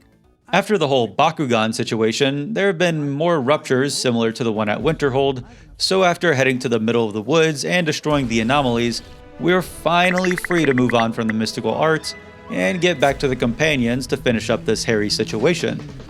The companions are the shallowest of the factions, both in the number and depth of quests. The large majority of them are simple dungeon crawls, which is pretty lame considering the potential of a werewolf faction, but at least it makes things simple for the speedrun. After killing a Silverhand leader and retrieving a fragment of Wuthrad, the companion's leader is getting tired of being a super awesome werewolf and wants our help to cleanse his spirit from Hircine. In order to perform this ritual, we need the head of a Glenmoral witch, and as an optional part of the quest, we go ahead and wipe out the entire coven. When we head back to Jorvaskr, we find that it's been raided by the Silver Hand. Somehow. You know, I kill a chicken in Riverwood, and every guard within a 20-mile radius hunts me down like they've got GPS, but these guys can murder one of the most respected people in Whiterun, and the guards don't even bat an eye. Huh. Typical society. This completes Blood's honor, and we join Vilkas to get revenge on the Silver Hand. After wolfing out and getting some good perk progress, we one-shot the leader and grab the Wuthrad fragments they stole during the raid. Back in Whiterun, we help out with Kodlak's funeral, and with all the fragments of Wuthrad, Yorland is able to repair the companion's famous axe.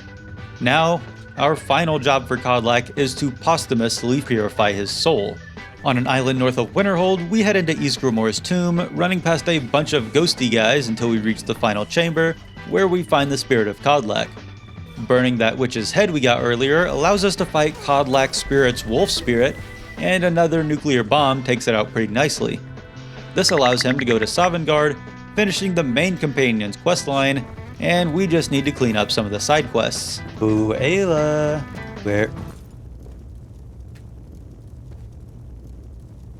What? What? What? What? What is going on right now? Why is he so lightweight? Why am I puppeteering him? Guys, you're not gonna believe this. Wait, maybe this is gonna be like a Weekend at Bernie's scenario. Hey guys, it's Farkas. I just want to let you know that I am okay. Gotta get back to some more companions work. That's gotta get done. Okay. I think that he has quests. Yeah, he has quests that we need to do. We need to reload a save to where he's not dead. Hey, Farkas isn't here. That's good. I don't know where everyone is though. Hello, party people. Party peeps, where you at? Yeah, it is weird that Farkas would die. Like, how would he die just like right here? Okay, I'm gonna try going... Farkas? What is going on here? Farkas, what did you do? Put that down. Yes, ma'am. Put that down. It's been a while since I saved. I'm gonna try going back to Isgrimor's tomb. There's something weird going on here. Feels like a great place for a word wall. What is this? What is this? Animal allegiance. That's fitting. Okay, let's hope that when we go back to the Companions Guild that Farkas isn't dead for some weird reason. Here's Rhea. And there's Farkas. Okay, so this kind of sucks. As I so eloquently put it, this kind of sucks. Our last save was back when we resumed the Companions quest after the College of Winterhold, meaning that everything we've done since then has been for nothing. Luckily, thanks to movie magic, with the snap of my fingers, we'll be right back to where we left off. So, after killing Kodlak's wolf spirit again, thankfully Farkas doesn't immediately die from Parvo this time. However, it does take a few days for the companions to head back to Jorrvaskr. So, instead of waiting for them to mosey on back, we put on our latex gloves, because it's time for some thievery. The Thieves Guild is pretty much the exact opposite of the Companions. It has the most quests of any faction in Skyrim, and it's very clear that the developers put more thought into them than the other factions. For example, excluding the master level ritual spells, you only need to cast about 4 spells to complete the College of Winterhold. For the Companions, you only need to become a werewolf a single time to finish all of their quests. On the other hand, we need to steal, sneak, lie, and extort at various points in the Thieves Guild quests, which makes it fun for a regular playthrough, but more depth makes it slower for us. As for routing, the only thing we need to worry about is the Litany of Larceny, a group of quests requiring us to steal rare collectibles throughout the Thieves Guild main quest line. Because of some prerequisites for a DLC quest, we're already 3 quests deep, and our current job is silently infiltrating Golden Glow Estate to teach the owner a lesson about turning against the guild. So after sneaking in, we burn some beehives, discreetly take out some mercenaries, and tiptoe through the estate before finding the owner cowering in a corner. After persuading him into giving us the key to his safe, we nab the final bug in a jar. Oh.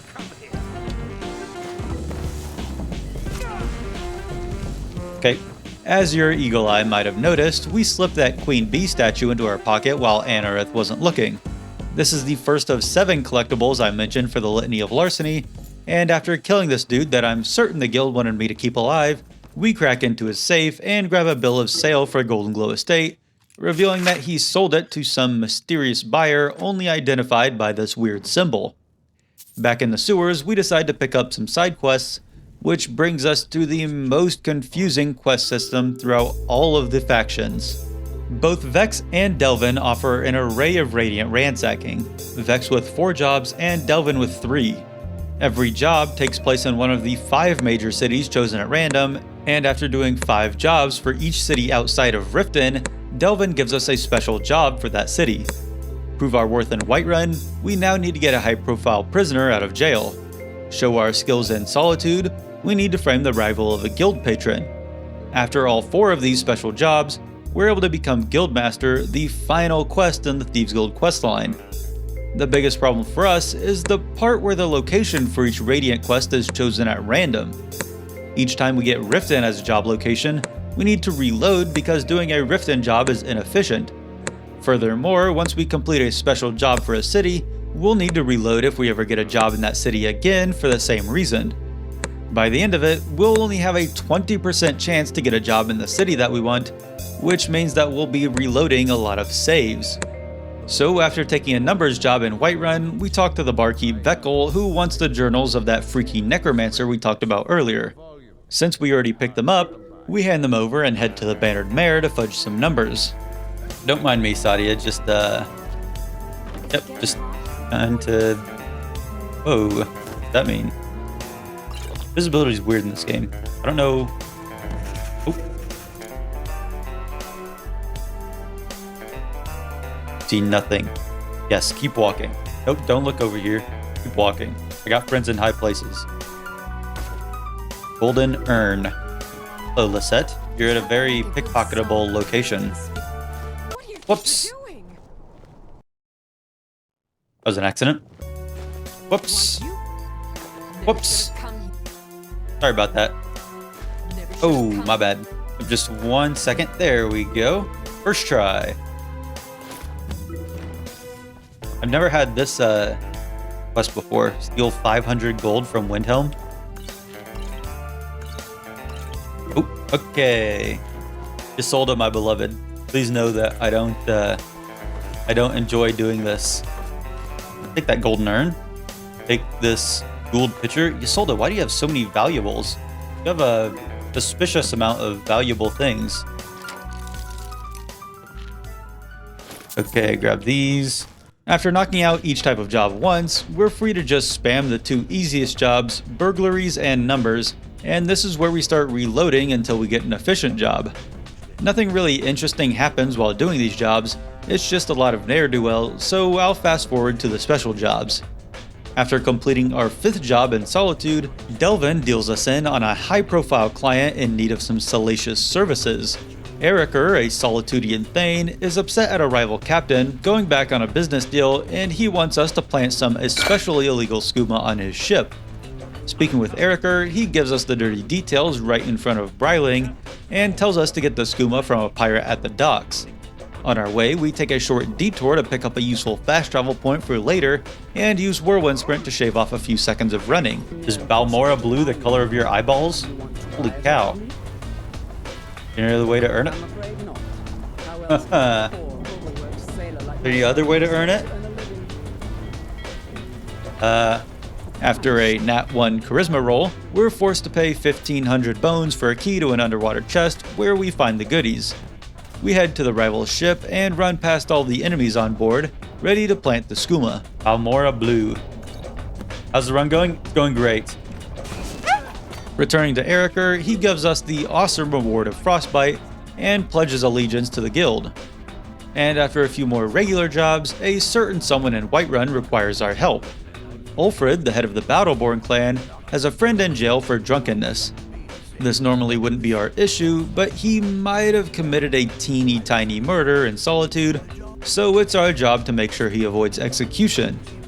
Over in the Jarl's quarters of Dragon's Reach, we change his name in the prison registry and steal a letter revealing his past crimes. Returning to the bird-looking man, we complete the quest, and the guild now has a powerful ally in the heart of Skyrim. While we're here, we decide to pop back into Jorrvaskr to see if the companions have managed to find their way back home.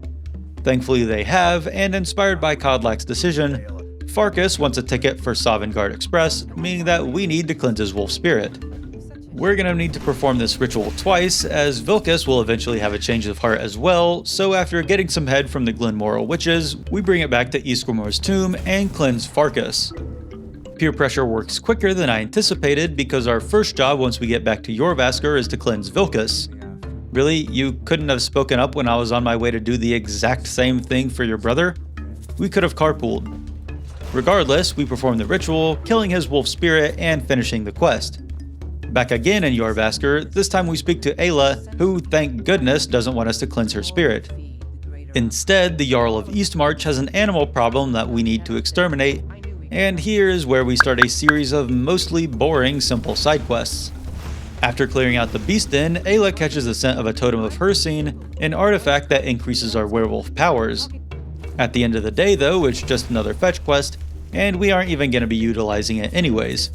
We grab the totem from a vampire lair, and our next job is another animal extermination. Okay, we gotta kill something at Catless Farms.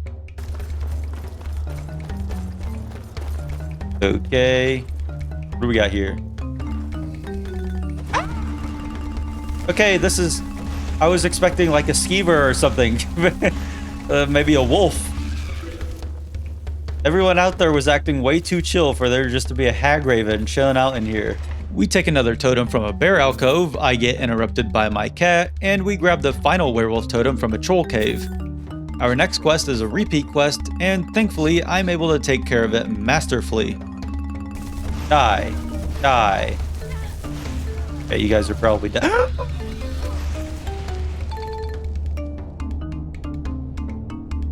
Ah. Fucking hate gargoyles. Holy cow, that scared the lights out of me. Okay, keep it moving. We aren't gonna get scared by any more gargoyles or anything this time. Okay, that one I didn't even get scared by. I faked that one. You guys have to trust me. I actually wasn't even scared for that one. Just get out of here. I hate this place. Our next job is to go kill a dragon, which turns out to be a much more difficult task than expected. Okay, cool. Glad that we got that one settled. I've already read this word. Great, another dragon. Okay, what? Okay. Oh! What's going on here? After a bit of reloading, ultra kill. And relaunching. Get him! Kill him! Dragon fight! We're finally able to get it to work, and our next job is to take out an escaped criminal, which goes much more smoothly. While out dragon hunting again with Vilcus, we get the final word of Aura Whisper, and we kill the dragon without any bugs.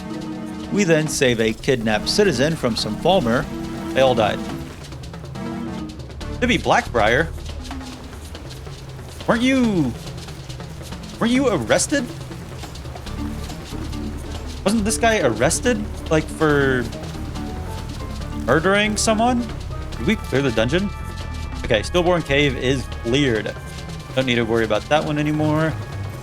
And we can scram. I wonder if I have to actually escort him all the way back, or if I could just fast travel. Oh. I'm ever so grateful. Hey, watch it. Okay. That was a weird quest. I've never done that one before. Finally, after retrieving a family heirloom from the cave of Clavicus Vial, we've completed every companion's quest. Except for one. The last one, stealing plants, is given by Ayla, and we're supposed to, well, steal some plants from the Silver Hand. The problem is I'm pretty sure that it's bugged because she only gives us animal extermination quests, so we'll just reload for that quest later when we clean up all of our missed quests. This means that we can slip our way back to the Thieves Guild quests, and after some more thieving, we're ready for the Windhelm job, Somerset Shadows. If you've been following along closely, this quest might sound familiar, and that's because I mentioned it way back when we were doing the Windhelm side quests, as there was a potential conflict with the quest Harsh Master. Since we've already resolved this, we're free to keep on keeping on, and we set out to annihilate a new rival thieving faction, the Somerset Shadows. We head to their hideout, lay out their leader, and burn their banner, because this province of Tamriel ain't big enough for the two Thieves Guild, or however that saying goes. A few more reloads and a couple jobs later, we get the Markarth special job, where some bloke wants a silver mold that was stolen and taken to Pine Watch. As it turns out, we already went to Pine Watch to get an unusual gem, and we grabbed the mold in the process, meaning that we can finish the quest as quickly as we started it. With all the special jobs out of the way, we're now cleared to become the Guildmaster. You know, after we do all of the rest of the Thieves Guild main quests. Another quest that's opened up after the special jobs is what some would call a Thieves Guild Caravan Fence quest, because that's its name. Tonelia wants us to convince one of the Khajiit traders to sell some moon sugar that she supplies, and thankfully he agrees without sending us on a separate side quest or a 1,000 gold bribe. Very rare in my experience. Speaking of 1,000 gold, we may have accidentally punched Vex multiple times on purpose, and after using Pacify, we need to pay $1,000 to rejoin the guild. With our misconduct forgiven, the only remaining side quests are the Litany of Larceny and No Stone Unturned, which we still can't complete quite yet, so it's time to get back on the thief word rhymes with train and complete the main quest. Over in Whiterun, we have a chat with the greasiest man in all of Skyrim, who wants us to undermine a local meadery. We head inside under the guise of an exterminator, but the only thing we're here to exterminate is this guy's job. And the rats. We do kill the rats. And the frostbite spiders. And the wizard that lives underneath the meadery for some reason. I guess we're not lying about being an exterminator if we kinda exterminate everything. Most importantly though, we poison the mead, and while the cutscene of the owner losing his job plays out, we complete our secondary mission. For this? Expert? Oh my god, I'm so good. We steal the Hunting Brew decanter before speeding up the cutscene, ending with Greaseball becoming the new owner. The previous owner had a note signed by the same symbol as the Golden Glow Bill of Sale, so after a chat with good old Mercer Frey, we set out to learn more about this figure. We speak with a slimy snake in Solitude, and no, that's not a joke about the fact he's an Argonian, but because he's a guild informant. He doesn't want to inform us on anything though, and this starts everybody's least favorite kind of quest across all of gaming, a tailing mission. Also not an Argonian joke. For this, we need to sneak around and see where he's going, or that would be the case if this guy had any kind of detection system at all. So we run right past him, pick up an East Empire shipping map, and run through the rest of the hideout, killing a bunch of bandits in the process. As it turns out, the game doesn't like it when you run past the person you're supposed to be tailing, so after running through the warehouse again, we're finally able to get the information that'll tip the scales in our favor. That was an Argonian joke, and this green goblin tells us that the person that's working against the guild is Carlia, the murderer of the previous guildmaster.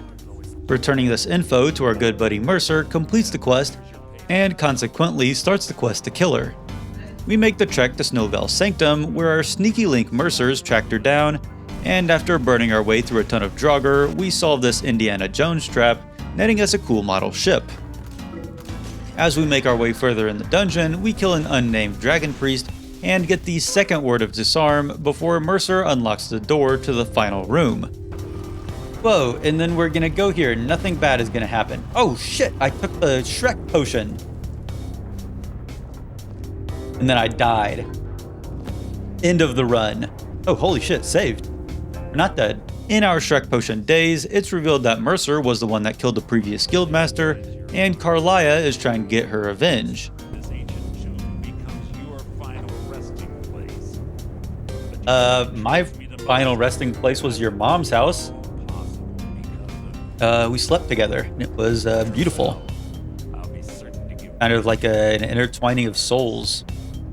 You know, we had a great night together. I left before she woke up because I felt bad about my performance, and I haven't texted her since then. Holy shit, we died! Oh, we're live, saved. Now that Mercer's been outed as the big bad, we need to work with Carlia to take him down, and to do that, we need to translate the old guildmaster's journal. So after buying some archery levels, we head to the Dwemer Museum in Markarth to learn more. Thanks to us completing Calselmo's quest 45 hours ago, we don't need to use stealth for this mission, as we aren't considered trespassing. We run past all of the wizard's guards, grab a Dwemer puzzle cube, copy down a translation guide, and make our epic escape by jumping in a waterfall. With the guide, we learn that Mercer stole the skeleton key and had been using it to break into the guild vault, which is why it seems as though the guild has been having lots of bad luck. With this information, we confront the guild and let them in the know on Mercer's traitorous ways. After verifying that he's cleared the treasure room, we need to break into his house to see where he might have gone. Unfortunately, it's being guarded by this mean mug Vald, and while there are a bunch of ways to progress, there's actually a side quest that's just opened up to get Vald to leave. In order to do this, we need to erase his debt to Maven Blackbriar, and after a plunge into the Riften River, we grab a cool pen that he lost, and Maven lets him go like Ash's Butterfree. This completes the final Riften quest, marking off the largest of the holds. Now that we've helped him out, Vald gives us the key to the house, but we still take the secret back entrance cause it's way cooler. Behind a false panel, we make our way into his secret basement where we expertly navigate a bunch of traps, leading to his moonlighting man cave. Bust of the Grey Fox? Oh, here it is. Okay, cool. Mercer's plans. Many thanks. Bless the Argonian maid.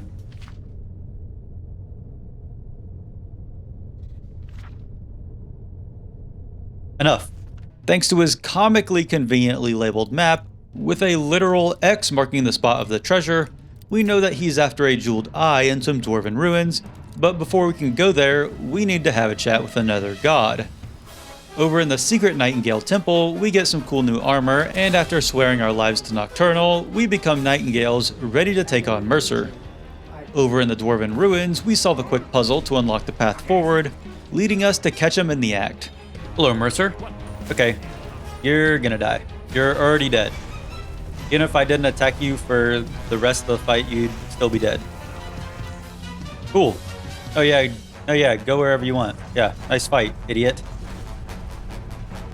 Left Eye of the Falmer and the skeleton key.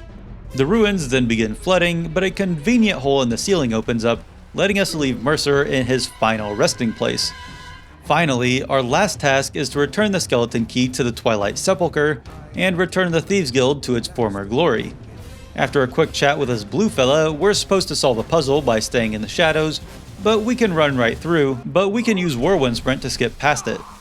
Further in the dungeon, we find a cool hole that we jump into, and with no way out, we're stuck in here forever. Just kidding. We fall through the floor, letting us replace the skeleton key, summoning Nocturnal. Holy cow! Goth Mommy rewards us with a choice of 3 powers, and after accidentally choosing invisibility, we're finally done cleaning up this mess. Back in the guild, we shove all the people congratulating us, and after they name us the new guildmaster, we pick up our guildmaster gear, completing the final main quest. The only thing remaining in the guild is getting the rest of the stones, but we'll finish that later as we get one during the main quest and the other is in the Dark Brotherhood, one of the most infamous guilds across all of Tamriel. Known for their killing of people, it seems as though they also want to kill our challenge. The reason that it comes so late in this speedrun is because a bunch of quests require us to kill quest givers and targets, such as Narfi, who asked us to find his sister, or Vittoria Vici, who we had to talk to for a vet. We're pretty much cleared for takeoff though, since we're honing in on the end of the quests, and we've already finished all of the ones that we could have missed. Speaking of missable quests, the very first quest for the Dark Brotherhood can be missed, so we set out to help a lowly clown having some carriage troubles. Cicero, who we all know and love, wants us to convince a local farmer to fix his wheel, and thanks to our level 100 speech, we're able to get him on his merry way. After breaking into this kid's home, he's happy that his Dark Brotherhood summoning ritual worked, and I don't have the heart to tell him that he's wrong, so it's just easier if we go kill this old woman for him. How do we want to kill this old lady?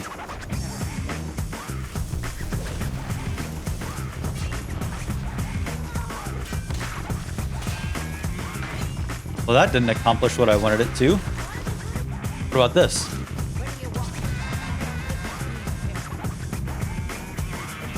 Oh, you're supposed to go flying or something.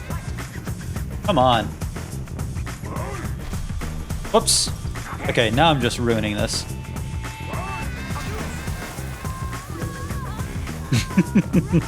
Okay, cool. We take a quick nap and wake up in an abandoned shack with someone's OC sitting in the corner encouraging us to kill one of their captives.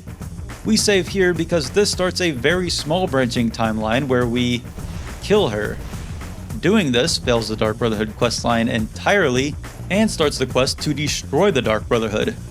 We let the commander of the Solitude Guard know about how we just murdered someone, and he gives us the go-ahead to exterminate the rest. Okay, let's kill everyone. Die! Die! I'm out of magicka. Let's spawn a seeker. I'm still out of magicka. Let's get highborn. Die. Die. Oh, I accidentally just killed my seeker. That's awkward. Yeah, fuck you, Gabriella. Okay, cool. Now op. Report back to Commander Mario. Mario. Okay, hello, Commander Mero. Yes, okay. Destroy the Dark Brotherhood. Boom. Okay, now that we've done that, we're gonna reload into the abandoned shack so we can side with the Dark Brotherhood, because there are a lot of Dark Brotherhood quests that we're gonna need to do. Fuck you. Hello. Ass Turd welcomes us to the Avengers, and after rizzing up the door, we gain access to the elusive Dark Brotherhood Sanctuary. Once inside, we grab the penultimate stone of Barenziah, and before we can get into the meat and potatoes of the Dark Brotherhood quests, we need to complete some contracts. Thankfully, a large chunk of Dark Brotherhood quests are contract kills, which are sometimes cool, but really I just like them because they're very quick. We kill Narfi, Anodius, and after a little technical difficulties, Batild as well. We convene for a group meeting where, surprise surprise, we're asked to kill more people. Some lady wants us to kill her ex, and this may be one of the most load-bearing quests in the speedrun. I know that I've already explained this before, but enough time has passed that I can go over it again to pad the runtime of this video. If we killed the target, Elaine Dufont, when we encountered him earlier, we would have missed the optional target of Nilsine Shattershield.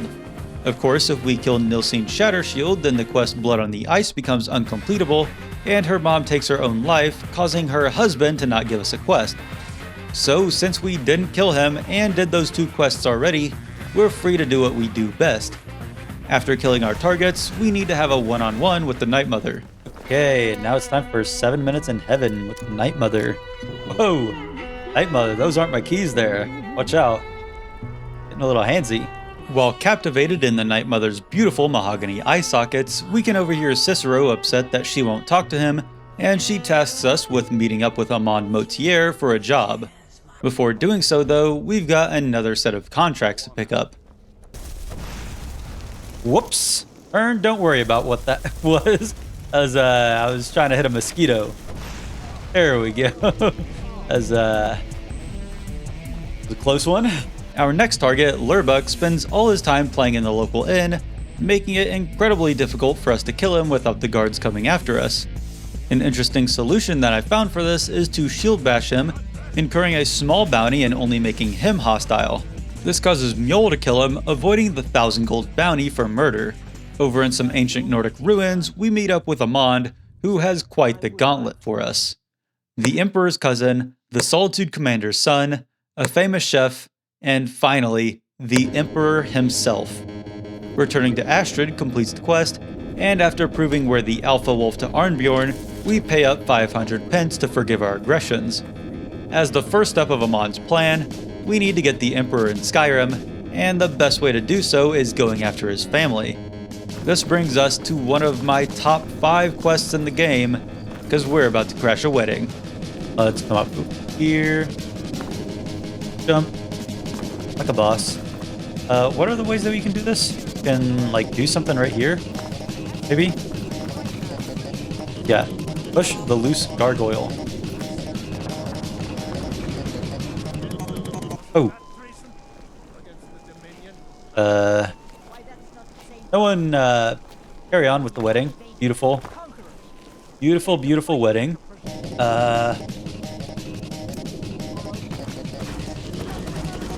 What? Are you kidding me? Can't summon Karstag here? What's the point? If I just did this, people get mad at me?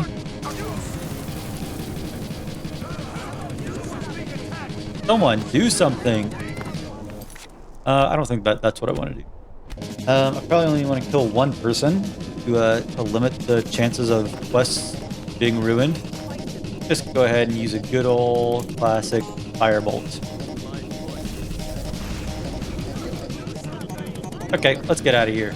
I don't know what you guys are mad at. It wasn't me, that's for sure. Out's honor. I don't think that they believe me.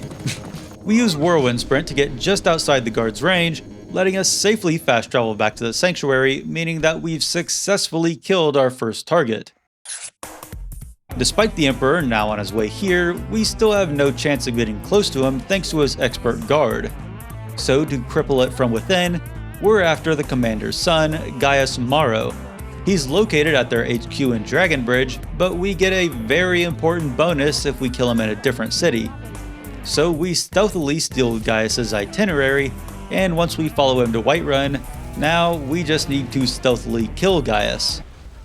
And now we just need to stealthily kill Gaius. Stealthily kill Gaius. We kill Gaius and pay off the guards to let us go, marking off our second target. When we return to the sanctuary, we learn that Bongo the Clown went mad and started attacking people, leading to him being chased out to the rundown Dawnstar branch of the Brotherhood. To help us stop him, Astrid gifts us the most infamous horse in all of Nirn, Shadowmere. Unfortunately for him, he's going to be incredibly useful for us later on in the speedrun, and you'll see why it's unfortunate later. Before chasing down Cicero, it's time to cash in on that bonus we just got, which is a token to get our fortune read by Olava the Feeble. She sees riches in our future, and this starts an easily missable quest to find some hidden treasure. We make our way through a hag-infested dungeon, and after finding a secret door, we get some ancient Dark Brotherhood armor that we're immediately gonna sell.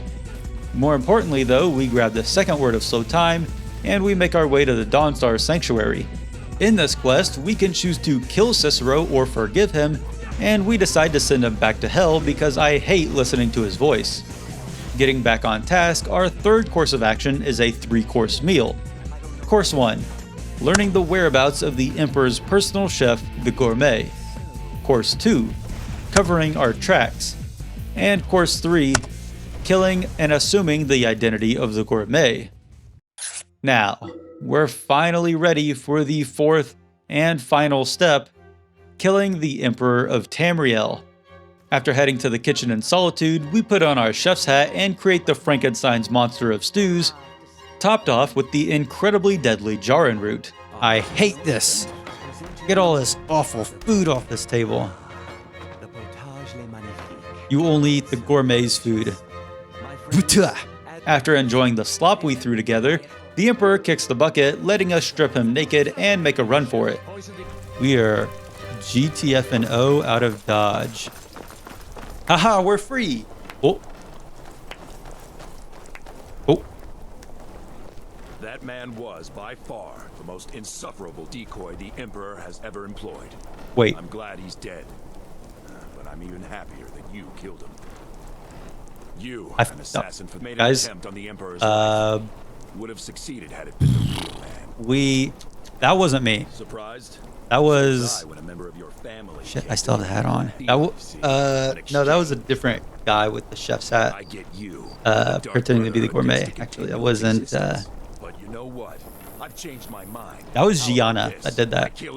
He's destroying the sanctuary. Okay, let's kill these chaps. Guards are pursuing me. I can't wait, and I can't fast travel to Skyrim. Oh. Stop right there. I'm with the guild. Yes, clear my bounty. Okay, I just tried to assassinate the Emperor, and 750 gold was enough to convince the guards to forget me. 750 gold paid to one guard. I bought this guy 3/4 of a horse, and he forgave me for trying to assassinate the Emperor. Truly amazing. Thank you, Todd Howard. Back at the sanctuary, we tear through all of the attacking guards and take cover inside the Nightmother's coffin, allowing us to survive the impending collapse. In one of the few remaining rooms, we find a burnt-up Astrid, who reveals that she was the traitor that blew the whistle on our plans to assassinate the Emperor. She was jelly of our one night, now 2-night stand with the Nightmother, and we put her out of her misery. Die! Yes, very sad. Okay, turn to the Nightmother. Give me a second. Peace. My one-handed increased. Why did my one hand increase? What am I doing in front of the Nightmother's coffin? If there's one thing about the Dark Brotherhood, It's that when we start a job, we finish the job. And that means that we need to kill the real Emperor. After a second meetup with this Snake Amand, we learn that the actual Emperor is on his ship on the coast of Solitude. So after fast traveling there, we board the ship and fight our way through... Never mind, my game crashed. After a quick reload though, my game crashes again. So... kinda seeing like a pattern. Are you guys noticing this too? Is this just me, or actually happens to a lot of games this age? Just like not being able to load when the time is needed. Let's try fast traveling somewhere else. Let's go to Bolg. Let's go to Abandoned Shack. It just works. It's not a skill issue, okay? You know what? Credit while credit is due. Skyrim boots very quickly. What if I take the carriage to Solitude?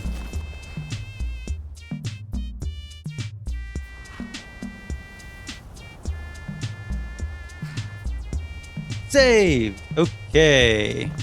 Where's my horse? I think that if you fast travel anywhere, then your horse will spawn or something.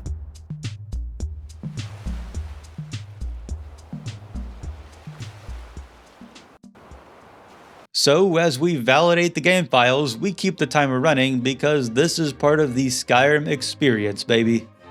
With our files validated, we're able to swim our way to the ship's secret entrance, and after running past the guards inside, we finally kill the real Emperor and strip him down to his undies.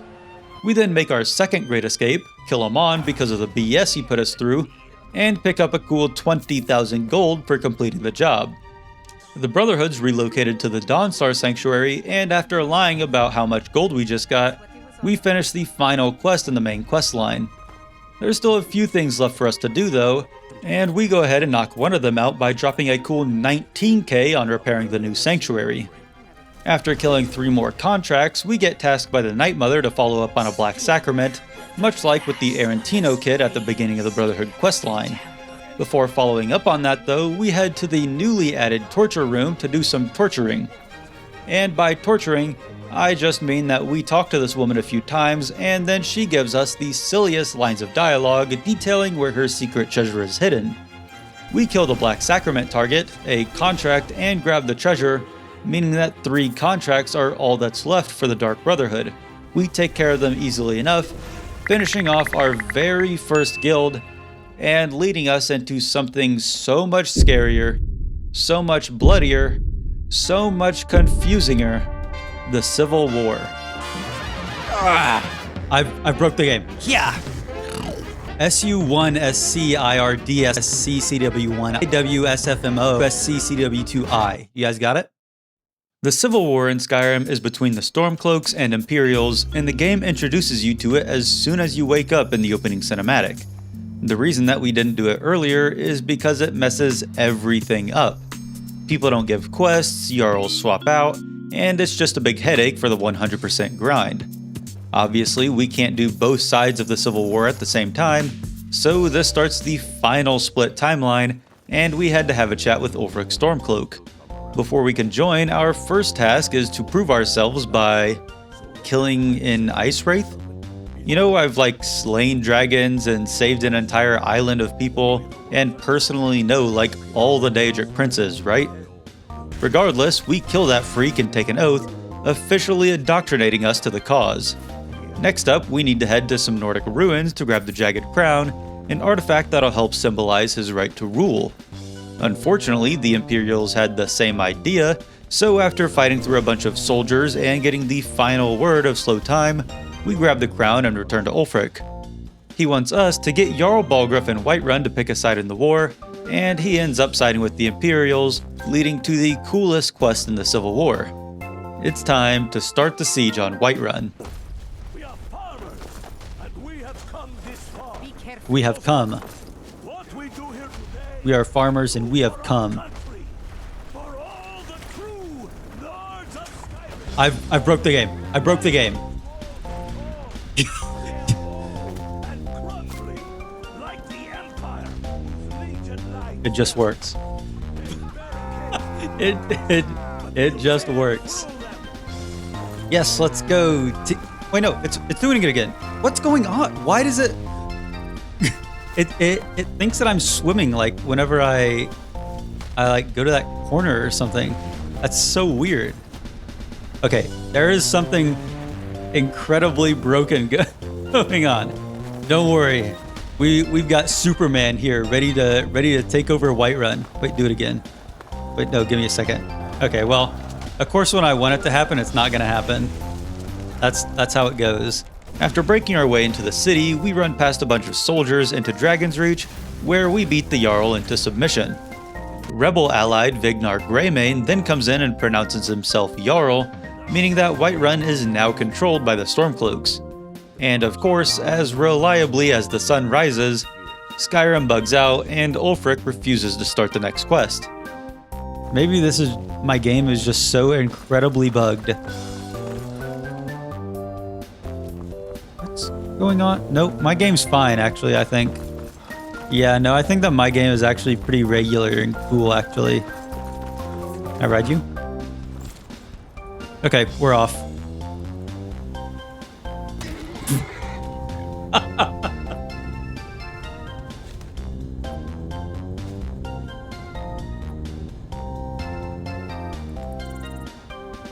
It just works. Oh, hey, he's still doing his thing. Okay, one more for good old time's sake. Yippee! Wait, do I stick the landing? Oh, I kind of landed on my neck a bit there. Finally, after an hour of bugs, reloading, and more bugs, it finally just happens to work for no apparent reason, meaning that we can get back on track with the war. Now that the battle has officially begun, it's our job to liberate each Imperial-controlled hold one by one until reaching their capital, Solitude. After reporting for duty to Galmar, we get our first assignment of liberating the Falkreath hold by taking over Fort Newgrad. Typically, sieging a fort just means killing a bunch of infinitely spawning enemy soldiers. However, each side has one rescue quest requiring us to also, well, rescue people.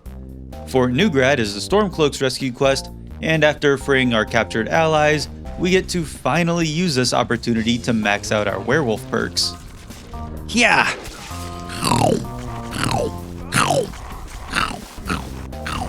You Ralof? Yes, you are. Ralof, you're lucky you're cute. Okay, that's all of them. Yep, don't worry about the werewolf that ran into this building and then me that is running out of the building. I'm sure that it's nothing. Our next target is the Reach, where we need to control Fort Sunguard. Before we're able to do this though, we report into Gunmar, who tells us that Markarth's steward, Raric, secretly worships Talos. We already know what happens to Talos worshippers in Markarth, so we're able to blackmail him into telling us about a weapons shipment we can intercept. Oh, that's not a good pick. That looked like something else was going on.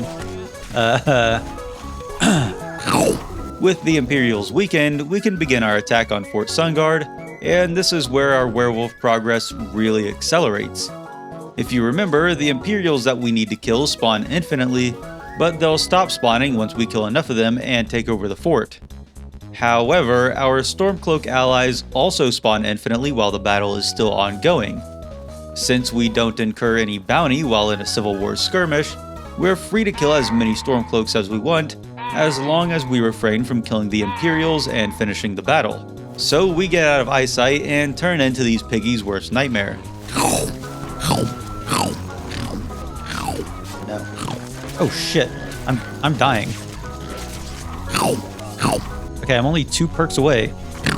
Dodge, dodge, dodge, dodge, expert dodge. Yeah! Oh, someone just commented on my YouTube video saying they just said throat goat. You guys think that's like a good thing? Like, I'm so good at talking, I'm the throat goat. Like, that's probably why they said it. Right, guys?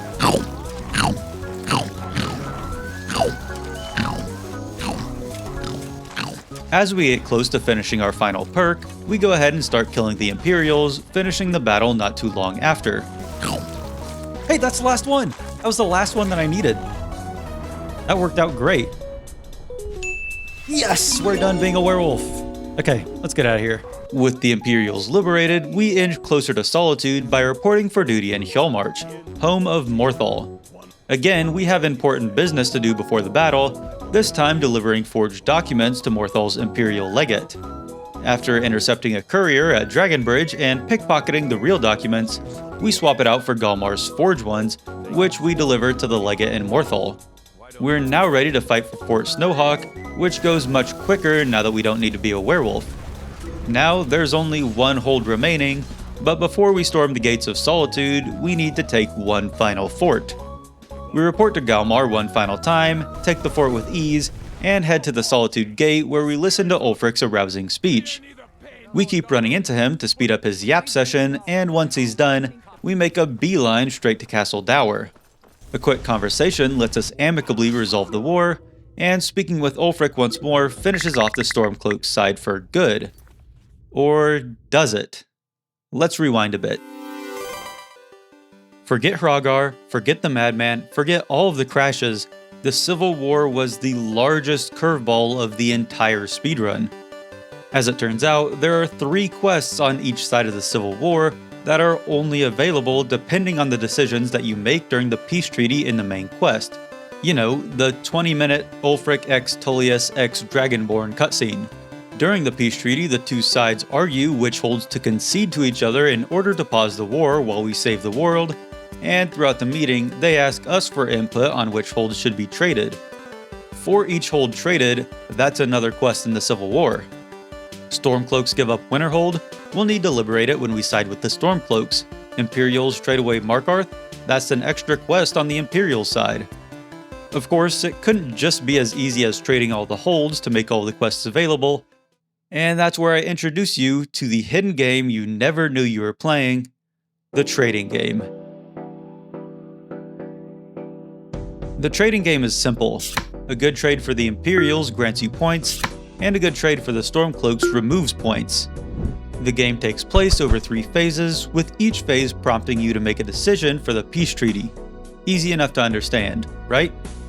Things are simple in Phase 1, and it's the same in every game.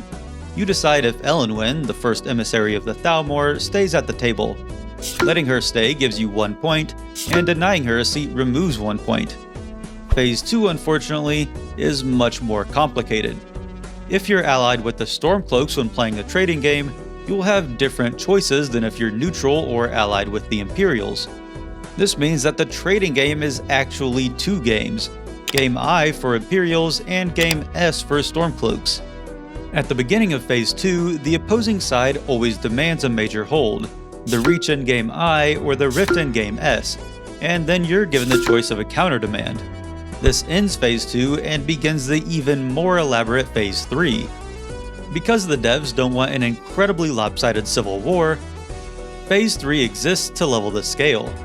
In this phase, if you have a positive or 0 score, you're forced to trade to the Stormcloaks, and a negative score forces Imperial favored trades. Phase 3 ends after the first trade when the score reaches 0, or when all Phase 3 trades have been made already. Congratulations, you've now won the trading game. Or, in our case, we lost. Because of how the trading game plays out, it's impossible to trade all 6 holds in a single game. Because of this, I had to spend 3 hours adding up score values, playing out every single choice we could make in order to figure out the most efficient game possible. Each game I played, I also learned more about the truth of just how awful this challenge is, and it started to make me lose my mind a little bit. Gathering up all of my knowledge, I managed to create a simple acronym to help understand what we need to do. Essentially, SU1 SC IRDSM CW1 SC CW1I SU1 IWSFMO CW2 SC CW2I. You guys got it? Essentially, what this means is that we'll need 4 timelines, 2 for Game I and Game S, each split again into the Imperials and Stormcloaks side of the war. But of course, it's not that simple. The entire reason that the peace treaty needs to happen is to pause the war while we deal with the dragon threat, meaning that the civil war can't continue until we defeat Alduin. That's right, because we need to do the peace treaty twice, we'll also need to complete the main quest twice before we can tackle the civil war. Just perfect. There's nothing we can do about it though, and now that we've got a plan, it's time to execute. Earlier I rewound, but that was really just for dramatic effect. In reality, we actually need to briefly continue where we left off, because we won't ever be finishing the Stormcloak Civil War again, only doing quests we missed and ending the timeline there. So we need to cash in on the prizes for winning the war, the first being the Murder House in Windhelm, which we purchased for 12,000 gold. We also claim the title of Thane, leaving only one Eastmarch quest remaining, but that's it for us in this timeline, and we reload to before the Civil War, ready to make our way to the Peace Treaty quest. And it's at this point, 68 hours into the speedrun, we finally head out to retrieve the Horn of Jurgen Windcaller. Inside, we run past all of the Draugr and use a quick shortcut with Whirlwind Sprint to reach the next section of the dungeon, where we drop down to the final word of Become Ethereal. Another Whirlwind Sprint gets us past the Whirlwind Sprint puzzle, granting us access to the final chamber. Okay, and we can now finally grab the Horn of Jurgen Blurgen. Wait, what? The horn isn't here, it's just a mysterious note. Using the note, we find out that the innkeeper in Riverwood is the thief, and she did so to enlist our help in her dragon killing efforts as part of her dragon killing cult. Unsurprisingly, our first duty is killing a dragon, which at this point is laughably easy for us. Now that she's sure we're the Dragonborn, she hands us the horn she stole and wants us to infiltrate the Thalmor embassy to learn more about the dragons. Before doing so though, we need to make good on our word to the Greybeards and return the horn, completing the quest and giving us the final word of unrelenting force. At this point, we make sure to ask Arngir about locating a word wall, because this starts a quest to obtain that word. He points us to the dragon wall south of Riften, and learning the second word of dismay completes the quest, marking the end of the Whiterun quests. We meet up with Delphine's inside man, Malborn, and he's going to be very important for us in just a bit. Once inside the embassy, we introduce ourselves to the big bad Elenwen and give Razalan a drink, causing him to make a distraction. Using this opportunity, we sneak off to get our smuggled gear, and we fight our way to the dungeon where we find a book about some Esbern dude. We make sure to stand right in front of the entrance before reading it, because the guards are scripted to enter with Malborn right after, and we don't want to give them an opportunity to kill him. We escape via a trap door into the lovely home of a frost troll, but more importantly, home to the final Stone of Barenziah. Since Malborn's quest considers diplomatic immunity as a prerequisite, we need to meet back up with Delphine and tell her about Esbern, completing the quest, and we then make our way to the new Nice's Corner Club in Windhelm. Here, Malborn wants to escape to Morrowind, but the Thalmor have hired an assassin to kill him if he tries to leave Windhelm. We take out the assassin, saving Malborn, and now we head to Riften to save Esbern. In the Ratway, we find Esbern locked away by the Thalmor, and after rescuing him, we bring his old ass back to Delphine, where he reveals that he may know the secret of how to defeat Alduin. The secret's located in Skyhaven Temple, home of the Blades, a classic dungeon crawler reimagined, made by the award-winning creators of Skyrim. Wait, no, not the phone game, the dragon killing cult I mentioned earlier. After solving some puzzles and donating some blood, we learn that the Nord heroes who defeated Alduin in the past use a special shout to do so. We head back to our local shout heads to see what they know, and they teach us the shout. Wait, never mind. They taught us all 3 words of Clear Skies, which we use to reach the top of the mountain and speak with their leader, Parthenax. Okay, and we're here to find the human Parthenax, leader of the Greybeards. Holy shit, a dragon! Up here, Parthenax teaches us to shout to defeat Alduin. Never mind. He taught us the final word of Fire Breath, and reveals that the actual shout to defeat Alduin can only be learned from an ancient, unknown Elder Scroll. Elder Scroll, what's that? I definitely haven't already gotten multiple Elder Scrolls before.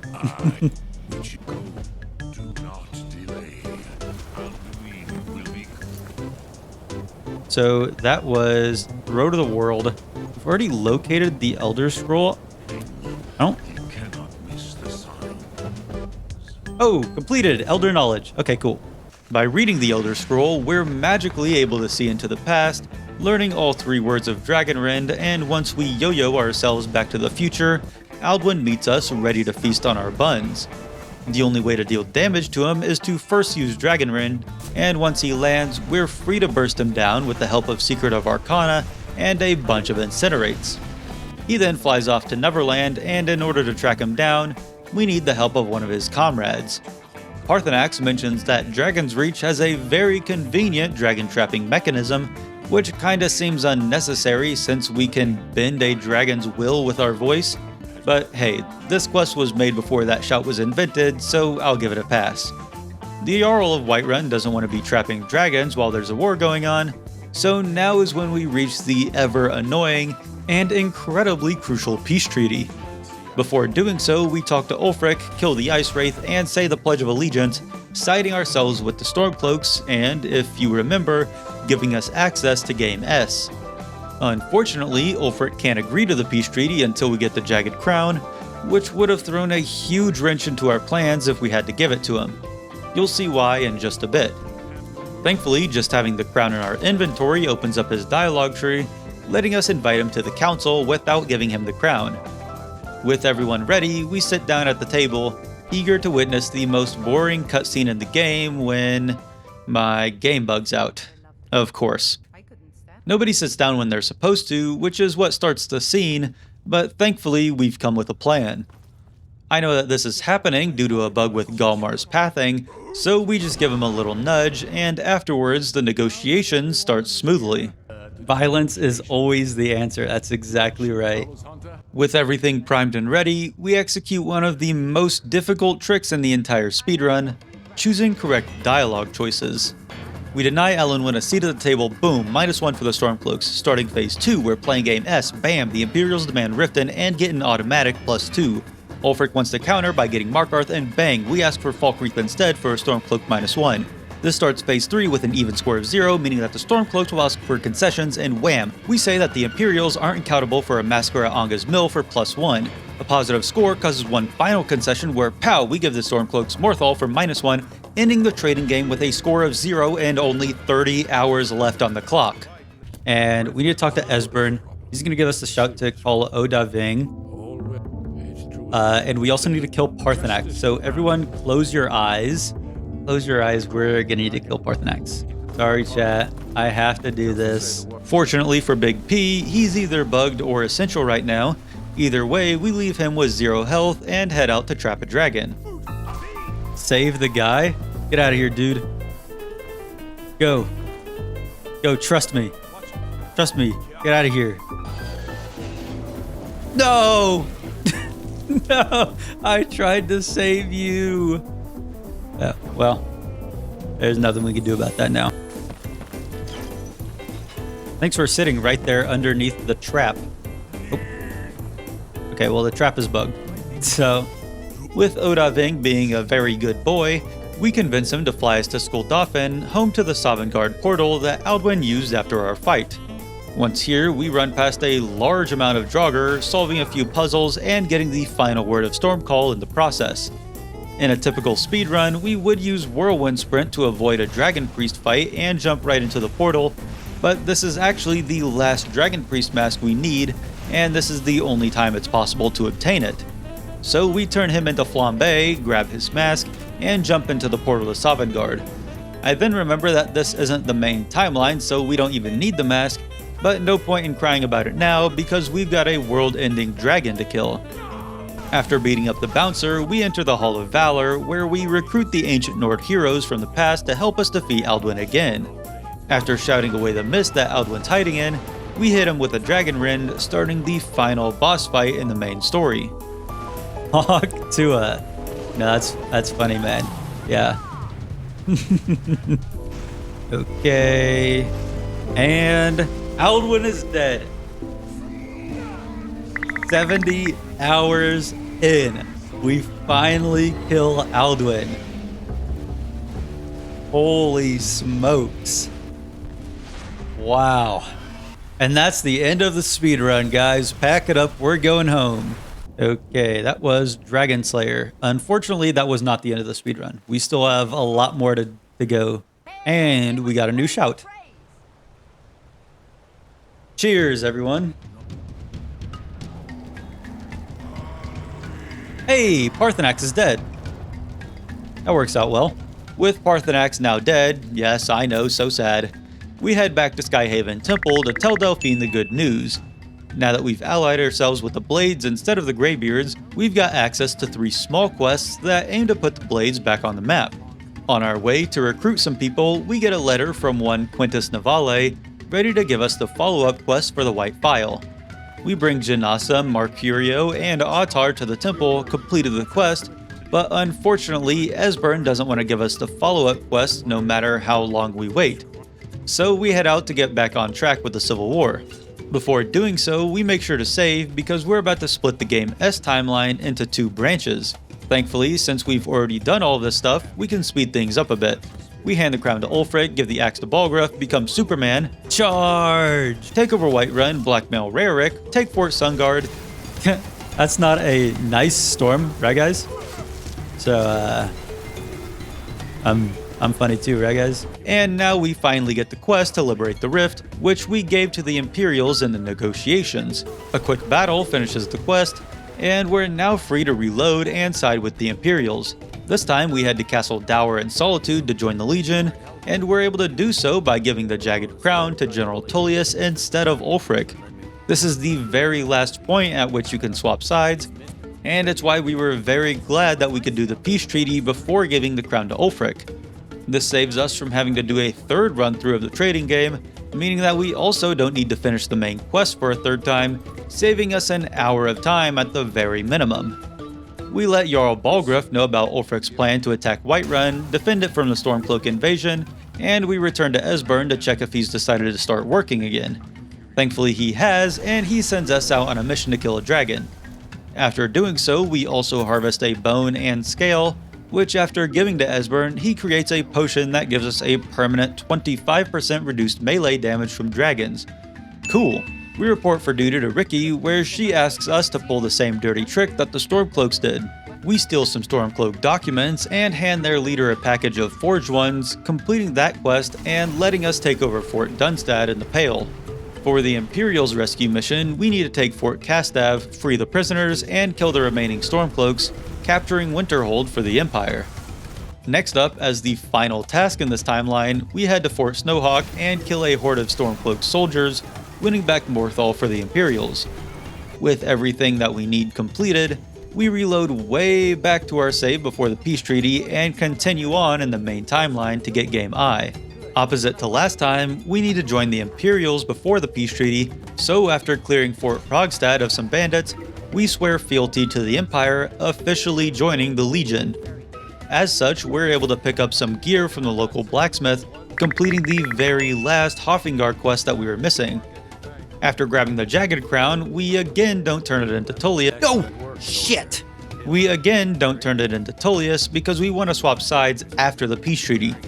Speaking of the peace treaty, this time we're playing Game I for the Imperials, and we again deny Elenwyn a seat for -1 point.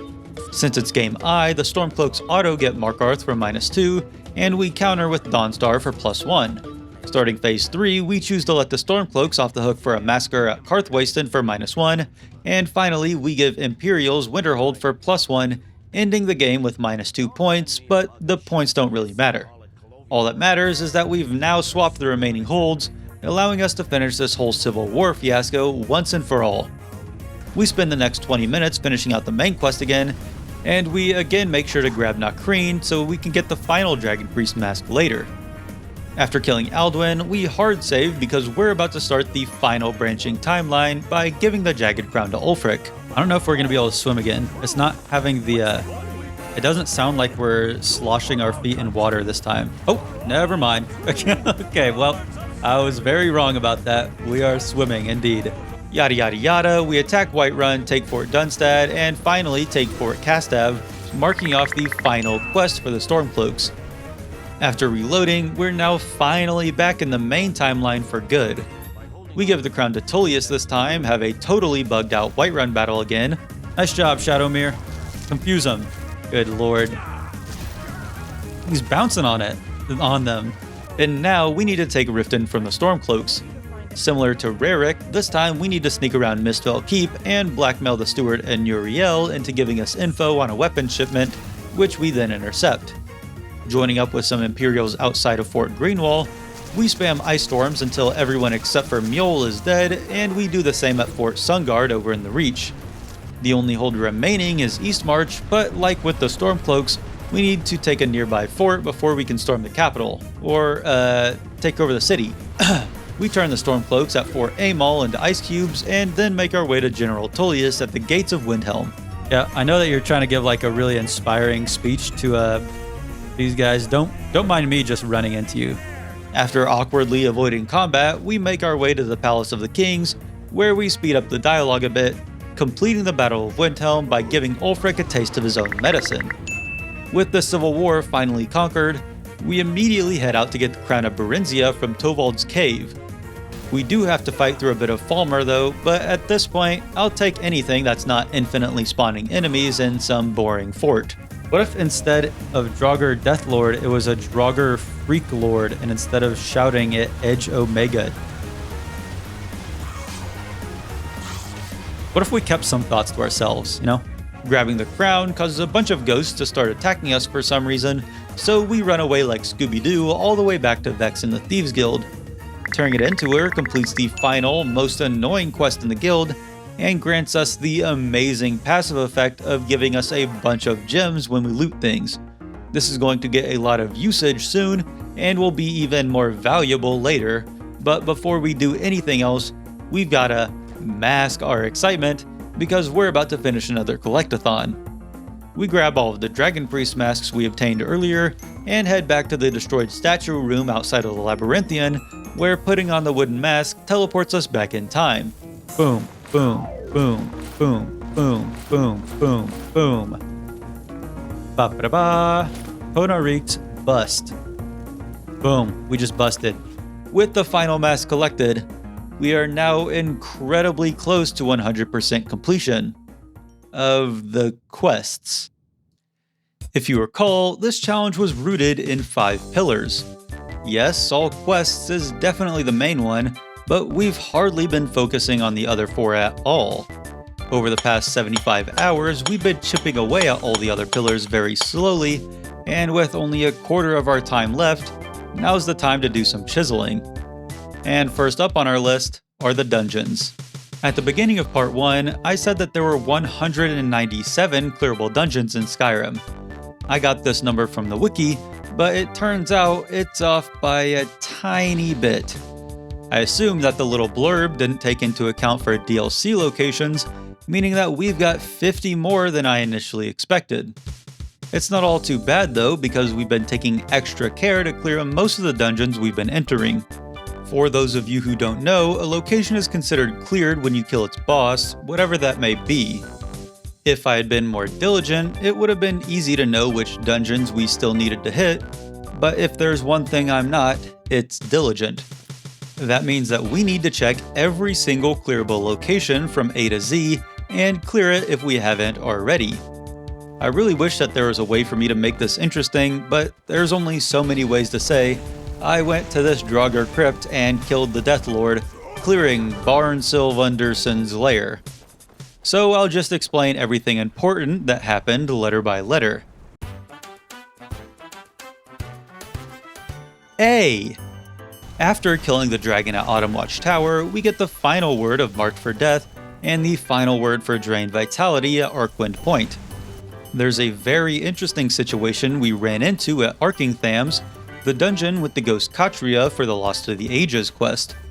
This location is bugged and has no enemy with the boss tag, meaning that the only way to clear it is to kill every single enemy inside.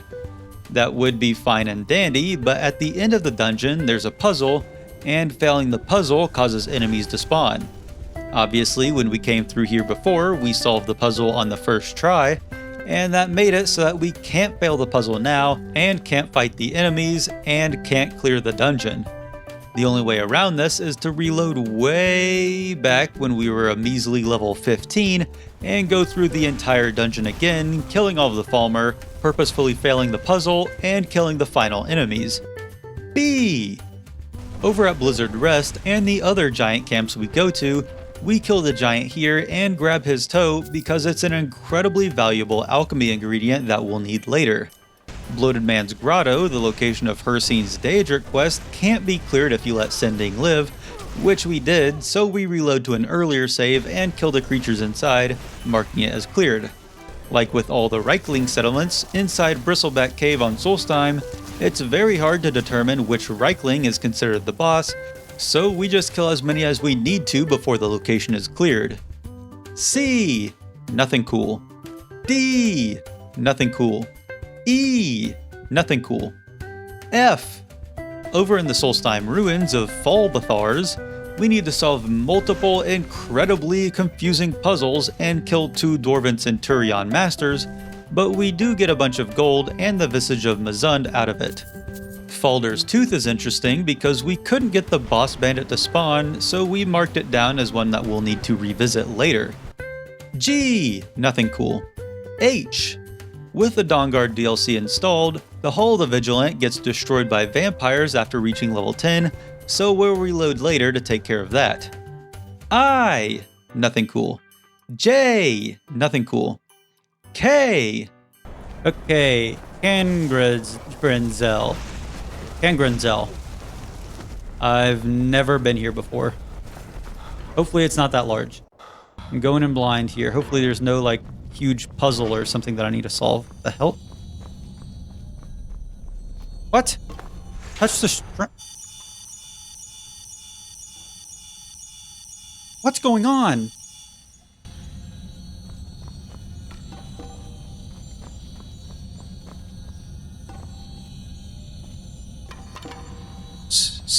So, am I supposed to,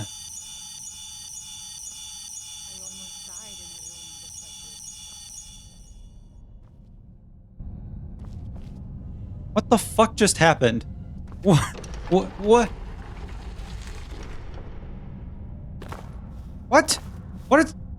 What's going on? Something did not work right, I'm thinking. Okay, we're gonna reload this save. I have no idea what's going on. Okay, now we should fall. Hold. We're gonna fall. Okay, now we're falling.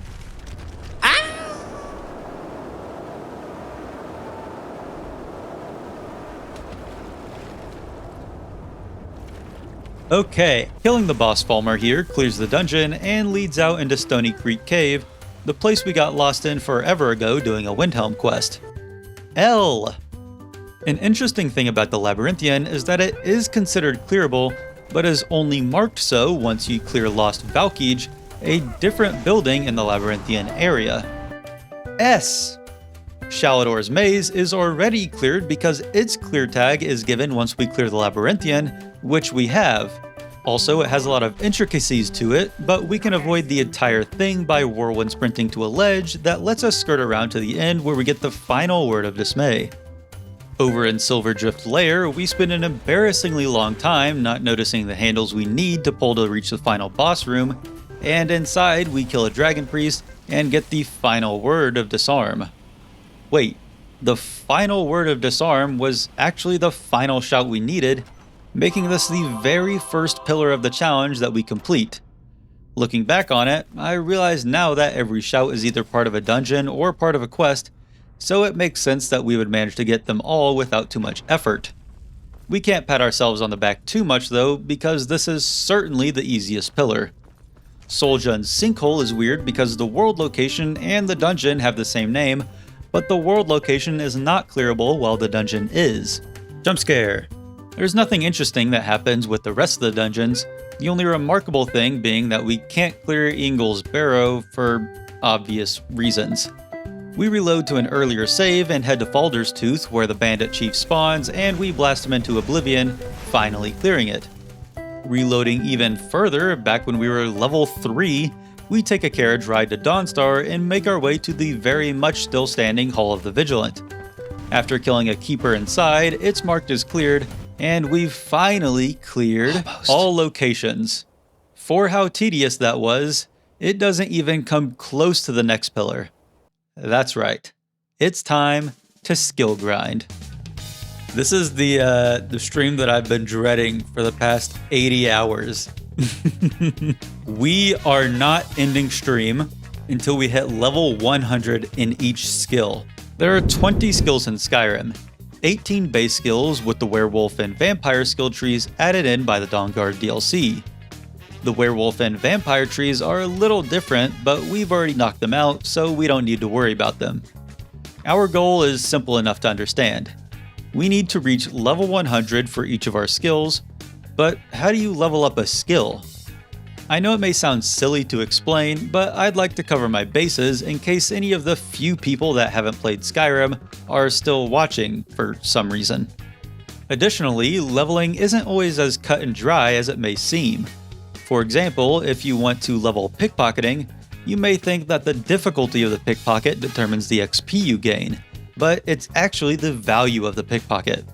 Or look at destruction. Instead of how much damage you do, the game calculates XP gain based on how much magicka you use, so a 200 cost 1 damage spell will level the destruction faster than a 1 cost 200 damage spell. We need to make sure that we're leveling up as efficiently as possible because it could easily be the difference between making the 100-hour deadline or not.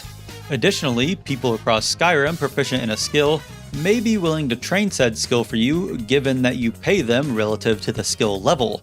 The max level you can train to is 90, and leveling a skill from 15 to 90 would cost over 150,000 gold, so we need to train wisely.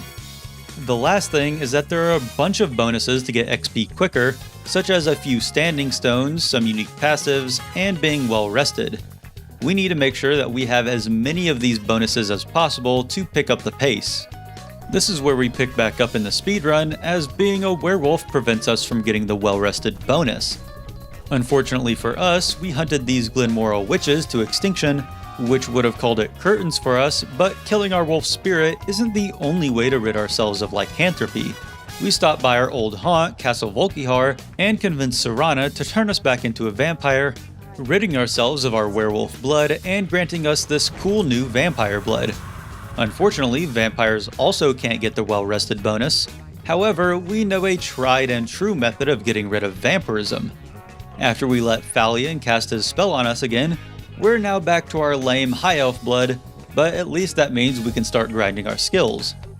In addition to our cryptid skills, we've also maxed out destruction, enchanting, speech, and lockpicking, meaning we've only got 14 more to go, and we decide to start the grind off with smithing. Leveling smithing is simple, but we've been preparing for it this entire challenge. We gain XP based off the value of whatever we make, meaning jewelry is the most efficient way to level. That's why the Prowler's Profit passive from the Unusual Gem quest is so important, as it gives us a nearly endless supply of precious gems to use with the gold we mine from Kolskegger Mine. While doing this, we decide to focus on purchasing restoration levels due to how annoying restoration is to level, and we also use a cool trick to pass time quickly to get the mine to refresh. Because of how much we've already leveled our smithing as well as our XP bonuses, it only takes about half an hour to reach level 100. Next up on the list, we have Illusion. Another skill that we've already trained pretty high, this may be the simplest of all the skills to level up. Just spam Muffle. Once we hit level 90, we're able to start the Illusion Ritual spell quest at the college, and after using Devin's spell to find some books, he gives us access to the second most important spell for this challenge, Harmony. Harmony gives an absurd amount of XP. Like, so much that if we reset our illusion back to 15, after 2 casts, we'll be over level 50 again. This is important for us because it means that now we have an easy source of perk points to use for other skills, and after spamming it for a few seconds, we hit level 100 illusion for the first, but certainly not the last time.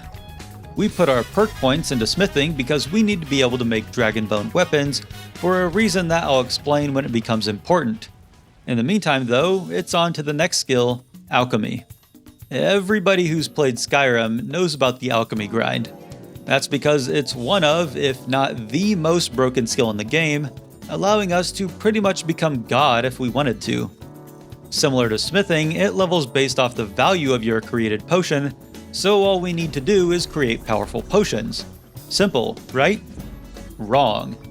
If I had a computer for a brain instead of Bob from Monsters vs. Aliens, maybe it would be, but there are just way too many combinations of ingredients to keep track of. So I just made a list of the 5 strongest potions and the ingredients to make them, and then threw the rest of the ingredients together to make random bullshit. After an hour of harvesting important ingredients, we're still not level 100 alchemy, and we've exhausted all of the ingredient sources. Instead of just doing nothing while we wait for them to respawn, we decide to start power leveling our alteration. There's not too much to say about alteration.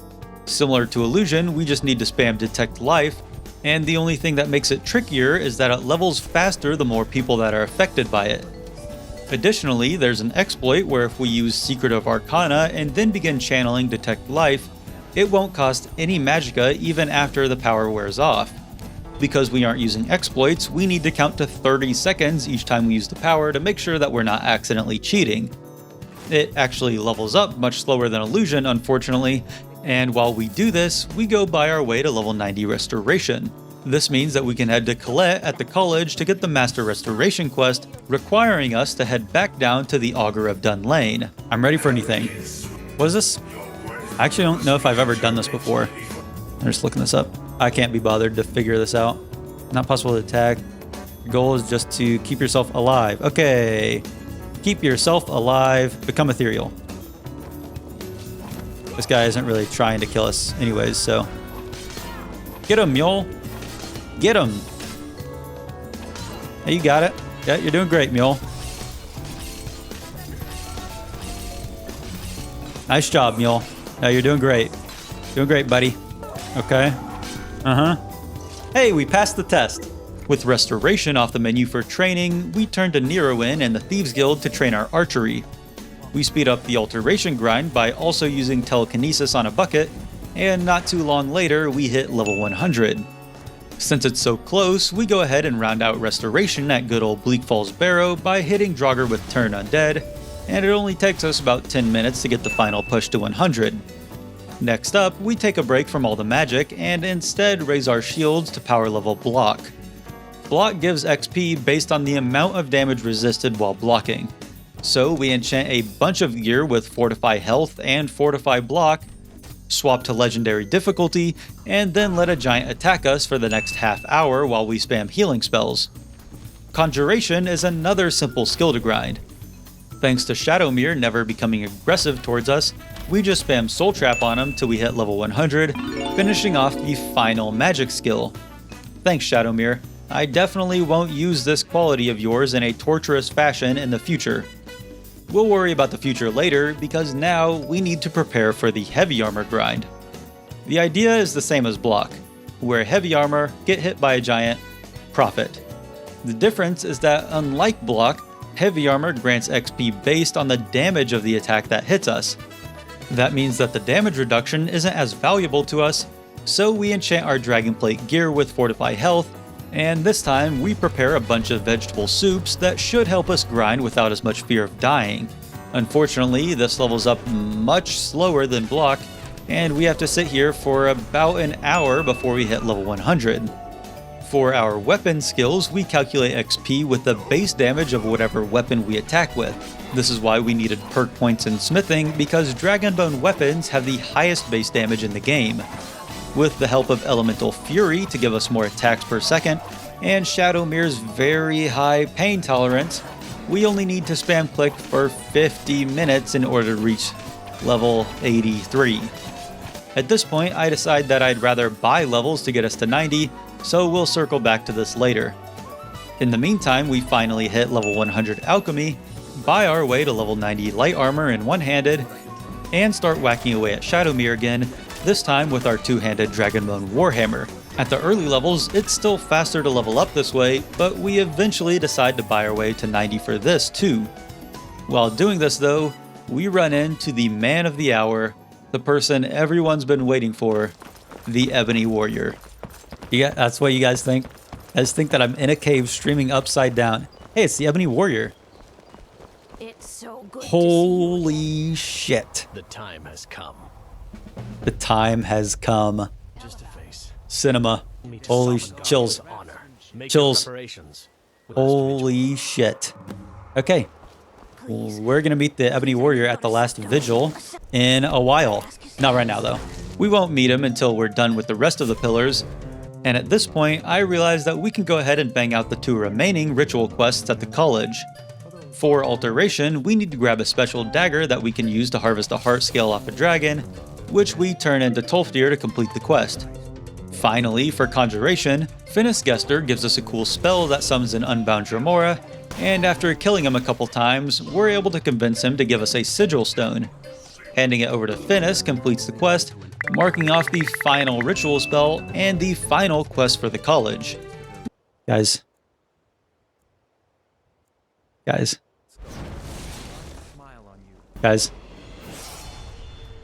Hear me out. The ground you walk quick.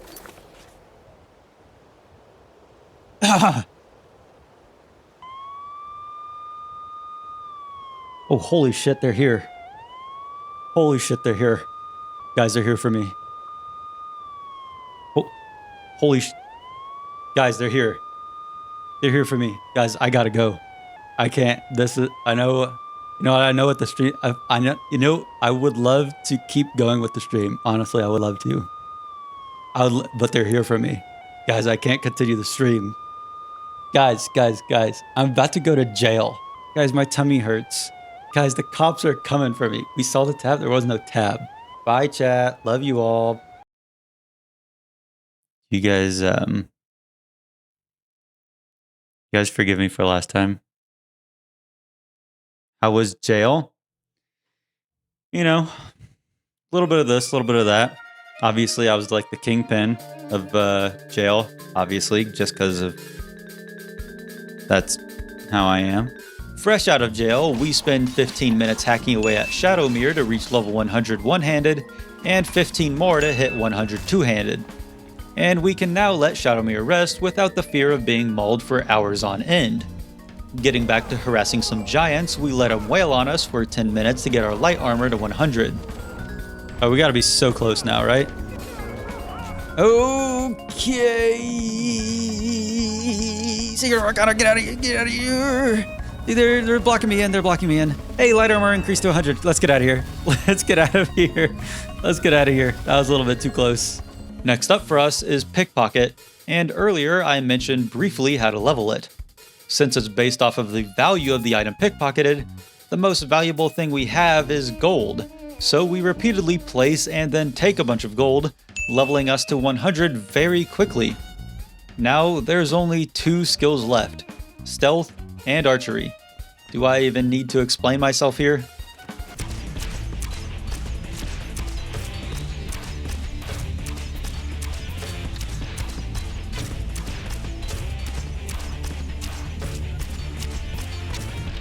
Streamer makes an old man moan with delicate shots to his back. This is the back shots compilation right now. What am I doing? Why am I saying all this? You know, I was a computer science student at a prestigious university at one point. Now here I am. Yeah, I didn't know that you could use normal arrows in the bound bow either. Holy cow. I just did a spin attack. If you mess up your back shots, the old guys will try and blow you away. Can I trade you guys in? Can I trade you guys in for like a normal chat? That would be like, oh, Edge, I'm so glad that you're offering up all this content for us for free. And we're gonna be very normal and say normal things because we're regular people. Once our archery hits level 94, we decide to temporarily leave these old farts in peace and head to Angi's camp south of Falkreath. Hey there, Angi. Angi. Here at Angi's camp, she gives us a series of trials to hone our archery skills, and she gives us 6 archery levels if we can pass them. Well, if there's one thing that I've honed across my 13 years of playing this game, it's my archery skills. After passing all of the trials, only missing one shot, she gives us the levels we need to reach 100, and now we've only got one skill remaining. Back in High Hrothgar, we used the Greybeard's very forgiving nature to our benefit one final time, and after a few minutes of sneak backstabbing, we hit level 100 sneak, knocking out the second pillar. There are 117 spells in Skyrim, 97 in the base game, 9 in Dawnguard, and 11 in Dragonborn. Most spells you learn through tomes that you can either purchase from wizards or find throughout the world, like Equilibrium in the Labyrinthian, or Clairvoyance in Embershard Mine, or Telekinesis found near a bunch of copies of the Luciargonian Maid. Apart from tomes, there's also a few instances where you're taught a spell as part of a quest, like Arniel's Convection or Summon Arvak.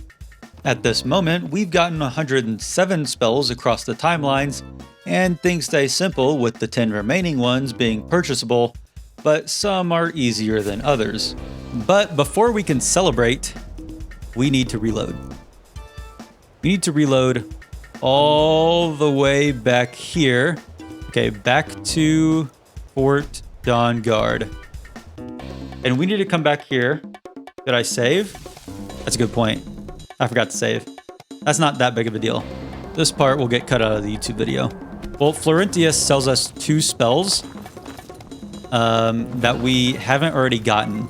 Stendarr's Aura, level 50. Vampire's Bane. Oh, okay, we only need to be level 50. That's actually so much better than I thought. I thought we needed to be level 75. This is going to make it go so much quicker. Let's check. We are still level 22. Okay, and now Florentius should be somewhere around here. Hey, Florentius, what do you got for sale? Potions, my friend. Potions. Some spells. Books. Maybe some other things I've forgotten about. Actually, Wait. I'm not sure. Let's see, shall Wait. We didn't need to be... Awesome. Oh my god. Oh my god. That was... Okay, let's read these. Books. I thought that you need to be level 50 in order to buy those. No, you homunculus, you don't. We were worried about nothing this whole time, and that gives us about an hour more wiggle room than I thought we'd have.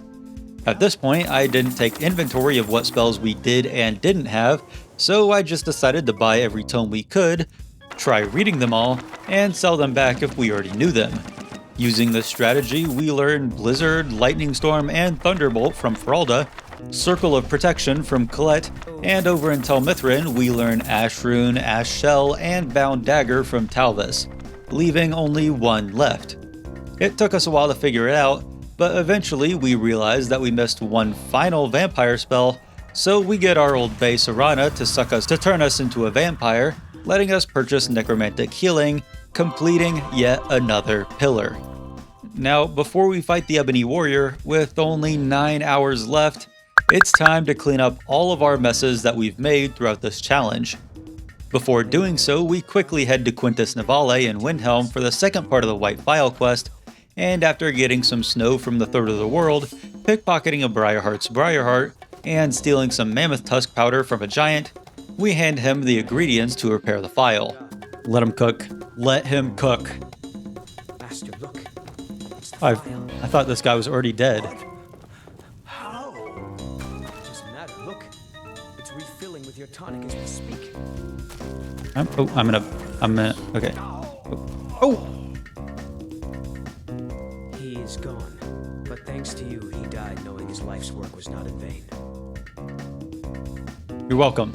The repaired phial has the magical property that it refills itself after 24 hours, and Quintus gives us the choice of what to fill it with. Magical power sounds cool, but it turns out it's just 20 extra magicka for 5 minutes, which makes me feel a little bad that that dude's entire life's work was for a super crappy potion. Oh well.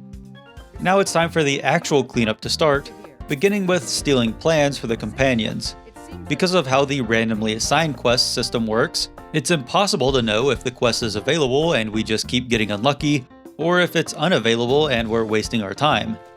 After a lot of trial and error, we just reload to before we even became a werewolf, progress through the story, and after Skewer's death, Ayla finally gives us the quest. It sucks because we spent 40 minutes trying to get a 2-minute quest, but hey, that's Skyrim, and turning it in finishes the companions. Next up, we reload way back to level 3 and head to Markarth for Degain's quest to steal a Debella statue. He couldn't give us this quest because we had already completed a conflicting quest, so we just pop in the temple real quick to take the statue without anyone noticing. We need to be very sneaky here as to not get caught. Very sneaky. Nope, shh, quiet as a mouse. Quiet as a mouse. Quiet as a mouse. We're quiet as a mouse. No, we're quiet. We're quiet. We're quiet. We're quiet as a mouse. No, we're good. We're good. No, we're good. We're good. We're good.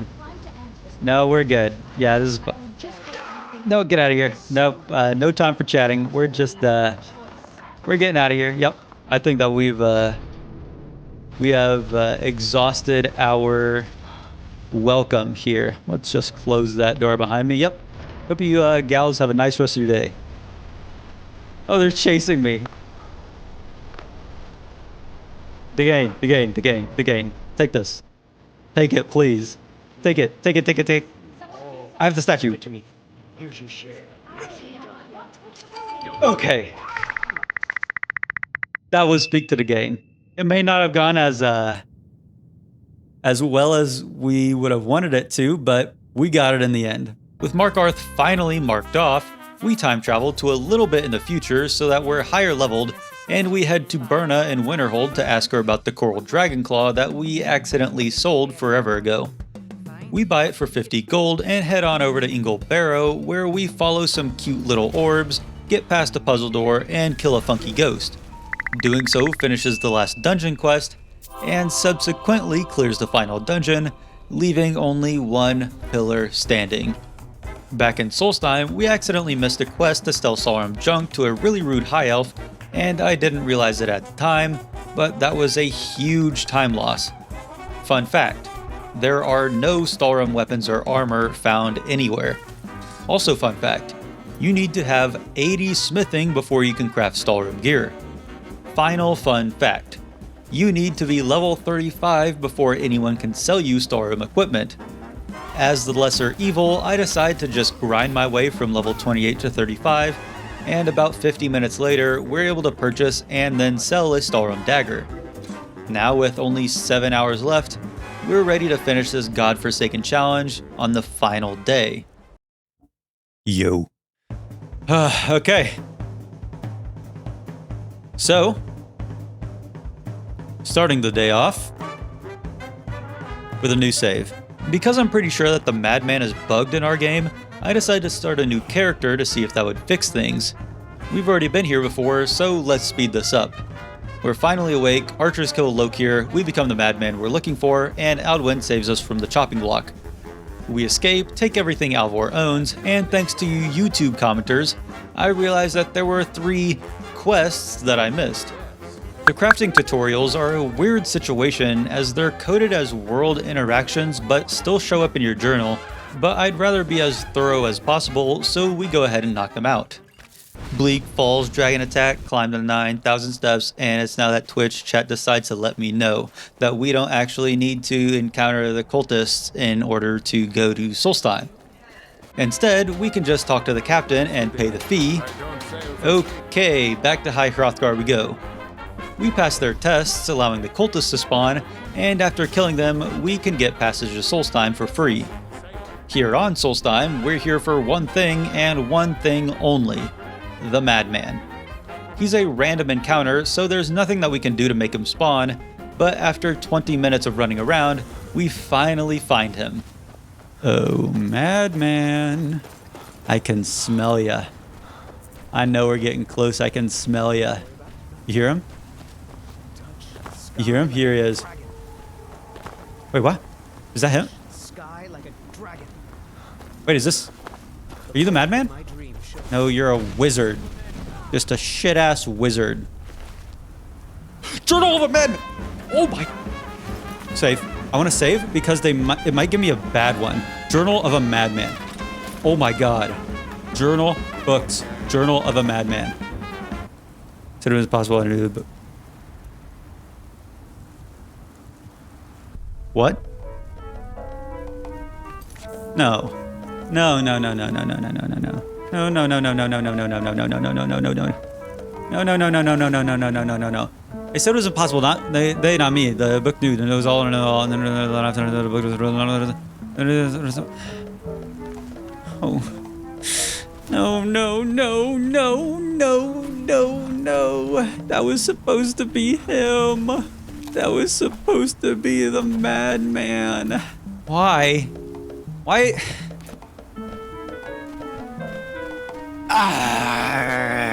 I'm not talking for the rest of the stream. Why? Riddle me this, Riddler.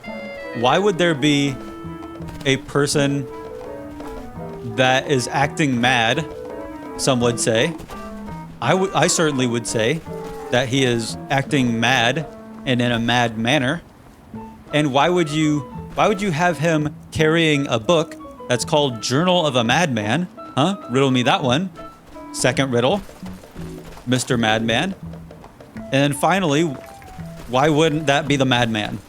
It just doesn't make... That's poor writing. I'll say it. That's poor writing and poor planning by the folks at Bethesda Softworks. Okay, so false alarm.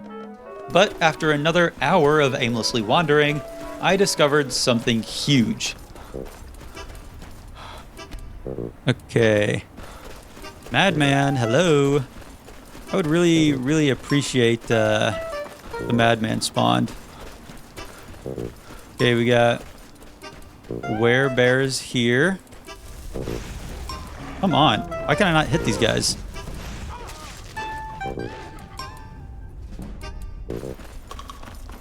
Okay, is it the same encounter here again? Wait, it's a different encounter. If it's a different encounter, then can I just reload this? Can I just keep reloading this? I'm no expert, so I'm not entirely sure on the accuracy, but here's how I understand it. Random encounters aren't entirely random, meaning that they won't just happen anywhere. Instead, there are zones of randomness. For each zone, there's a list of possible encounters, and whenever you enter it, the game randomly chooses from this list. What happened is that when we waited, we created an autosave just outside the zone, and dying caused us to respawn from that save. Entering the zone again re-rolled a different random encounter, and we can now use this information to speed up the search by a lot. Enter the zone, check the encounter, reload. Enter the zone, check the counter, reload. This makes checking random encounters much quicker, but it still took us an hour before it finally happened, and thankfully, I was really chill about it. Holy shit. Oh my god. Oh my god. Oh my god. Oh my god. It's the madman. It's the madman. It's the mad. Oh my god. Oh my god. Not so close. What's in your head? Oh my god. Secrets? What kind of secrets? Oh, where do you learn these secrets? Where did you find this black book? Oh my god. We've done it.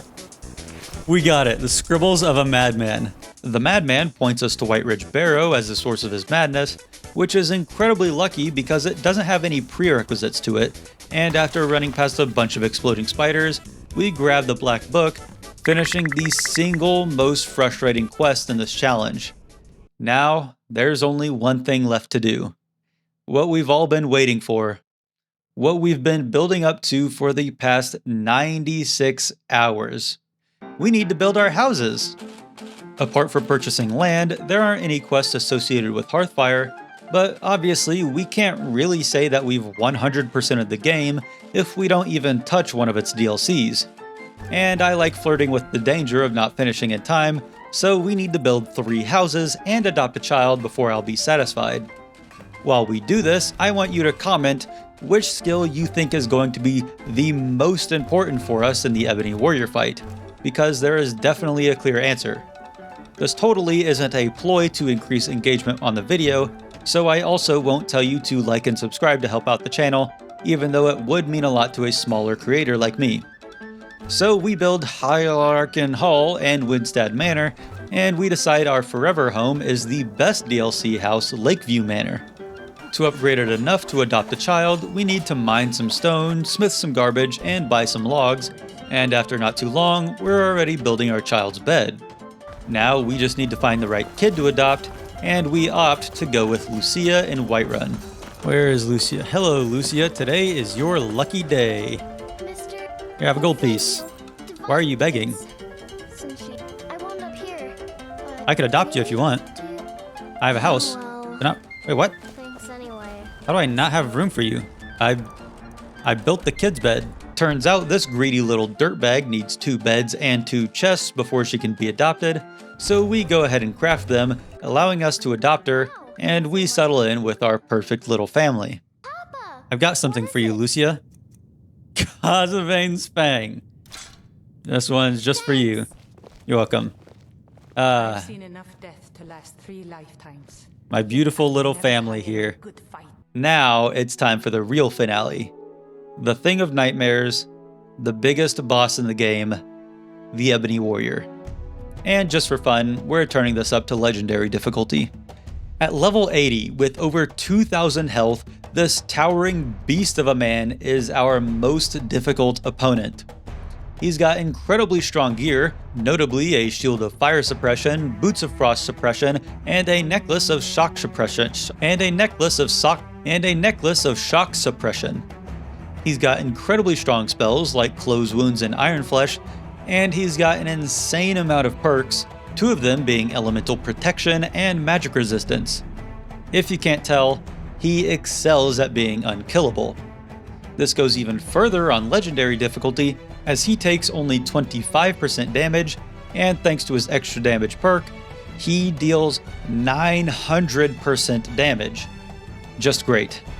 If he didn't have his gear, then maybe it wouldn't be so impossible, but the devs even thought of that and gave him a unique perk that makes it so you would need godlike pickpocketing in order to steal anything.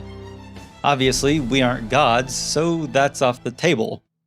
Or is it? That's because it's one of, if not the most broken skill in the game, allowing us to pretty much become God if we wanted to. That's right. Thanks to alchemy and some thieves gear, we're able to increase our pickpocketing chance more than the Ebony Warrior's perk decreases it.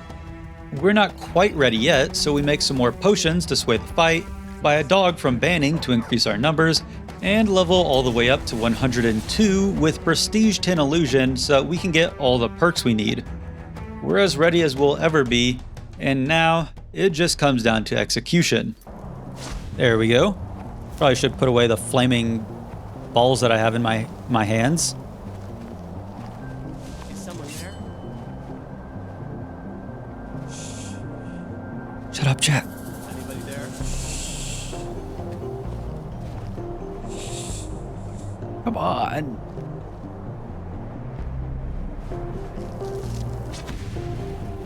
I know I heard something. Okay, so we're just gonna reload the save really quick. And now it just comes down to execution. Okay.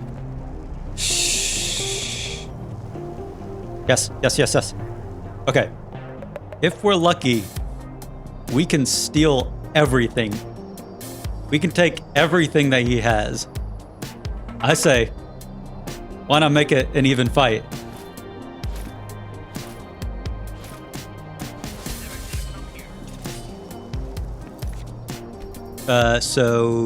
Just give me a second. And now we just need to execute this flawlessly. His armor is 0%. And that's the only 0% thing. Okay. Take his sword.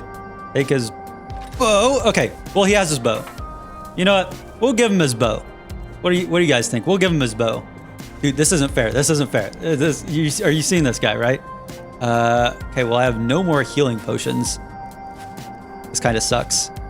Give me close wounds. Oh, shit.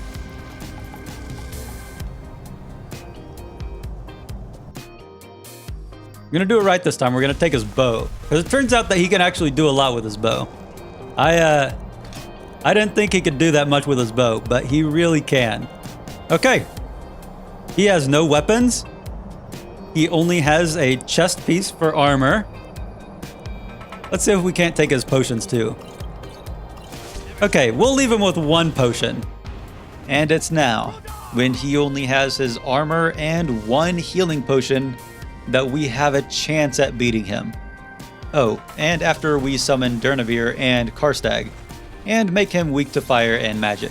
And now we can just go ham with our good old pal Ignite. Classic Ignite. I accidentally hit the Wrathman. That's my bad, Wrathman. That one's on. No. No! You guys think I live that? You guys think? No. I don't think I live that. So we're gonna pickpocket this guy. I need to be standing in the opposite direction. I need to stop standing between him and the cliff. Nope, just keep rolling. Just keep rolling. That killed me? Are you kidding me?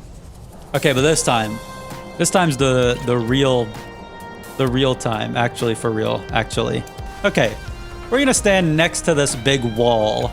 Make sure that we don't accidentally die. So Durnavir, he can summon 3 summons, and Karstag can summon 2 Ice Wraith. So in total, with Durnavir, Karstag, Durnavir's 3 summons, Karstag's 2 Ice Wraiths, Mule and Vigilant. I wasn't counting. What is that? 7? That's 7 allies in the fight? That seems good enough to me, don't you think? Okay. Here is where he dies. This is where you die. Oh, we're doing so good. We're doing so good. Mule! Okay, Ebony Warrior's at half health. All of this just to get him at half health. Oh, we're so close. Okay, Durnavir's dead. I think that his timer just ran out. But we still have Karstag. Since he's dead, we can summon 1 more person. We should probably summon a Dramora Lord. Give me a call to arms. Oh shit, I don't have enough. Or rally.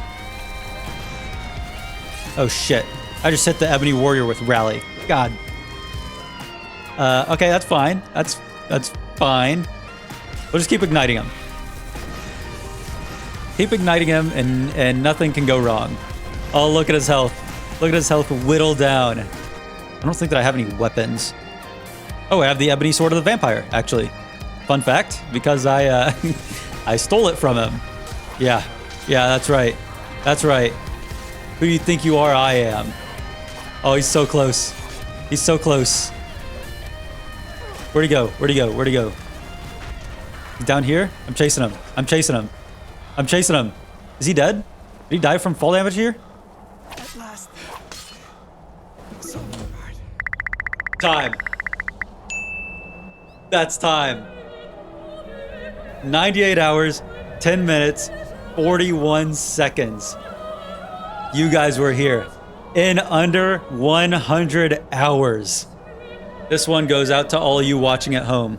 And so, just like that, 98 hours after Alduin saved our life in Helgen, we mark off the final quest. Wait, what?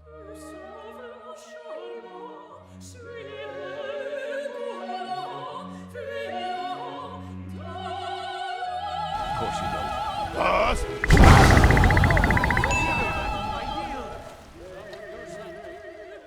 Thank you all so much for watching. This series blew up so much more than I could have ever expected, and I just want you to know that I appreciate it more than words can say. If you enjoyed it, consider liking and subscribing so you don't miss whatever I do next.